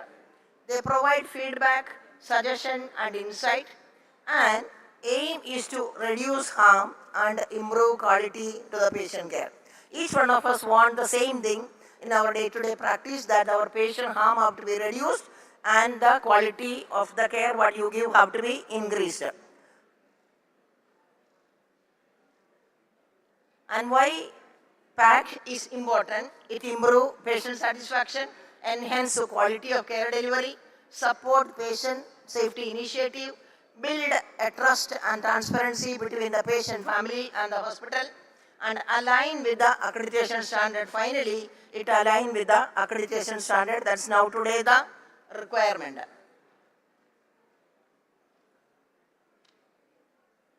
There are various ways we have to form. There are steps in forming this council. Number one, you have to form a core group.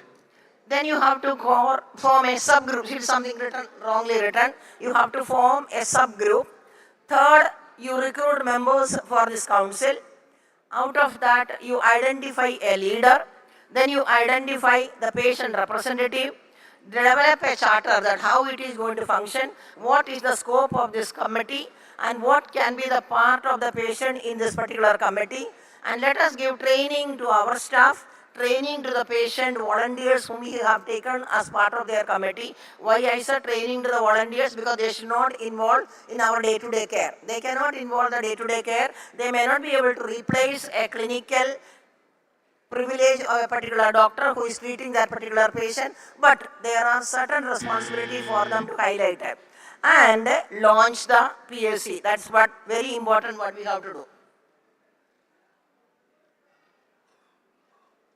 Coming into, when you launch this particular PSC, you have to see that the representative from top management, representative from quality, representative from patient also will be there in this particular committee. And in my organization, we have started this committee in 2023 onwards. And in the September, during the patient safety week itself, we have inaugurated this particular committee. And the chairman of this committee was our director. Even till today, he is the director. Why the director or the owner is being made as a chairman of this committee? Because he is the topmost authority who take decision. And if he chair the particular committee, you know that action can be taken. Very clearly, the scope of patients' involvement, patient relatives involvement is being there. In our hospital, the members of this committee are he, the chairman, and the CEO is the member, the chief of medical services is the member, chief of administrative officer is also the member, and our customer relation manager, these are also the members. We have taken 3 patients. One is the patient himself, was an old patient with a GB syndrome, and another 2 patients were the relative of other patients, those who are admitted over here. With this, we started forming the committee that I said. We have inaugurated the committee in September 2023. And what has happened from September 2023 till now, we have conducted 10 core committee of this meeting. Various patient related, particularly the relatives point of view, patient safety aspect, what they have seen is being corrected, and ultimately we have seen the patient satisfaction is also being improved. When I say one most important thing, one of the suggestions which has been brought by this particular PSC committee is that, see, in our, where you do in the cardiology, when we do the test, the steps were there where the patient has to climb and lie down on the particular coach. Now what has happened? That steps did not have a side railing. So what was happened? Older people, even though that only 2 steps are there, older people could not climb up because of that. There was no railing. They asked us to put a railing, and we put a railing, and then we found that yes, much patients were comfortable in climbing that particular. So there are many such things are there. Moreover, this is not ending over here. It end or it continue till the patient go into their home. So it continue with the home care. So we are activating actually all the 3 main theme point of the CAHO program, that is touch, tech, as well as the trust. All those things have been involved. And most importantly, the patient satisfaction is being evaluated, and we found that satisfaction of 100% it is improved. Now whenever there is a tussle, you know that maybe sometimes when the care is not appropriate or something wrong happened, some complication occur, the relatives were angry or they started grouping. In that time also, these committee members have helped us in solving many of our problems. So we are not limiting this committee inside the hospital itself, but it is limiting to once they go outside, and there also it will be continuing. So I request each one of you to start this committee in your organization, which is very essential for fulfilling the NABH requirement as well as the WHO requirement, and the ultimate aim is that the patient satisfaction. Thank you so much. Thank you very much, ma'am. When patients become partners, care becomes more sustainable, acceptable, and effective. This is social sustainability. As you mentioned, this improves trust, shared decision making, reduced complaints, and improved adherence. This aligns with the new NABH focus on patient partnership, co-design of care, patient engagement governance, and that is sustainable patient care for you. Now that you have treated the patient, done operations or procedures, and what has changed for the patient? How is the quality of the patient? Quality of life has changed for the patient, and that's where the prom come in. We have Dr. Sudhagar Singh, a senior consultant, Sri Ramchandra Medical Center, Chennai, to talk about proms.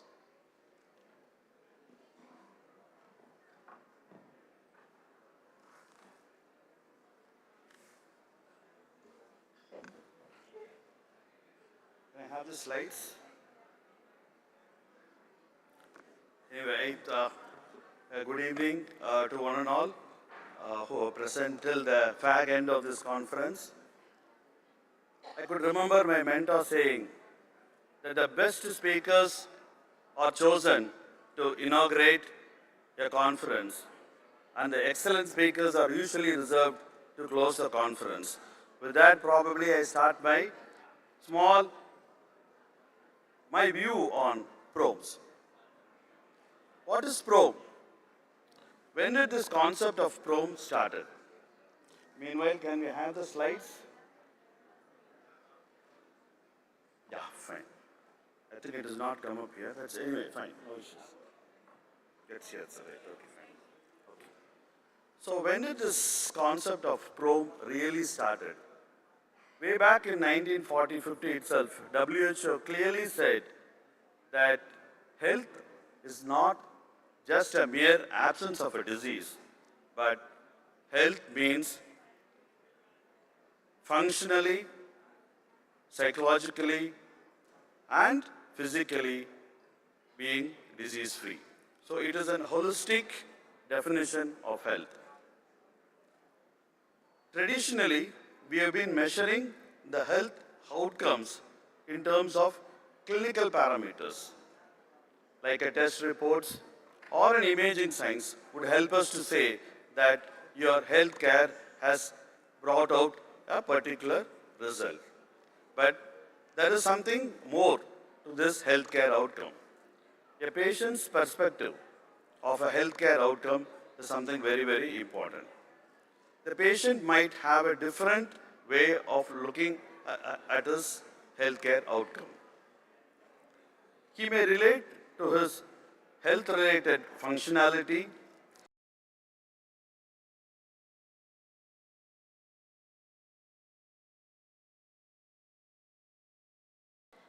He may relate to pain in spite of his clinical parameters being normal. We are missing something. So it is important that we listen to the outcome based on the patient's perspective. That is where PROM comes into very handy to probably assess our clinical care to these patients.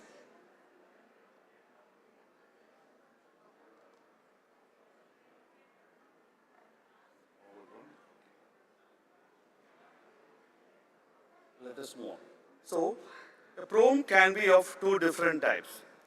A PROM, which I already told you the patient's perspective, if it is predominantly psychological and symptom-based feedback, it could be a generic one, like how did the pain come down, how is he feeling better, how is his sleep quality, how is his emotional upkeep, all the things probably can be categorized as a generic PROM. Whereas we have something called disease-specific PROM, where a particular disease is categorized and a specific questionnaire are designed, which are validated, which are probably the patient has to probably give a unbiased feedback, which with the clinician's non-intervention, these feedbacks are taken and disease-specific PROM are collected.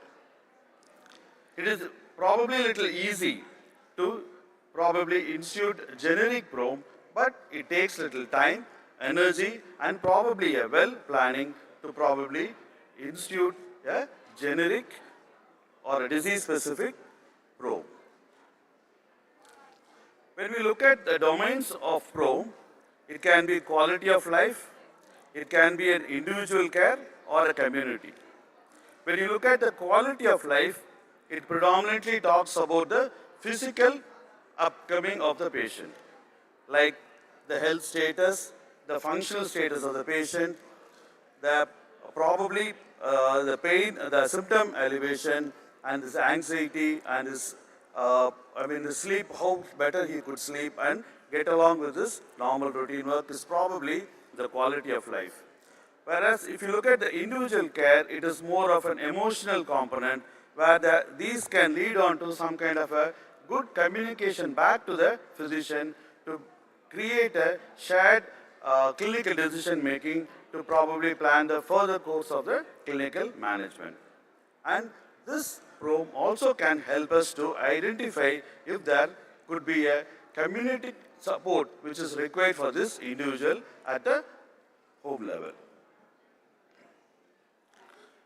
So these are some of the parameters which the PROM looks at. The client practitioner's communication is improved, where there is a shared decision making that happens, and then monitoring, safeguarding, care planning, and provider comparison. You can provide the healthcare providers among one another, how the outcomes could be, and this can help us to improve the quality, and then probably you can integrate different services to make a mark in the outcome of the patient. And there are barriers. Probably you should have a well-planned and a properly validated questionnaire and the resources to implement PROM. And definitely it impacts your services, and a good and documented and collected data, if analyzed appropriately, can lead on to further improvement of the quality of your patient care. This is probably the last slide. So this PROM was probably initiated or probably discussed from the 5th edition, and I think from the 6th edition it has become a standard, and I think every accredited hospital has to have their PROM initiated. These are some of the generic and probably disease-specific PROM which we have initiated in our hospital. Some of the PROM questionnaires we have digitalized, which could be taken probably at the time of discharge or probably at 1 month or 6 months follow-up during their OP visit. So our patient-guest relation can help us to collect this data or we can send a link to the patient where they can share their outcome measurables from their home. With that, I think I thank the organizers for giving this opportunity. Thank you one and all. Thank you, Dr. Singh. What changed because of the care we provided best expense prom? It also represents outcome sustainability. The prom shift focus from volume to value-based care, process to outcomes, and they support long-term outcomes and meaningful recovery. Finally, we move to a practical quality improvement initiative that addresses environmental and operational sustainability to reduction of food waste. Mr. Saurav Sarkar from BM Birla Hospital, Kolkata.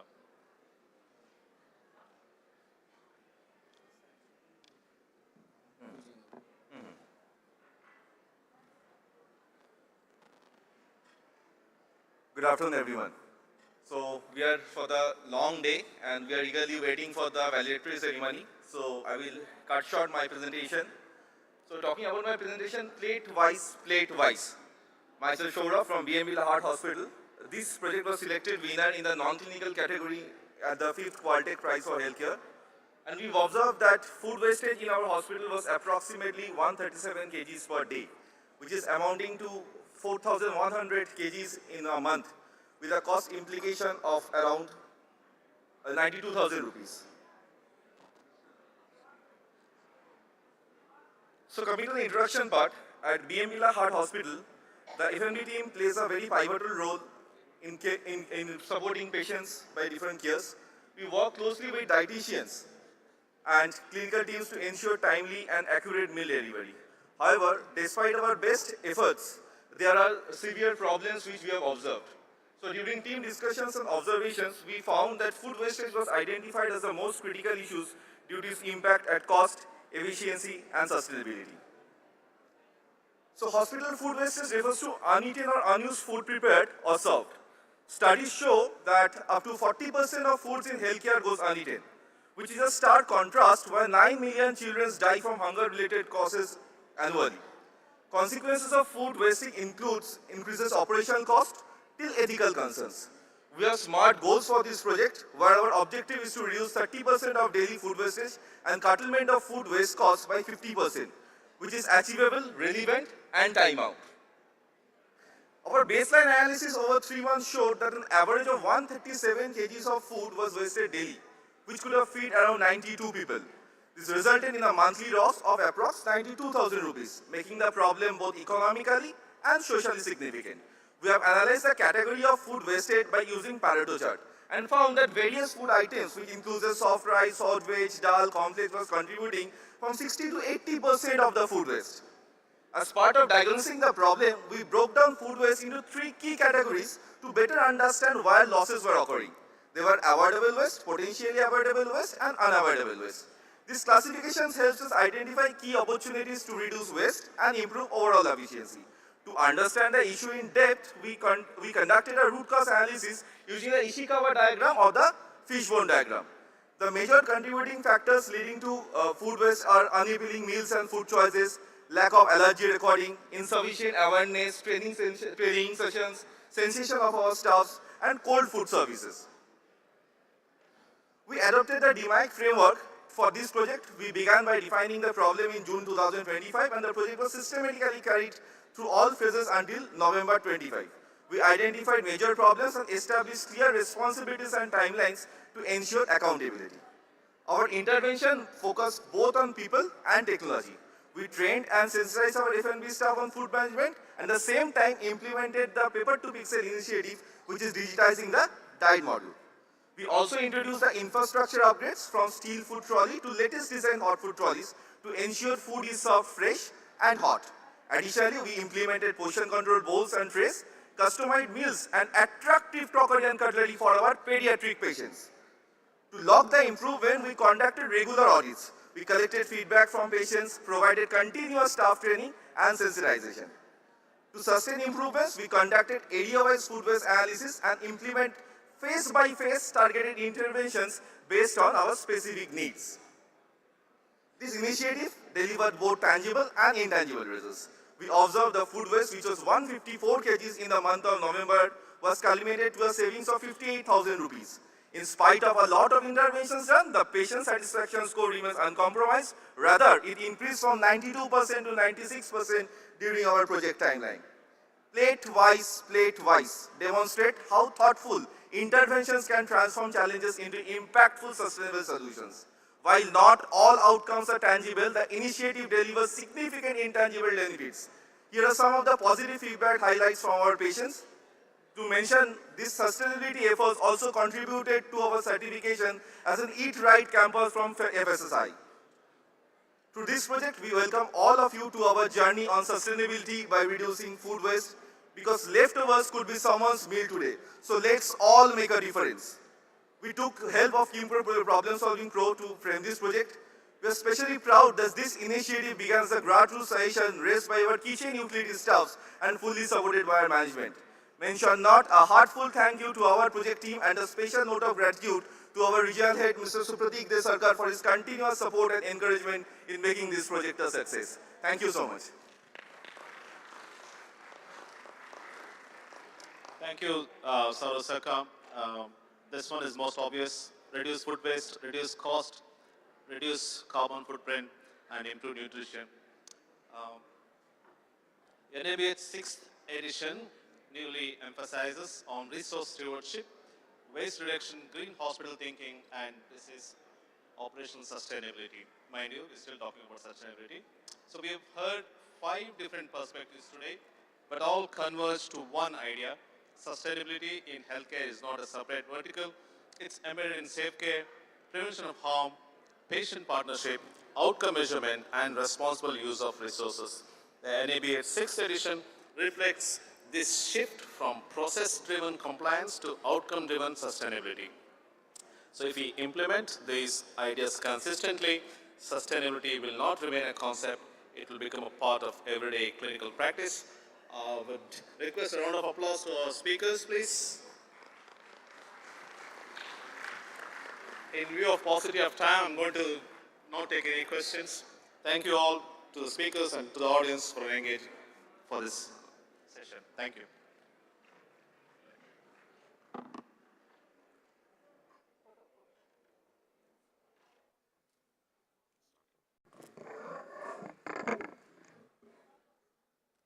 Good evening, one and all. We are at the fag end of the event. We are the valedictory of Cahocon 2026. With me is Devanand sir. And this is Raj. So, as our last panelists are getting off, we would like to call upon the dignitaries on the stage. We first would like to call upon our President Emeritus, Dr. Vijay Agarwal sir. Yeah, Dr. Vijay Agarwal sir, please, on the stage. Yeah, may we call upon Dr. Lalu Joseph, President of Caho. Onto the stage, Dr. Parag Rindani, Secretary General Caho. Dr. S.K.L. Garcia Elorio, President and Board Member ISQA. May we have your presence on the stage, sir. Garcia, sir.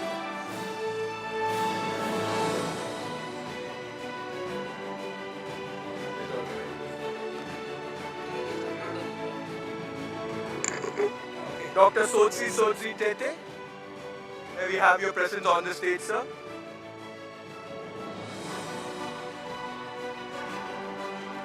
We have the honor of inviting our chief guest for the event, Padma Shri Srimati Mallika Srinivasan. Madam, we respectfully invite you to come to the stage.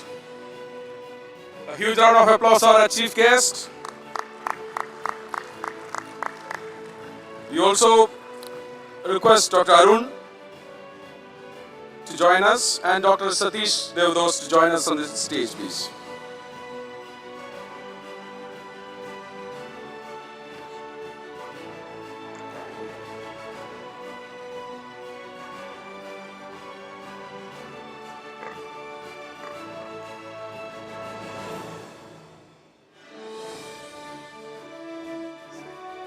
So, ladies and gentlemen, it's our privilege to honor and introduce our chief guest, Padma Shri Srimati Mallika Srinivasan, one of India's most respected and influential business leaders. Mr. Srinivasan is the Chairman and Managing Director of Tractors and Farm Equipment Limited, one of the largest tractor manufacturers in the world, and with a strong global presence and diversified operations across agriculture machinery and engineering solutions. Often referred to as the Tractor Queen of India, she has played a transformative role in advancing farm mechanization and empowering rural economies, not just in India, but across over 100 countries worldwide. Beyond her corporate leadership, she currently serves as the chairperson of the Public Enterprises Selection Board, Government of India, and has been a key contributor to global economic dialogue, including leading B20 India Task Force on Global Trade and Investment. She is an alumni of the prestigious Wharton School and a gold medalist in econometrics. She combines academic excellence with deep industry insight. Her contributions have been widely recognized, including the Padma Shri, one of India's highest civilian honors, along with numerous global accolades for leadership and entrepreneurship. Most recently, she was honored with a Lifetime Achievement Award in 2025, recognizing her enduring impact on the industry, technology, and inclusive growth. Beyond business, she is deeply committed to healthcare, education, and cultural preservation, supporting institutions such as Shankar Netralaya and promoting Indian classical arts through philanthropic initiatives. Ladies and gentlemen, please join me in extending a warm and enthusiastic welcome to a visionary leader, a nation builder, and an inspiration to many, Padma Shri Srimati Mallika Srinivasan. May I request the Caho leadership team to honor Madam.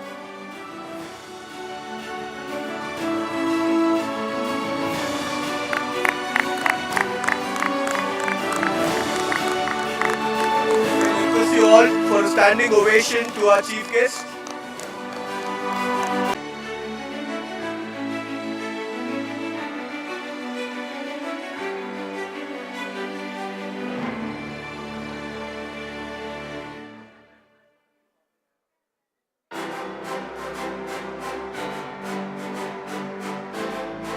Welcome, madam.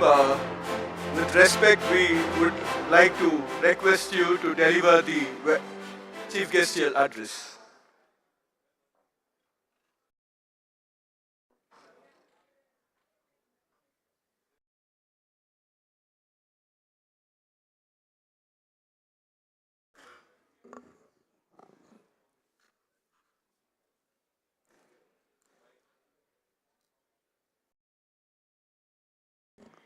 Good evening, everybody.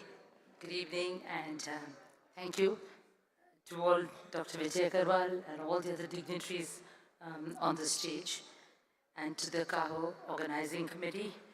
Thank you for this very unique opportunity to participate at this valedictory function of an initiative that has really stood for excellence. Excellence is achieved through the creation and fostering of a multi-stakeholder ecosystem that is built on the foundation of an aligned vision and common values. For me earlier today, as Dr. Agarwal explained, the way it was founded and the way it has spread and grown, I think it really exemplifies this kind of a multi-stakeholder approach. Caho has very successfully done this and played a pioneering role towards quality and excellence in healthcare, bringing together, it's amazing. When you walk through and you see all the stalls and you see the variety of participants, it's really quite fascinating how it has brought together institutions, labs, product companies, clinicians, all under one umbrella to create that alignment, spread the knowledge and practice on quality, and as I have been told by every organizer consistently, which says that the mission is really clear, it's quality as reflected in patient safety. There's not a person whom I've met today who has not said quality reflected in patient safety. And I think that shows great alignment, great alignment. You look at the healthcare sector, and as a complete outsider to this sector, I'll say, and I'll talk a little bit about it. my impressions at least, right or wrong, India is certainly a leader in South Asia as far as healthcare is concerned, excelling in preventive outcomes. I know we have a long way to go, Dr. Agarwal, we discussed that this afternoon, and a recognized leader in lab systems. However, in terms of we don't rank that high when it comes to general healthcare access, at the same time being top-tier destination for medical tourism and international patients, an apparent contradiction. With efforts of organizations like Cahocon, the impact, and we do have some excellent centers of excellence, those that will have, with your effort, will ripple out the impact of this into the entire medical care ecosystem. Yours is a dedicated effort, continuously seeking to enhance standards of care to achieve international benchmarks. Through your institution, to me, as I was reading about you and learning from Rama about a little bit more about what you've been doing, to me what stood out is that you have shown that excellence in quality is not just a destination, but a mindset of an entire ecosystem. And hence today, I thought I'll share this insight. What I truly believe is that excellence mindset that you foster is indeed India's path to prosperity and development. And I'd like to just touch upon it. As a nation, we've made huge strides, and I think the compere did mention that I had an opportunity to work closely with government on this nation-building exercise. And I therefore say this with a lot of passion and commitment to it. Over the last decade, we've made huge strides to become the 4th largest economy. We are aspiring to be 3rd largest by 27-28. We rise to the upper middle income group of countries by 2030 and Viksit Bharat by 2047. Let's pause for a second and look, how are we going to get there? The study of the development journey, if you look, of our very successful Far East neighbors showcases that this excellence mindset that you are propagating, and I believe is the future of the country, has been the game-changing driver of growth and prosperity. Japan, for example, after facing economic collapse and ostracization completely post-World War II, built its economy on the foundation of excellence and quality. After the devastation of the war, South Korea positioned itself in the world economy on excellence and innovation. Today, towards our ambitious goals, we need to recognize that all the key areas of our ecosystem, be it healthcare, education, infrastructure, industry, these are all individual ecosystems that are very closely interconnected. And hence, the excellence and quality mindset needs to pervade each of these ecosystems simultaneously. If it doesn't, we can't progress together as a nation. A mindset of excellence and quality needs to be the core of Brand Bharat. To build Brand Bharat, this mindset must be embedded across our socio-economic paradigm and address the gaps that hold us back across key sectors besides healthcare, education, manufacturing, infrastructure, and I'll share just a couple of examples. Take education, for example, and I think there was an interesting discussion on this over coffee as well today. Our country, it's a very important area, undoubtedly, as you all will agree, as we move towards becoming a developed nation. We have a growth ambition that means real GDP growth has to grow at 7 to 8% over the next 2 decades. This is a tall ask, and education is key. Our access to education and enrollment in schools has progressed exceedingly well, over 95% over the last 2 decades. Employability is strong in certain streams, engineering, accounting, MBA, and governmental measures to strengthen vocational training has paid quite rich dividends. But yet, if we pause and think, none of our universities or engineering colleges figure in the top 20 of the world. As we aspire towards excellence, a strengthening of our foundational education system, and I was a bit surprised to see a report the other day that said 14 to 18-year-olds often struggle with mathematics and reading. In terms of quality, therefore, our foundational education system needs emphasis and curriculums need to be aligned with emerging trends that meet employability criteria. These are some key impetus areas. Simultaneously, strengthening our teaching and research institutions at the apex of the education pyramid will drive that excellence mindset throughout the ecosystem to achieve world class. Coming to manufacturing, which is really where I work, recent geopolitical events have only reinforced our country's resolve towards that visionary direction that was set by our Prime Minister for an Atmanirbhar Bharat. Excellence in manufacturing, earlier, we were just, it was low-cost country. Today, excellence in manufacturing and choice of India is led by innovation, IP creation, quality, and best-in-class competitiveness. Such an ecosystem only will empower us for a sustainable growth and for building our brand Bharat. A number of you would have heard about the GCCs set up in India. The GCCs set up the indigenous R&D by established corporates, the vibrant ecosystem, startup ecosystem, and our own AI capability.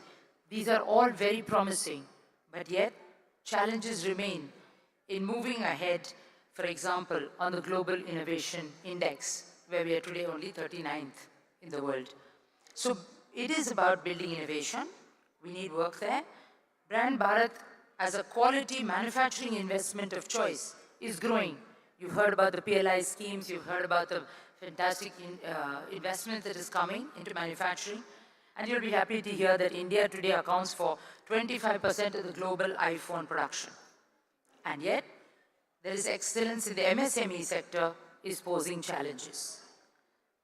Depth and strength of the economy is determined by manufacturing excellence across all tiers, very much similar to what you face in the healthcare industry that needs to spread across all healthcare practitioners and institutions. Infrastructure has become the key enabler for productivity and competitiveness. While undoubtedly you'll agree that massive strides have been made through investment, railways, metros, roads, ports, warehouse, logistics, they've been made. And yet, infrastructure costs remain elevated, warehouse capacity remains short, and many cities remain congested. Infrastructure excellence, therefore, is a continuous journey, necessarily having to be undertaken at the highest speed, given that it is the backbone for all sectors. And therefore, excellence for us as an ambitious nation is non-negotiable and needs to be broad-based, cutting across all sectors of economic activity. In my belief, I think there are three pillars that cut across all sectors, irrespective of whether we're in healthcare, infra, industry, or even agriculture, that lie at the heart of excellence. First is technology adoption. We have made very significant progress on technology adoption. The digital public infrastructure is the biggest example that comes to mind. We've set global benchmarks. UPI hit 20 billion transactions in February 2026 and now available as a platform to friendly countries as well. India has achieved one of the fastest rollouts of 5G technology, and AI and digital tools are being rapidly adopted and have enabled us to leapfrog in terms of development. And I was happy to hear that AI is making a lot of progress in healthcare, even as compared to manufacturing.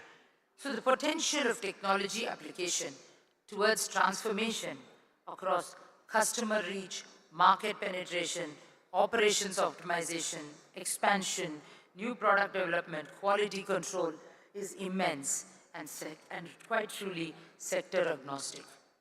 Secondly, excellence must span every role, blue collar or white collar, senior or junior, support staff or line staff. With automation, and I was asked an interesting question this afternoon saying, are we really going to is it really going to impact employment at the lowest level? With automation, digital, and AI coming into very rapidly into traditional roles that have been there in organization, certainly an upgradation of skill sets across all levels is emerging as the need of the hour. It becomes the responsibility of each one of us here. It becomes the responsibility of all stakeholders in national development. They can be corporates, they can be associations, organizations, NGOs, educational institutions, vocational training institutions, or government. Skill building is a national priority today. We need to make our skills relevant.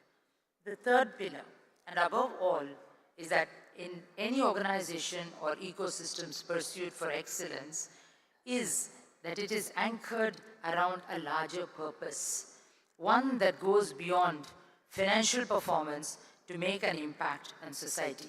And that's what really interested me about Caho, because Caho certainly has a well-defined, larger purpose that is spawning excellence. Today, as I walked in, I saw the number of awards that are here. We had the privilege of felicitating individuals and institutions whose contribution to quality, safety, and excellence in healthcare have been truly exceptional. These quality champions, as you call them, epitomize the belief that excellence is the path to prosperity, and these awards bring the champions into the spotlight that they richly deserve. What is particularly inspiring is the span of generations represented here. Through the Lifetime Achievement Awards, we are honoring veterans. Through the Young Achievers and Clinicians Awards, we are celebrating the energy, the innovation, and the commitment of the next generation to a better future for all.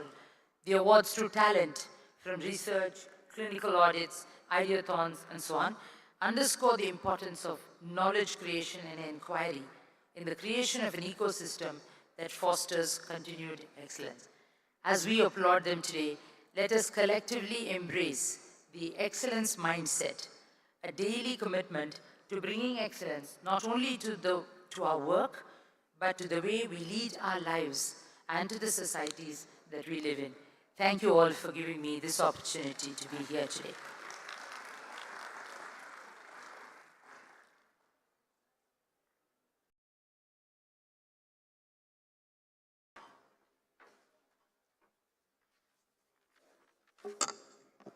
Thank you, Madam, for your inspiring speech, and thank you for being here today. So we have some important announcements to make. You have seen the grandness of Cahocon 2026. So we'll have a glimpse of what's going to come for the next 1 year. The flagship events of Caho. So first up would be the Cahocon 2026. May we have the video, please?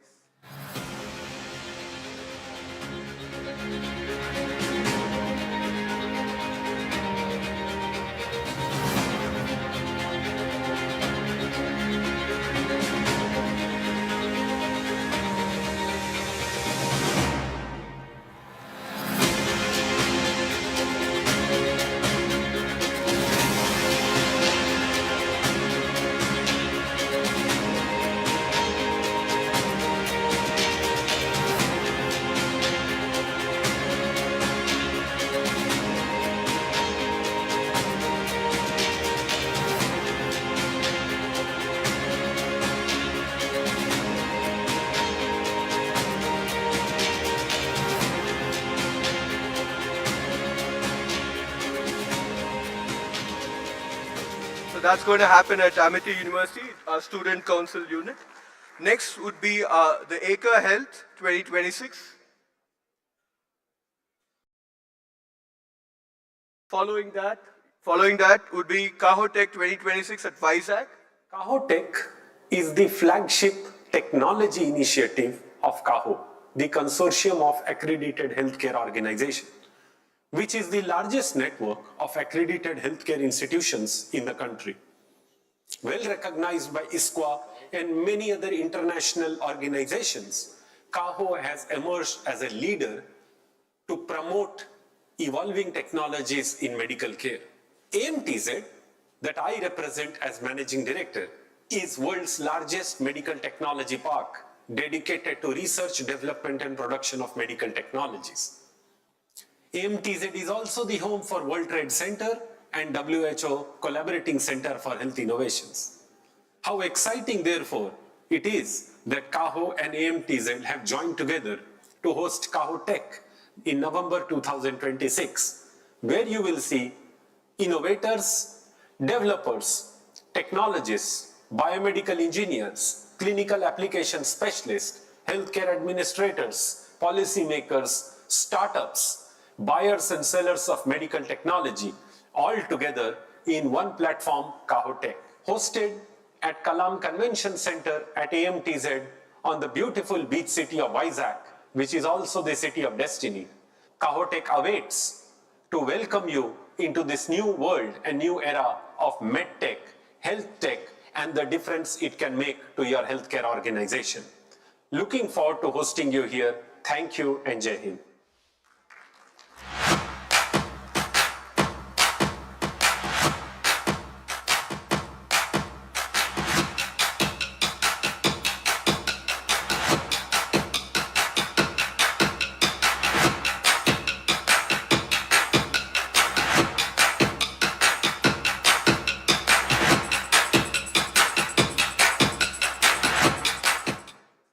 So that's in the mid of November. Next would be our marquee event, Caho Diagnosticon 2027, after the successful one at Indore this year. So this would be at Bangalore.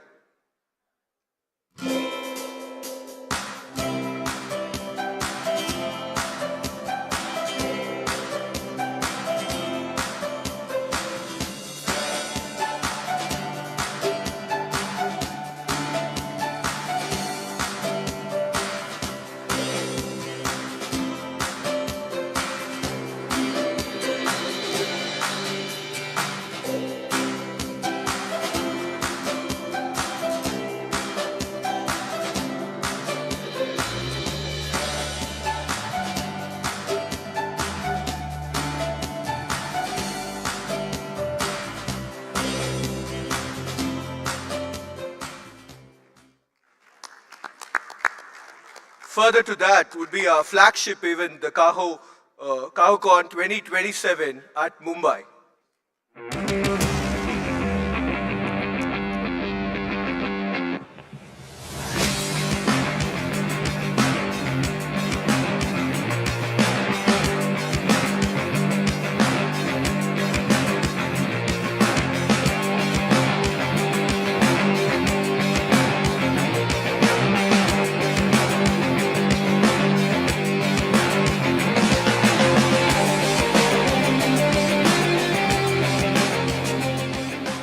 So every year we are getting bigger and better, and next year Mumbai is going to prove it again. This year we had more than 2,500 plus registrations, 250, 300 speakers, including our pre-conferences, various invited delegates and stall owners, all put together 4,000 plus people in the last 3 days has been part of this majestic event. And definitely, we are very sure next year it is going to be bigger and better. May I call Team Maharashtra to come and take the baton as we pass on the baton.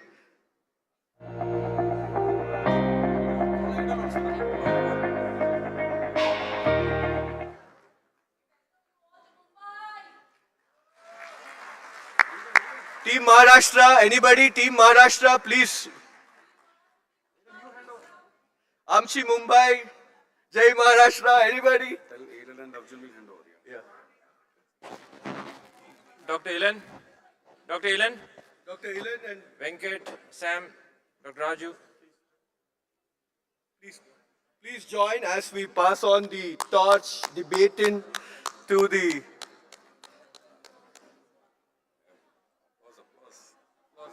Come on, team. Let's give a big hand to Team Mumbai and Team Maharashtra.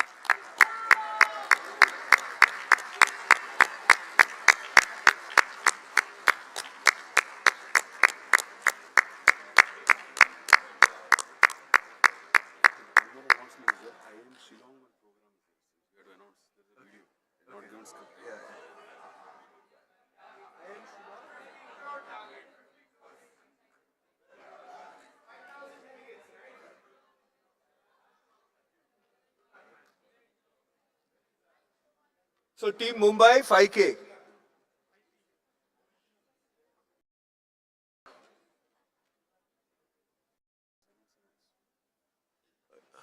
Yeah, another flagship program of Caho has been our partnered program with IM Shillong. We have, let's have the AV please.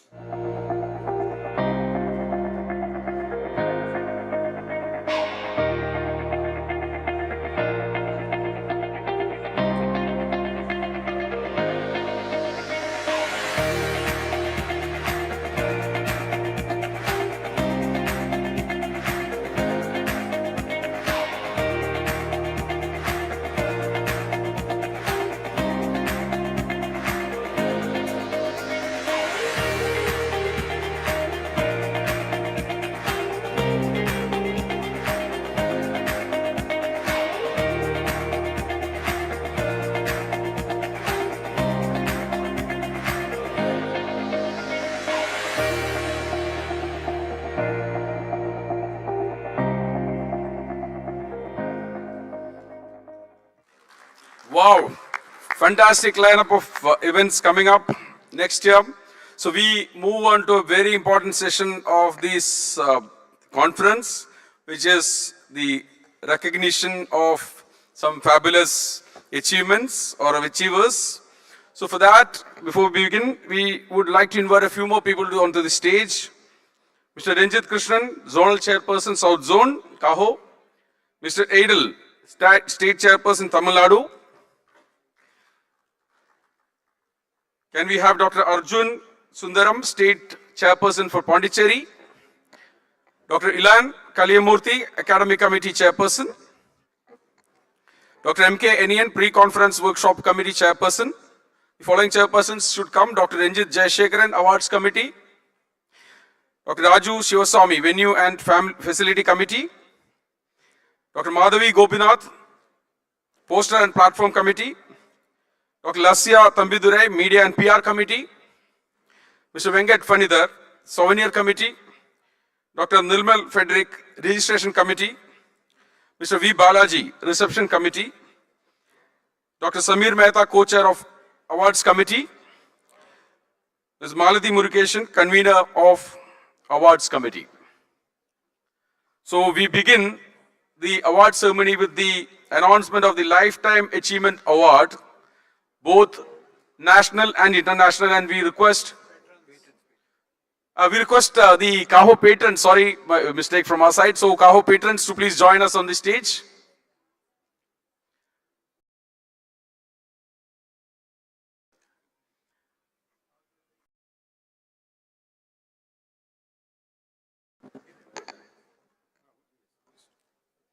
Are you ready? Yes. For the Lifetime Achievement Award National, we present to you Madam Gracie Mathai.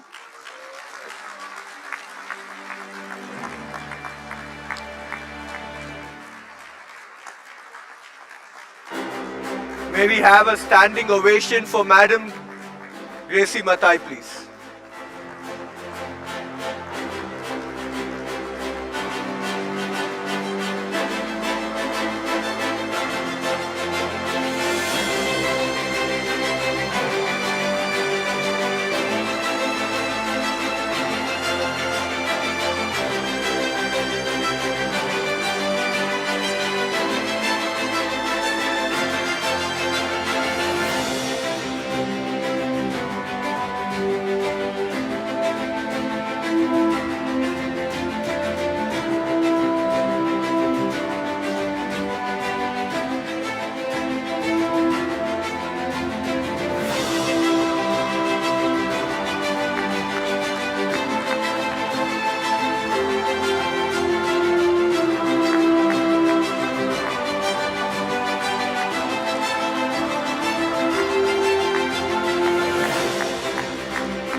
Madam Gracie Mathai embodies dedication, courage, and quiet transformation in Indian healthcare. Her journey spanning over 5 decades, from being a bedside nursing to Chief Executive Officer of Baby Memorial Hospital, is both rare and deeply inspiring. It is breaking barriers in a system where such a rise for nurses is exceptional. Her leadership is rooted in compassion and expressed through an unwavering commitment to quality, patient safety, and ethical care. Through pioneering contributions to accreditation and quality movements in India, she has strengthened systems, mentored leaders, and elevated the nursing profession. A recipient of the FICCI Healthcare Excellence Award 2023, she represents the very best of healthcare leadership, competent, compassionate, and courageous.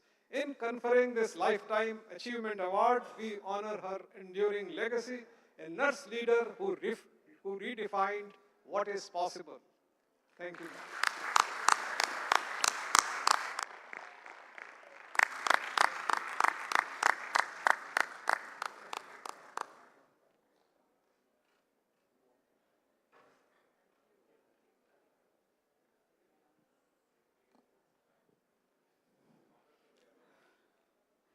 Now for the Lifetime Achievement Award International, we have our own CEO of ISQA, Dr. Carsten Engel.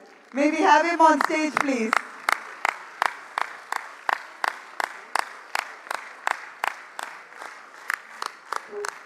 Let us rise and give a standing ovation.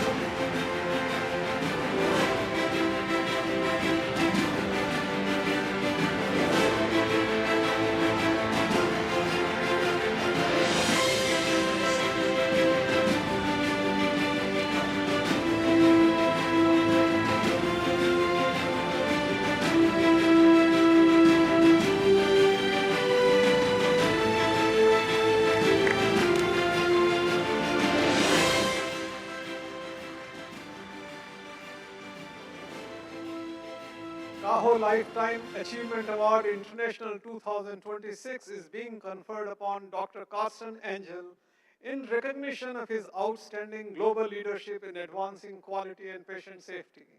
A physician trained at the University of Copenhagen, Dr. Engel brings nearly 4 decades of experience spanning clinical care, leadership, and quality improvement. His early years as an anesthesiologist were followed by a distinguished tenure at the Danish Institute for Quality and Accreditation in Healthcare, where he served as the Deputy Chief Executive.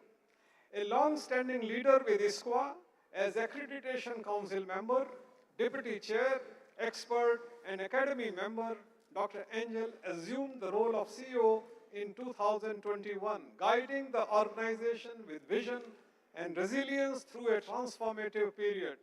A passionate advocate of person-centered care, Dr. Engel has championed global dialogue, knowledge sharing, and the continuous evolution of accreditation systems to meet the emerging healthcare needs. His leadership continues to inspire a collective pursuit of excellence, safety, and equity in healthcare worldwide. His commitment to collaboration, innovation, and person-centered care continues to inspire the global healthcare community. Thank you.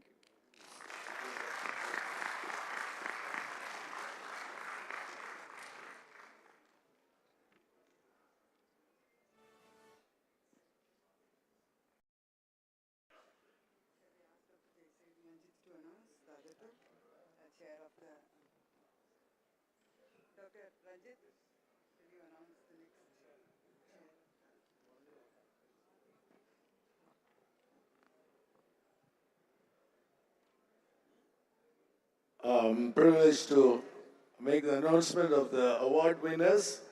To start with, I'm happy to announce that the Quality Champion Award has been awarded to Dr. Jayalakshmi Jayarajan.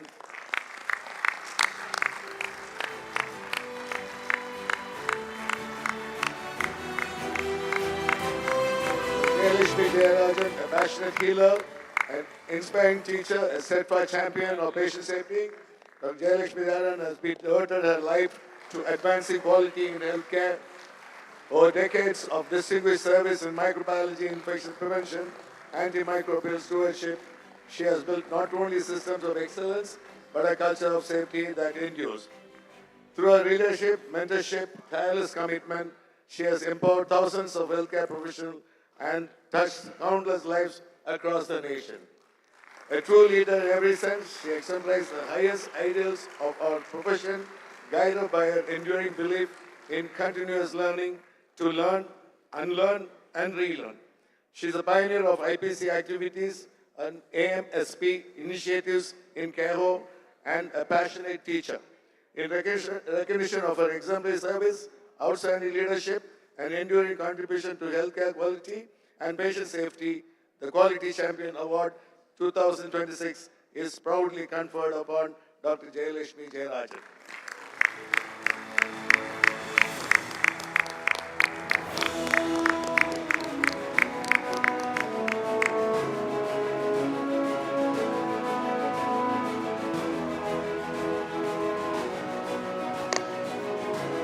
Next, we will have the award for the Quality Champion Award International. Yes, the family members can The join family in. members, yeah.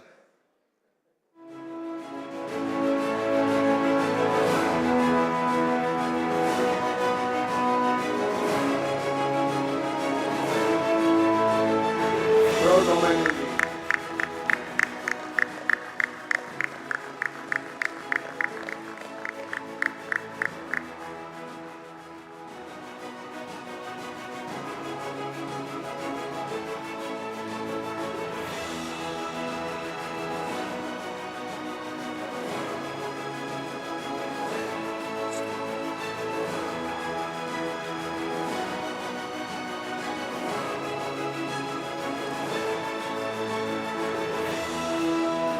Next will be the Quality Champion Award International.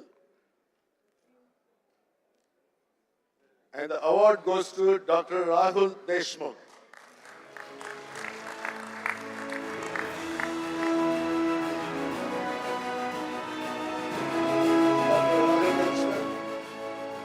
Welcome onto the stage. Dr. Rahul Deshmukh is a distinguished clinical leader, anesthesiologist with over 25 years of experience, currently serving as Director Quality of Zuleika Healthcare, a Fellow of ISQA and an International Physician Consultant of the JCI. Dr. Deshmukh has pioneered transformative safety initiatives, including the first IHI age-friendly hospital in the MENA region.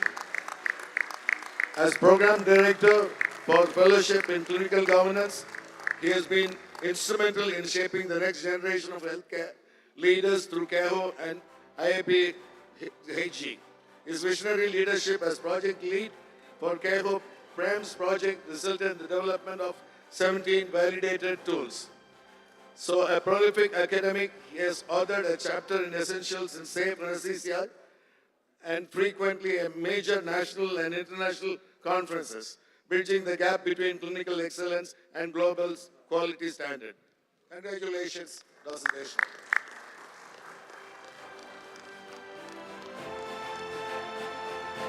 Next award section is Young Quality Achiever Award.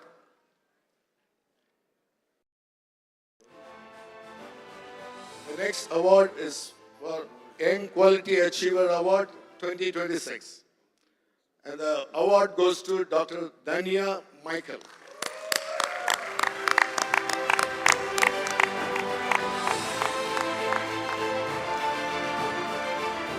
Dania Michael is a distinguished healthcare quality professional with over 20 years of experience, including more than a decade dedicated to patient safety and quality.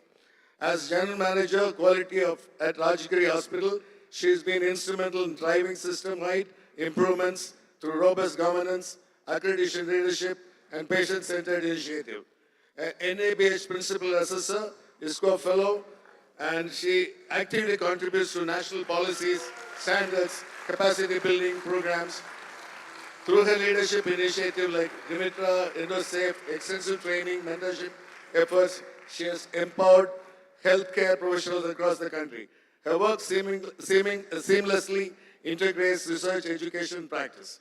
She is being honored with the Young Quality Achiever Award 2026 for her exemplary leadership, sustained contributions to advancing patient safety, and her enduring impact on strengthening quality system in healthcare. Dr. Danya Michael.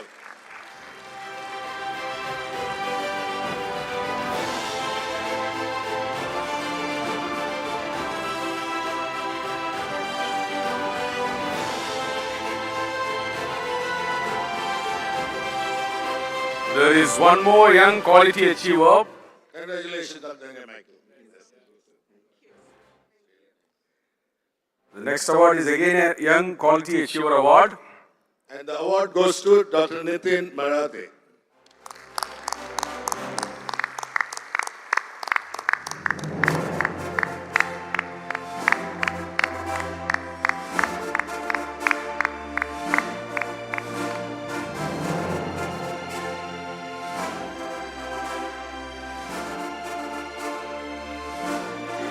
Dr. Nitin Marathe is a committed healthcare leader with over 14 years of experience, including a decade in patient safety and quality.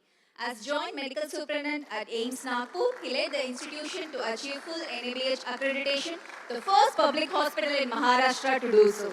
He has significantly contributed to capacity building, training over 500 professionals through the IAM AIIMS Nagpur program, and actively supported in national patient safety initiatives with Ministry of Health, Family Welfare and DGHS, demonstrating strong leadership at multiple levels. Dr. Marathe's dedication to advancing quality and patient safety in India's public healthcare system makes him a truly deserving recipient of the Cahocon Young Quality Achiever Award 2026.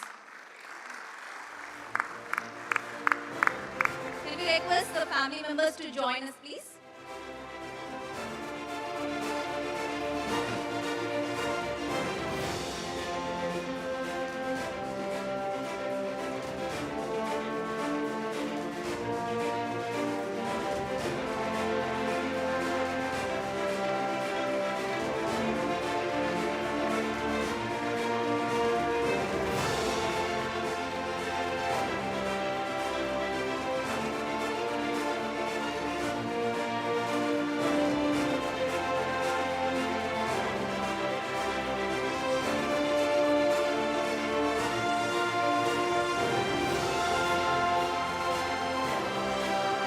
The next award is for Young Clinician Leader in Quality and Patient Safety, the Dr. Joseph Fidelis Memorial Award.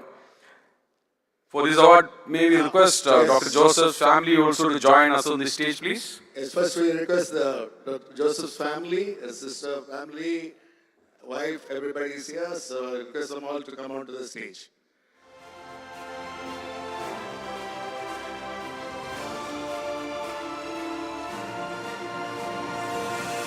So this is a very important award, an award to be honored. And about the particular award, I request Dr. Lalu to say a few words. Dr. Joseph Fidelis Memorial Award has been initiated by the family in memory of Dr. Joseph Fidelis, who was a strong proponent of quality and patient safety, very young anesthesiologist, and we fondly remember his contributions to Cahocon and his dedication to promoting the cause of quality and patient safety.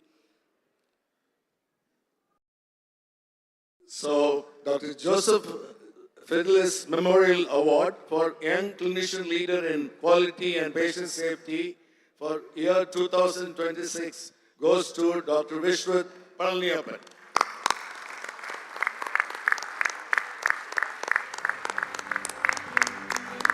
Dr. Vishwath Palniappan,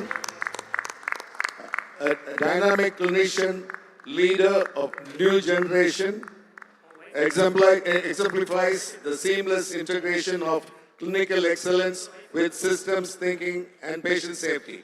Through his leadership, he has strengthened governance frameworks, advanced antimicrobial stewardship, built resilient, quality-driven healthcare system, delivering measurable impact, including significant reduction in antibiotic use, and robust pandemic response mechanism. We request Dr. Mrs. Vishruth also to join us on the stage, please. Madam? So this award is mainly because of his community outreach activities, mainly because of the transformative geriatric care models that he worked on, especially in a Tier 2 city like Madurai. So for his inspiring leadership and meaningful contributions to quality and patient safety, especially in a city like Madurai, Tier 2. So Dr. Vishruth Palniyappan, we are happy to give you, and you are the deserving recipient of the Young Clinician Leader in Quality and Patient Safety, Dr. Joseph Fiddler's Memorial Award. A round of applause for him, please. May we request his wife also to join him on the stage, please.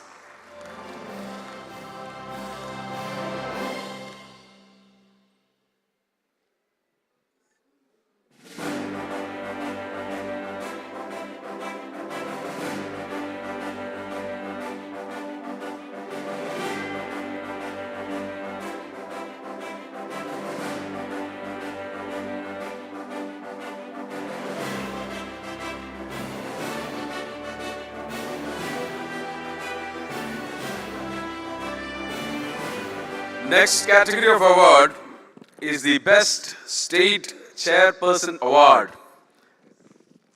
And it's any guesses? The Best State Chairperson Award? This person, yes, a dear friend and a great organizer, he's in the stage. Yeah, let's all put together hands for Edil.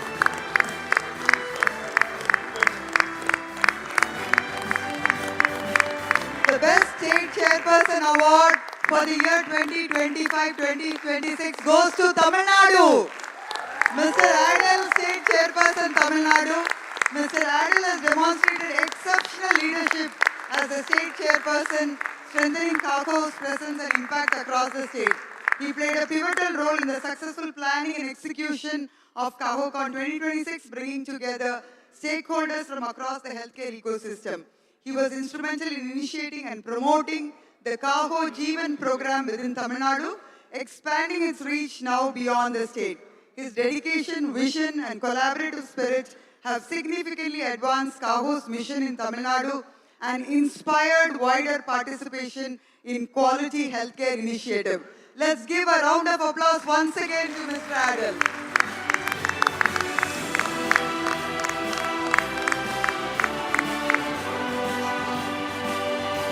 The Best Teacher Award for the year 2025-2026 goes to Dr. Malati Murugesan.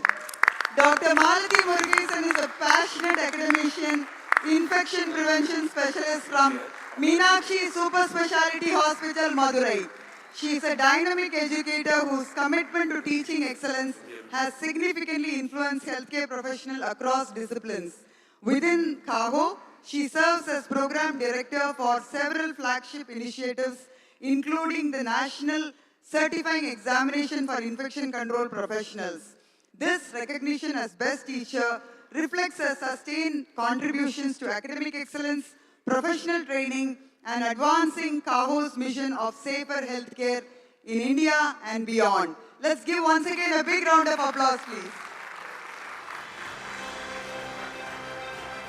Yeah, may we request your family to join on the stage. Husband is here. Dr. Malati's husband, please join on stage. Yeah, thank you. Let's give Dr. Jagdish a big round of applause.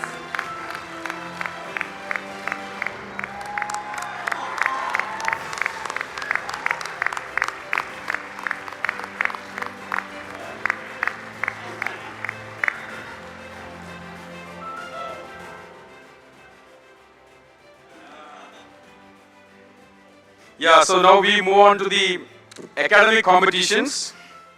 So before we announce the next category, which is the National Patient Safety Champion, the Nirmala Devi Award, may I request Dr. Nisha Nair to come on to the stage, please.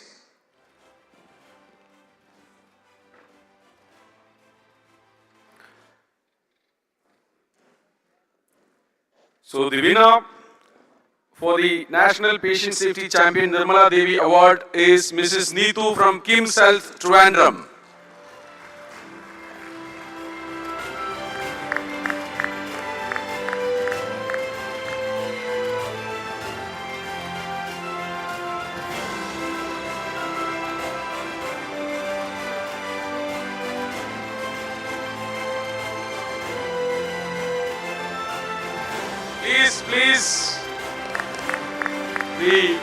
Applause should continue for the winners.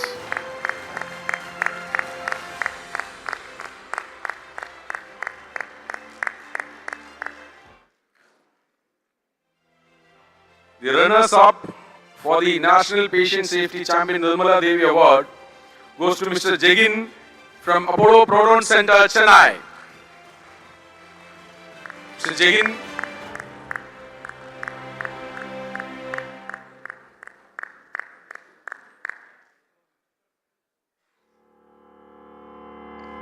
Keep up the energy level, give the applauses, keep the applauses coming.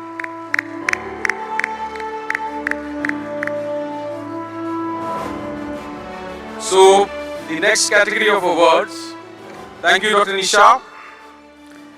The best research publication in quality, Dr. K.M. Cherian Endowment Award. So we invite Ms. Sandhya Cherian to come onto the stage, please. The legendary Dr. K.M. Cherian, born on the 8th of March 1942, Dr. K.M. Cherian, also popularly called as Dr. KMC. What an incredible journey it has been. His birth was predicted to his mother by a tribal man. Much before his birth, the tribal man had said that the child would be a boy and that he would become a well-known heart surgeon. He was born into a family of 5 children. After completing his primary education, he was sent to a boarding school. Pre-university was in Sacred Heart College and he did his MBBS from Kasturba Medical College, KMC in Manipal. He pursued his MCs, which was from CMC Valerio, and he then got married to Celine. Moving to Australia was a major landmark in his profession. He worked at the St. Vincent's Hospital in Sydney, Australia, and also got the opportunity to work with the world-renowned doctors. After a few years in Australia, he decided to move to New Zealand, which attracted talent from across the world. His true talent and passion as a cardiac surgeon came to limelight only after his training at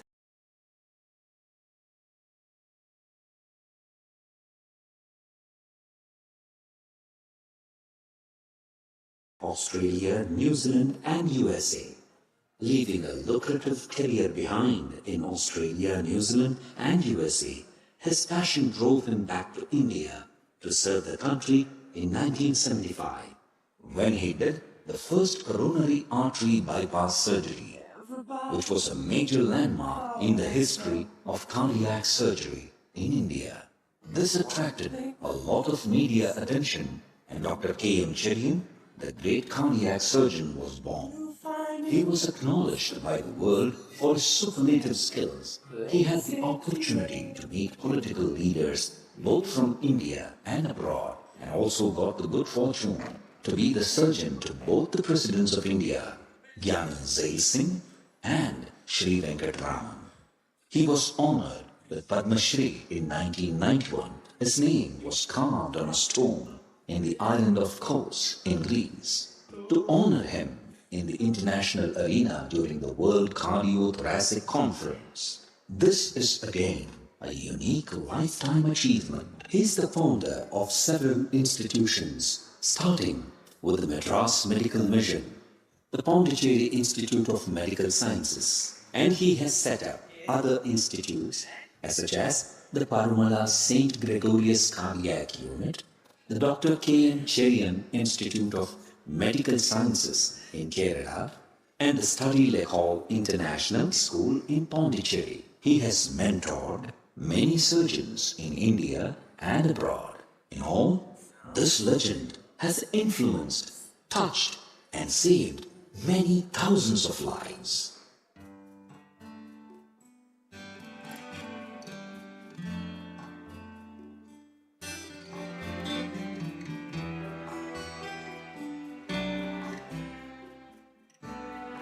Let's hear it for Dr. K.M. Cherian, the best research publication quality, Dr. K.M. Cherian Endowment Award. Winner is Dr. Rahul Deshmukh, Zuleka Health Group. I request Dr. Rahul to come on the stage. For the want of time, we are going to call the runner-up also. So I request the people to line up. The first runner-up for this same award goes to Mr. Arunagiri Gunashekar, Government Medical College and Hospital, Tiruvallur.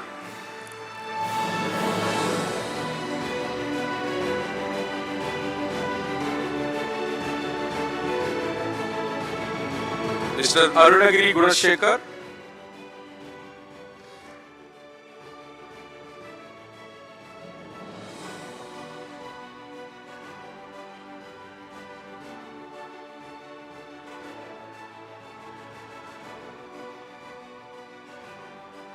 The applause should continue, please. Please cheer up the winners. Mr. Arunagiri on the stage. Yeah. The second runner-up for the same award is Dr. Usha Rani from Prasanna School of Public Health, Manipal Academy of Higher Education.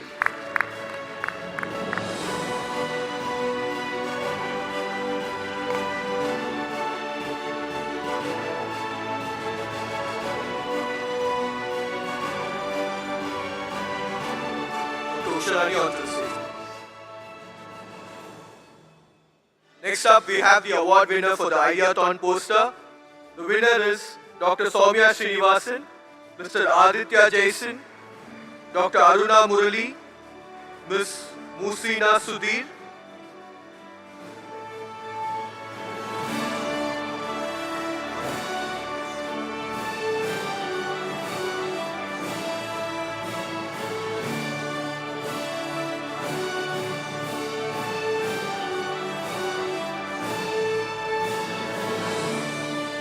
Soumya Srinivasan, Aditya Jason, Soumya Srinivasan, Aditya Jason, please. Arun Murali, Dr. Arun Murali, Musina Sudhir, Shreyanka Sengupta, Mrs. R.O.K. Jayadeepa, Symphonia Anguraj, Dr. Symphonia Anguraj,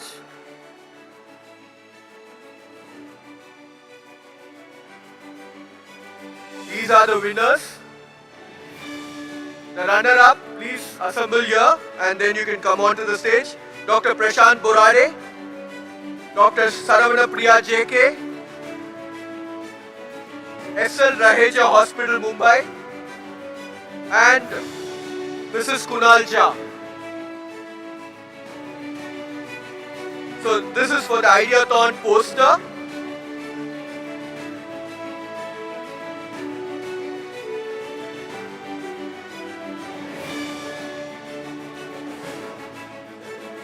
So all of you please queue up on the beneath the stand. So come this side. Yeah. Come this side.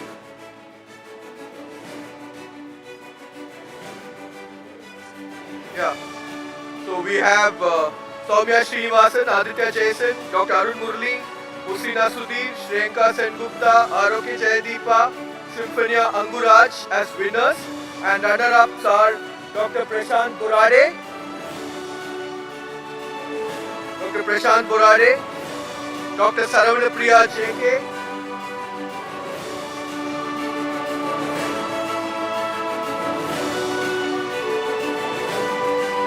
representative from SL Raheja, and Mrs. Kunal Jha.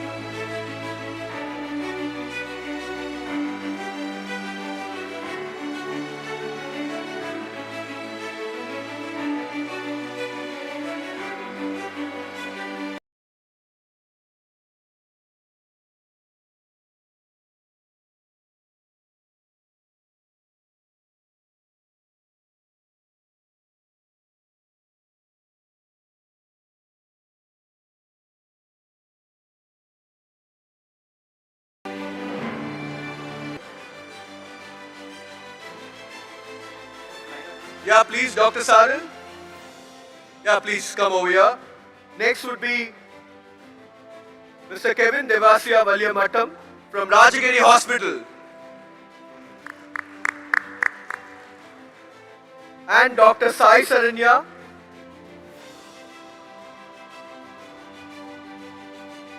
Mr. Kevin.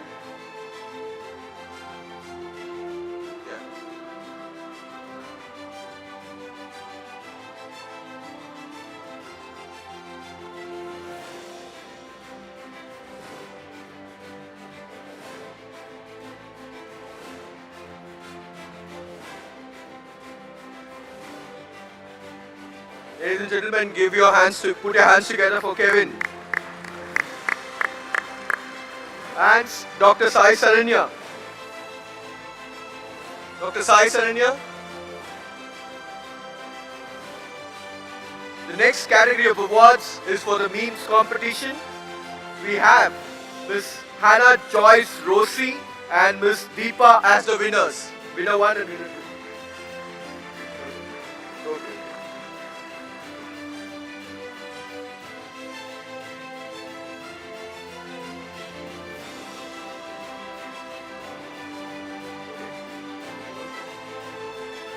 So Hannah Joyce Rossi and Ms. Deepa,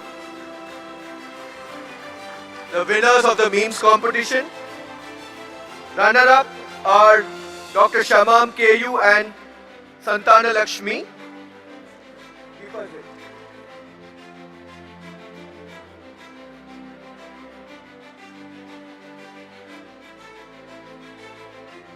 Dr. Shamam KU and Ms. Santana Lakshmi.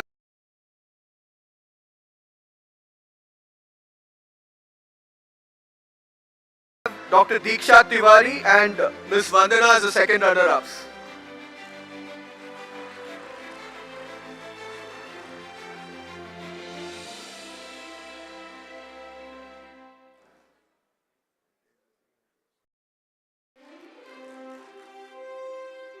So next, another important event, the Cahocon Quality Quiz. Very well participated this year. So the winner would be Dr. Preeti, Ms. Bhavisha from PD Hinduja Hospital, Mumbai.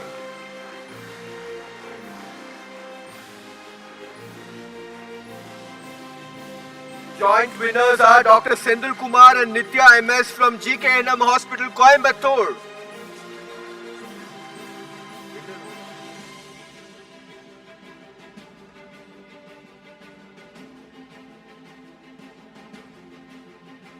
Dr. Sendil Kumar and Nitya. The runner-up, there are two runner-ups for this. Ms. Deepa and Ms. Sunita from Apollo Specialty Hospital, Tenampet. Runner-up 2 is Mr. Bridget Baby and Mr. Abel Tom Abraham from Kim's Health.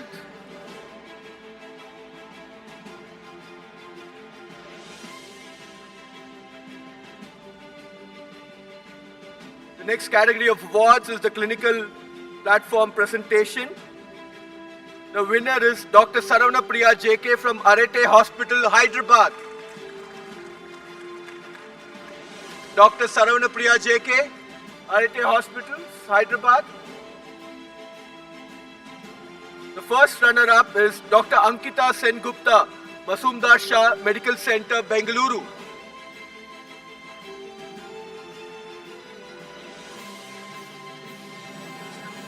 So this is a clinical platform presentation. The next category would be the nursing category. The winner is Miss Angela Kaushik from SL Raheja Hospital, Mumbai. The runner-up would be Mr. Gautam P. Kaveri Hospitals. So that's the clinical nursing presentation, platform presentation. Gautam P. from Kaveri Hospital. Double up. Next would be on the general and support category. The winner is Ms. Krishna Priya from Amrita Institute of Medical Sciences and Research Center, Kochi. First runner-up is Dr. Sabrish, GKNM Hospital, Coimbatore.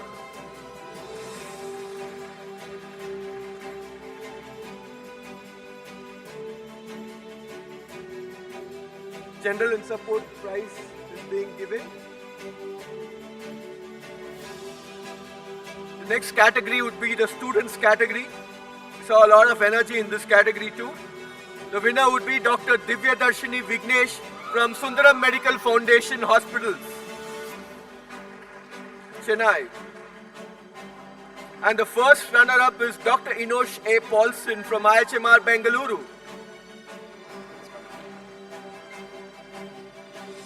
Ladies and gentlemen, keep your hands together.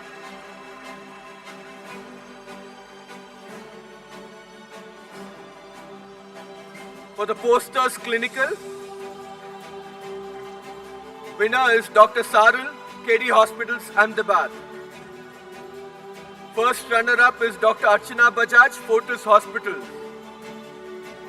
Second runner-up is Dr. Nimita Mohan, Aster MedCity. So may we have Dr. Sarul, followed by Dr. Archana Bajaj, followed by Dr. Nimita Mohan. Dr. Sarul first. Dr. Archana Bajaj next, and then Dr. Nimita Mohan.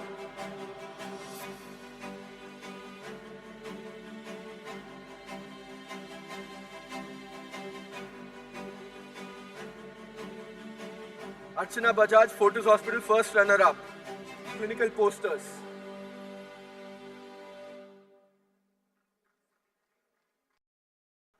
Second runner-up is Dr. Nimita Mohan. The next category is posters for nursing. Winner is Arokya Jayadeepa from the Madras Medical Mission. First runner-up is Miss Baby Lakshmi Saman Padavetan from Dr. Mehta's Global Campus, Chennai.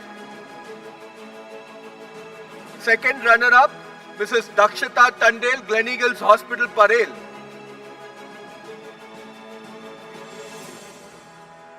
Arokya Jayadeepa, first. Second runner-up is Baby Lakshmi. Second runner-up is Dakshina.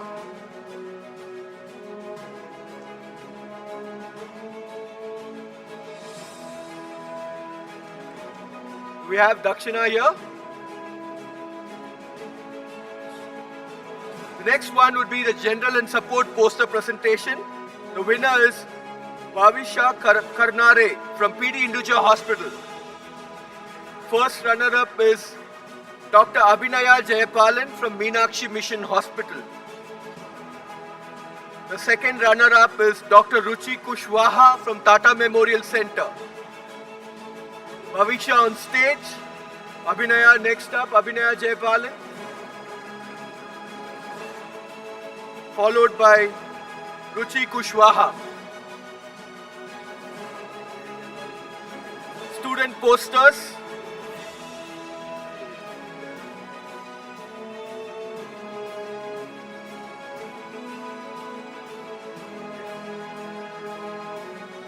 Ruchi Kushwaha, please. Second runner-up, general and support posters. Student posters, we have Dr. Anju from Trivandrum, SCT IMST.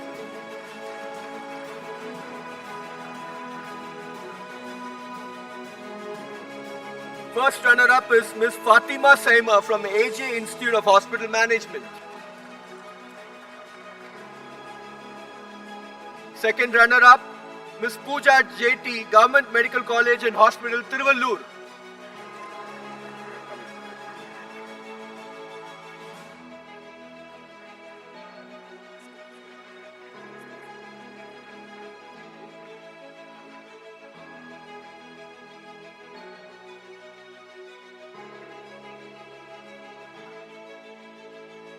First runner-up, please come running. Runner-up, runner.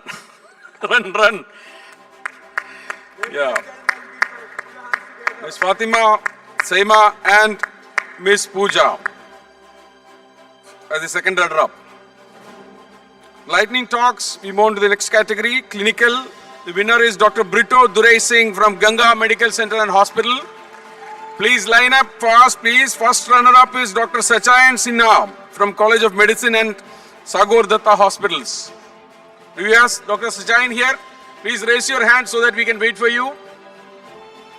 Yeah, I don't think you are here. Okay. Second runner-up is Mrs. Tilagavati Bellan GEM Hospital and Research Center.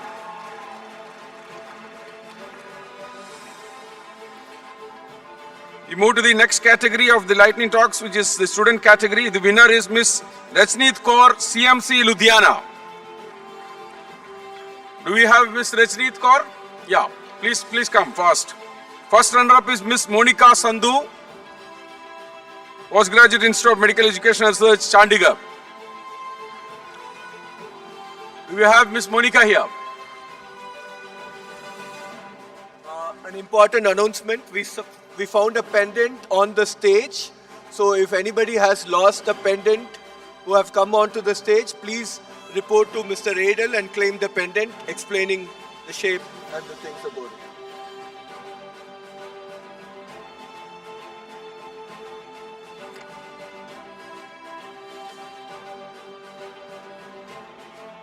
Is Monica Sandhu? Yes. Second runner-up is Dr. Rosalyn, SBV Mahatma Gandhi Medical College and Research Institute.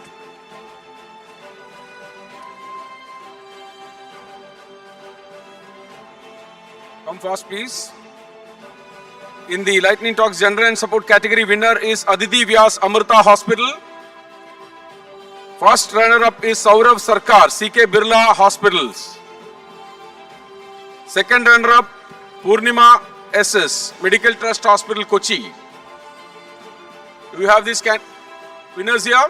Please raise your hand when you are coming here.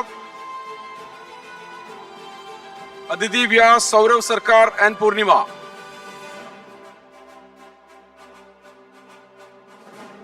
Nursing category, the winner is Sherin Aranha Fortis Hospital, Mulund.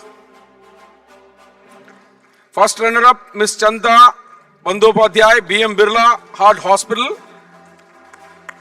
Second runner-up, Mrs. Christy Babuji, G. Kuppusamy Naidu Memorial Hospital. Clinical audit category, the winner is Mrs. Arogya Jaydeepa, the Madras Medical Mission. First runner-up, Dr. Brito Durai Singh, Ganga Medical Center and Hospital again. Second runner-up, Dr. Pallavi Prakash, JSS AHER.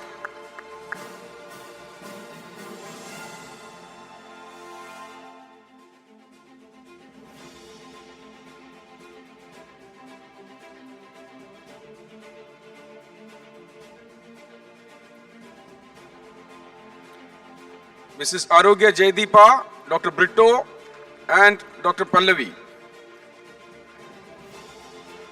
On behalf of Pallavi, her colleague is going to take the awards.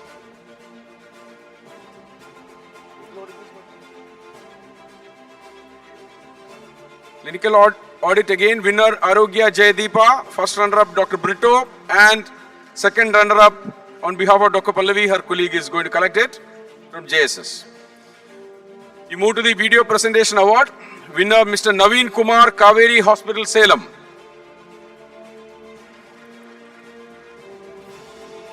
First runner-up is Dr. Sarvana Priya, Arid Hospital.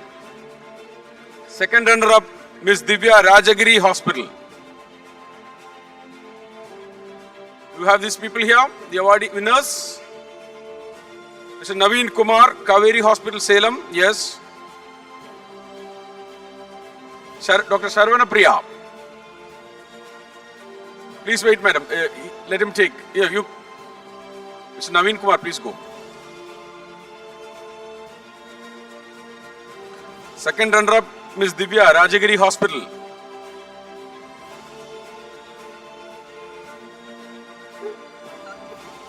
We move on to the next category. It is the additional awards, the Pan India quiz. Winner Manipal Hospital, Millers Road, Bangalore. Do you have anyone from Manipal Hospital? The first runner-up, the VHS Chennai, Tamil Nadu, the Voluntary Health Services Hospital, Chennai, Tamil Nadu. Yeah. Second runner-up is SL Raheja Hospital, a Fortis Associate, Mumbai. VHS on stage. Yeah. Please applause for the winners. The applause should continue, please. The The video competition winner is AJ Hospital, Mangalore. Video competition winner AJ Hospital, Mangalore. First runner-up, Cosmopolitan Hospital, Trivandrum, Kerala. You have Cosmopolitan? Yes. Second runner-up, Aster Prime Hospital, Hyderabad, Telangana. Aster Prime Hospital.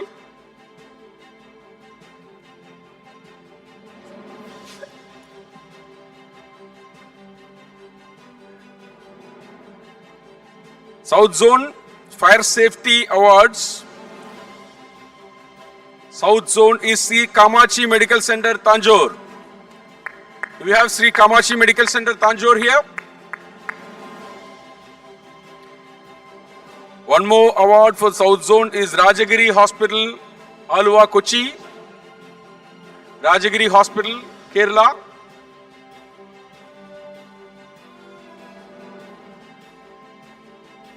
South Zone, the third prize is Kim's Health, Trivandrum for fire safety. Kim's Health, Trivandrum. Anyone from Kim's Health? From East, BM Birla Hospitals. Fire safety, BM Birla Hospitals.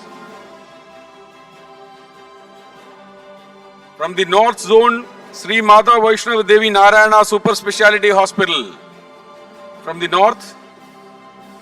From West, Sahyadri Hospitals. Do we have Sahyadri Hospitals here?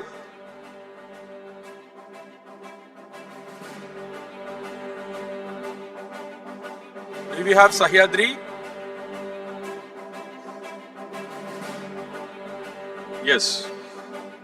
So we move on to the Sustainability Awards. So the national winner for the Sustainability Awards is Narayana Health, Bangalore.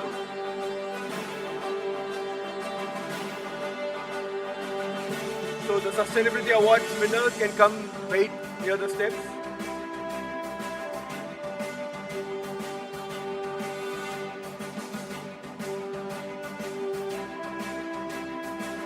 Sustainability Awards, national winner Narayana Health, Bangalore. Do we have anybody out here?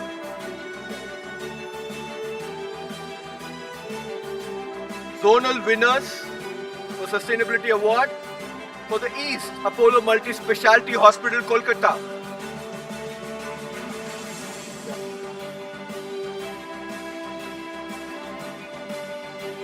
For the South, Fortis Hospitals, Bannerghatta Road.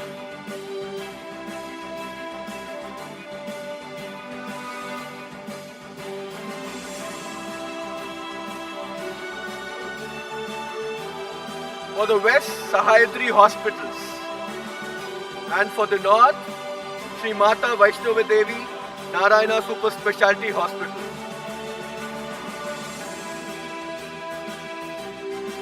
And for the Central Zone, Ramakrishna Care Hospital, Raipur. So for the East, it was Apollo Multi-Speciality Hospital, Calcutta. For South, it's Fortis Hospital, Bannerghatta Road. For the West, it's Sahyadri Hospital. For the North, Sri Mata Vaishno Devi Narayana Multi-Super Speciality Hospital. For the Center, it is Ramakrishna Care Hospital, Raipur.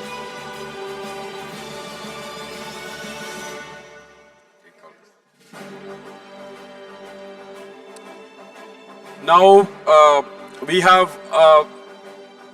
winners based on the contests that we had during the conference. So the winners will be announced here. So we request Mr. Balaji to come onto the stage to announce the winners of the contest.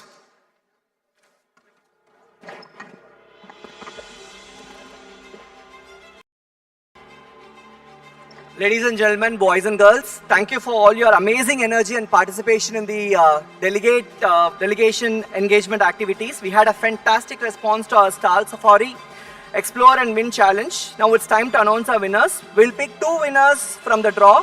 May I request our chief guest Malika ma'am to pick up the winners, please, and Lalu ma'am to announce the names. If the winners are around here, please raise your hands. The winner is Deepa P, Senior Executive Nursing from the Apollo Specialty Hospital, Tenambet. Is Deepa around? Yeah. Have the flag. And Blessy Binu John, the Madras Medical Mission Nursing Supervisor.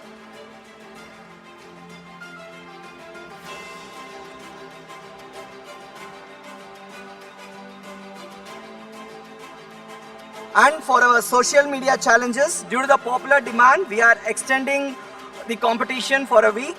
So if you have not posted yet, there is still time. Winners will be informed via mail. And yes, exciting surprise gifts await. Thank you for your incredible energy, your active participation, and for making every moment meaningful. Thank you all.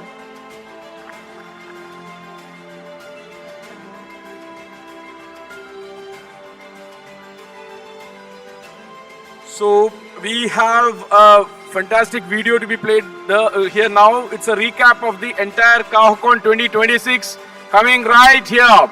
Please watch and enjoy.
Oh, let's hear it for Caho.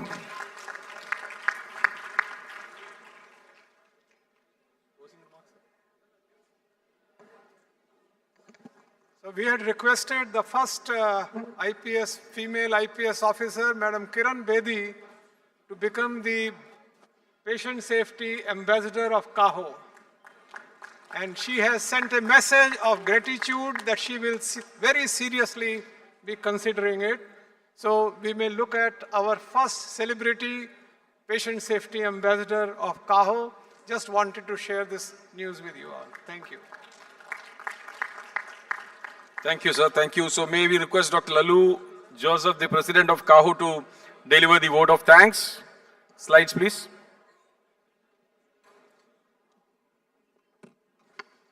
Good evening. Where do I begin and where do I end? Lot of people to thank. I'll be failing in my duty if I don't mention the people who have been behind this wonderful activity, Cahocon 2026. Let's begin. Can I have the slide changer, please?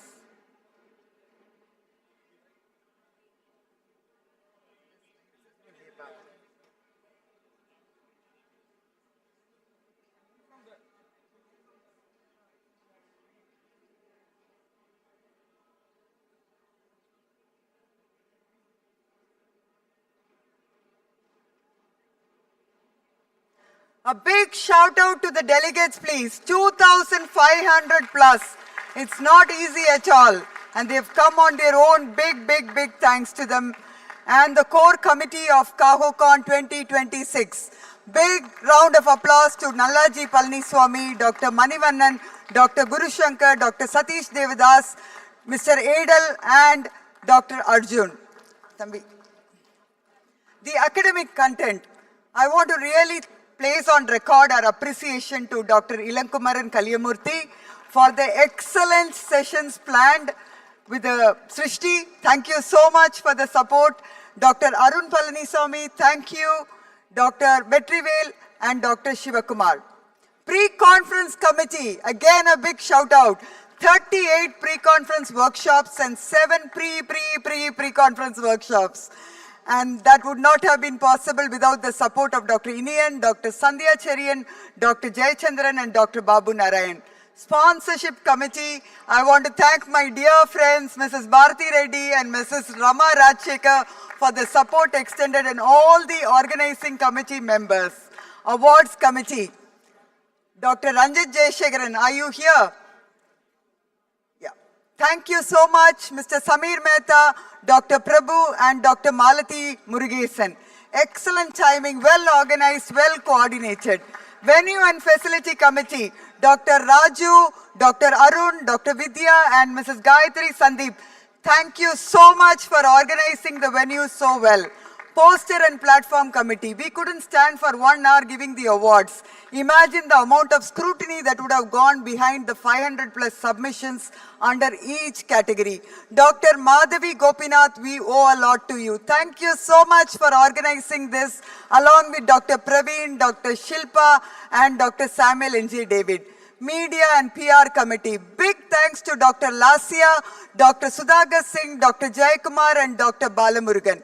The Souvenir Committee, I don't know if you have read the souvenir, it's come out beautifully well. Mr. Venkat Fanidar, Mr. Ramkumar, Dr. J. Jayalakshmi and Dr. Anila Mathan. Are you here? A big round of applause, please.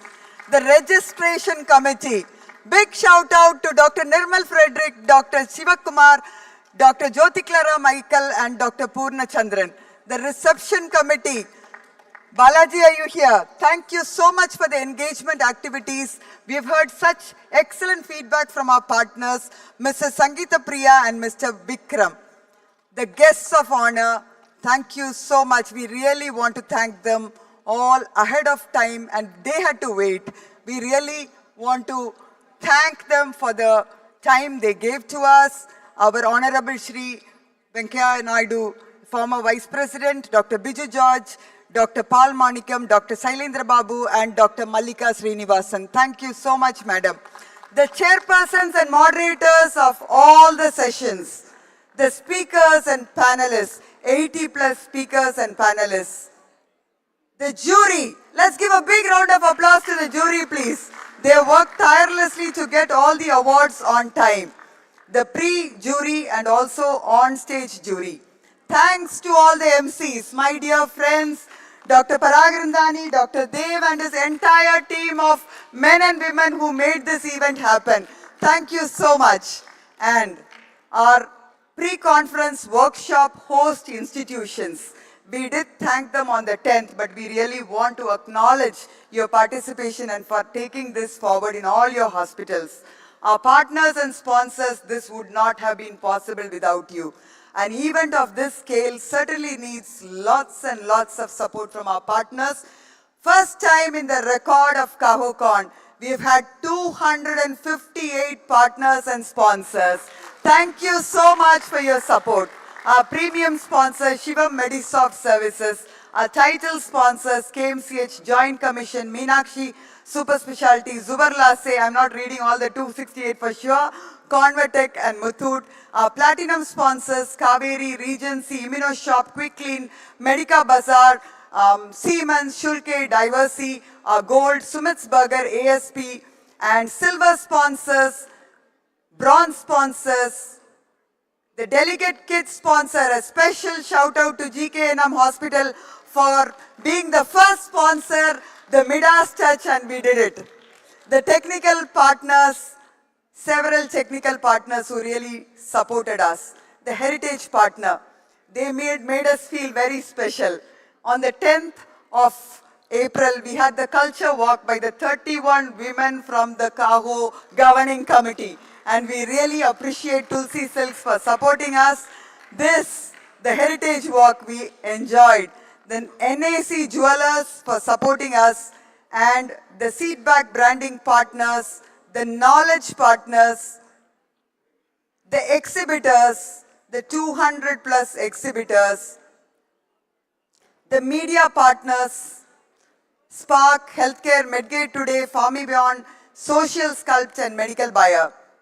Thank you to the facility management partners, Red Sky, QPMS, the ecosystem partner, HPI Tamil Nadu, awards partner, Frontier Lifeline, Annai Velangani Hospitals, the website partner, IBs, the governing committee 2024-2026. Let's give them a big round of applause. the Caho patrons, and all our chairpersons, thank you so much for the support extended to Cahocon 2026. Before I move on to Caho Secretariat, I wish to place on record our appreciation to the International Society for Quality. 7 speakers. Let's give them a big round of applause, please. To the International Society for Quality, Dr. Carsten Engel, Dr. Ezekiel and his entire team who came forward, supported us. Thank you so much. And the Caho, the ISQA office team for being here and for supporting us. Our own Caho Secretariat, the men and women behind the scenes. Tireless efforts for almost 4 months.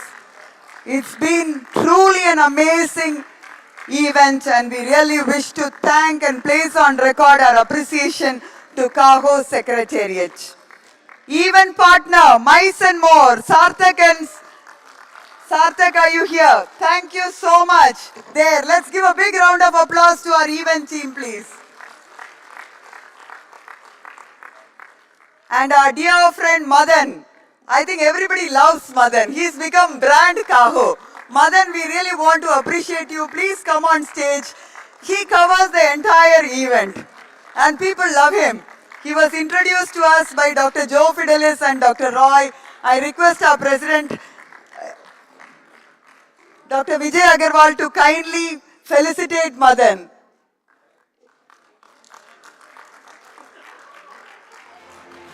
Madan, who's going to take the photograph?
So wish to thank everybody for the amazing time, wonderful event and the organizing committee of Cahocon 2026. Let's give them a big round of applause and a standing ovation, please. May I request the organizing committee of Cahocon 2026 to kindly come up on stage. Organizing committee 2026, kindly come up on stage. Members of the Tamil Nadu Organizing Committee 2026, kindly come up on stage.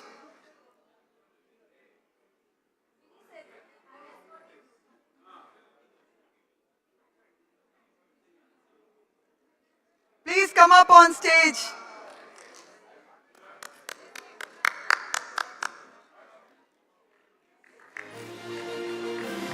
Request the Caho Secretariat to kindly come up on stage, please.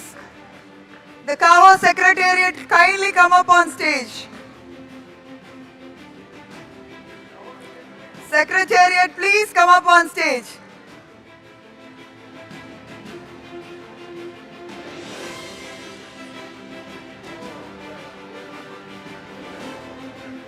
See, there is a pendant that was found on the stage. If someone has lost their pendant, please come and report near the green room or the MC room.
request everyone to rise for the national anthem. Please.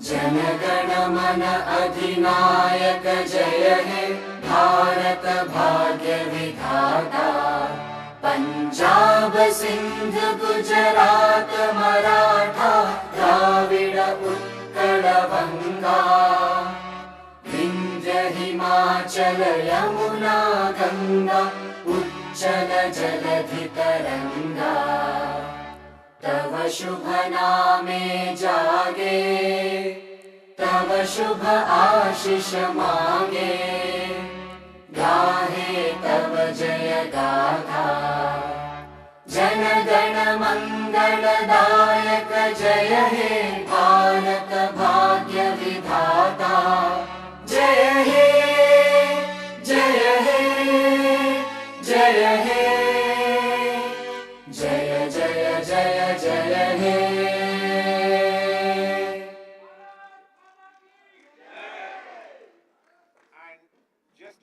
It was a very good sustainability conference. Thanks to our sustainability team, we were compliant and we will be planting trees to make sure we are carbon neutral. Thank you.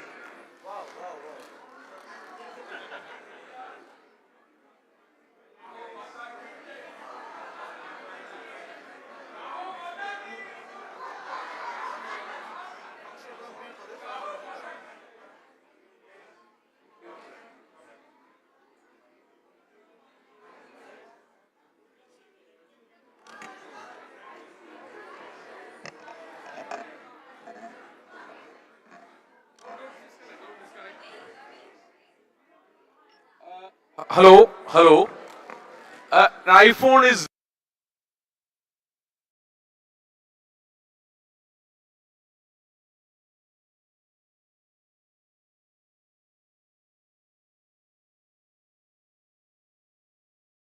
count off.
have a different. Hello. An iPhone is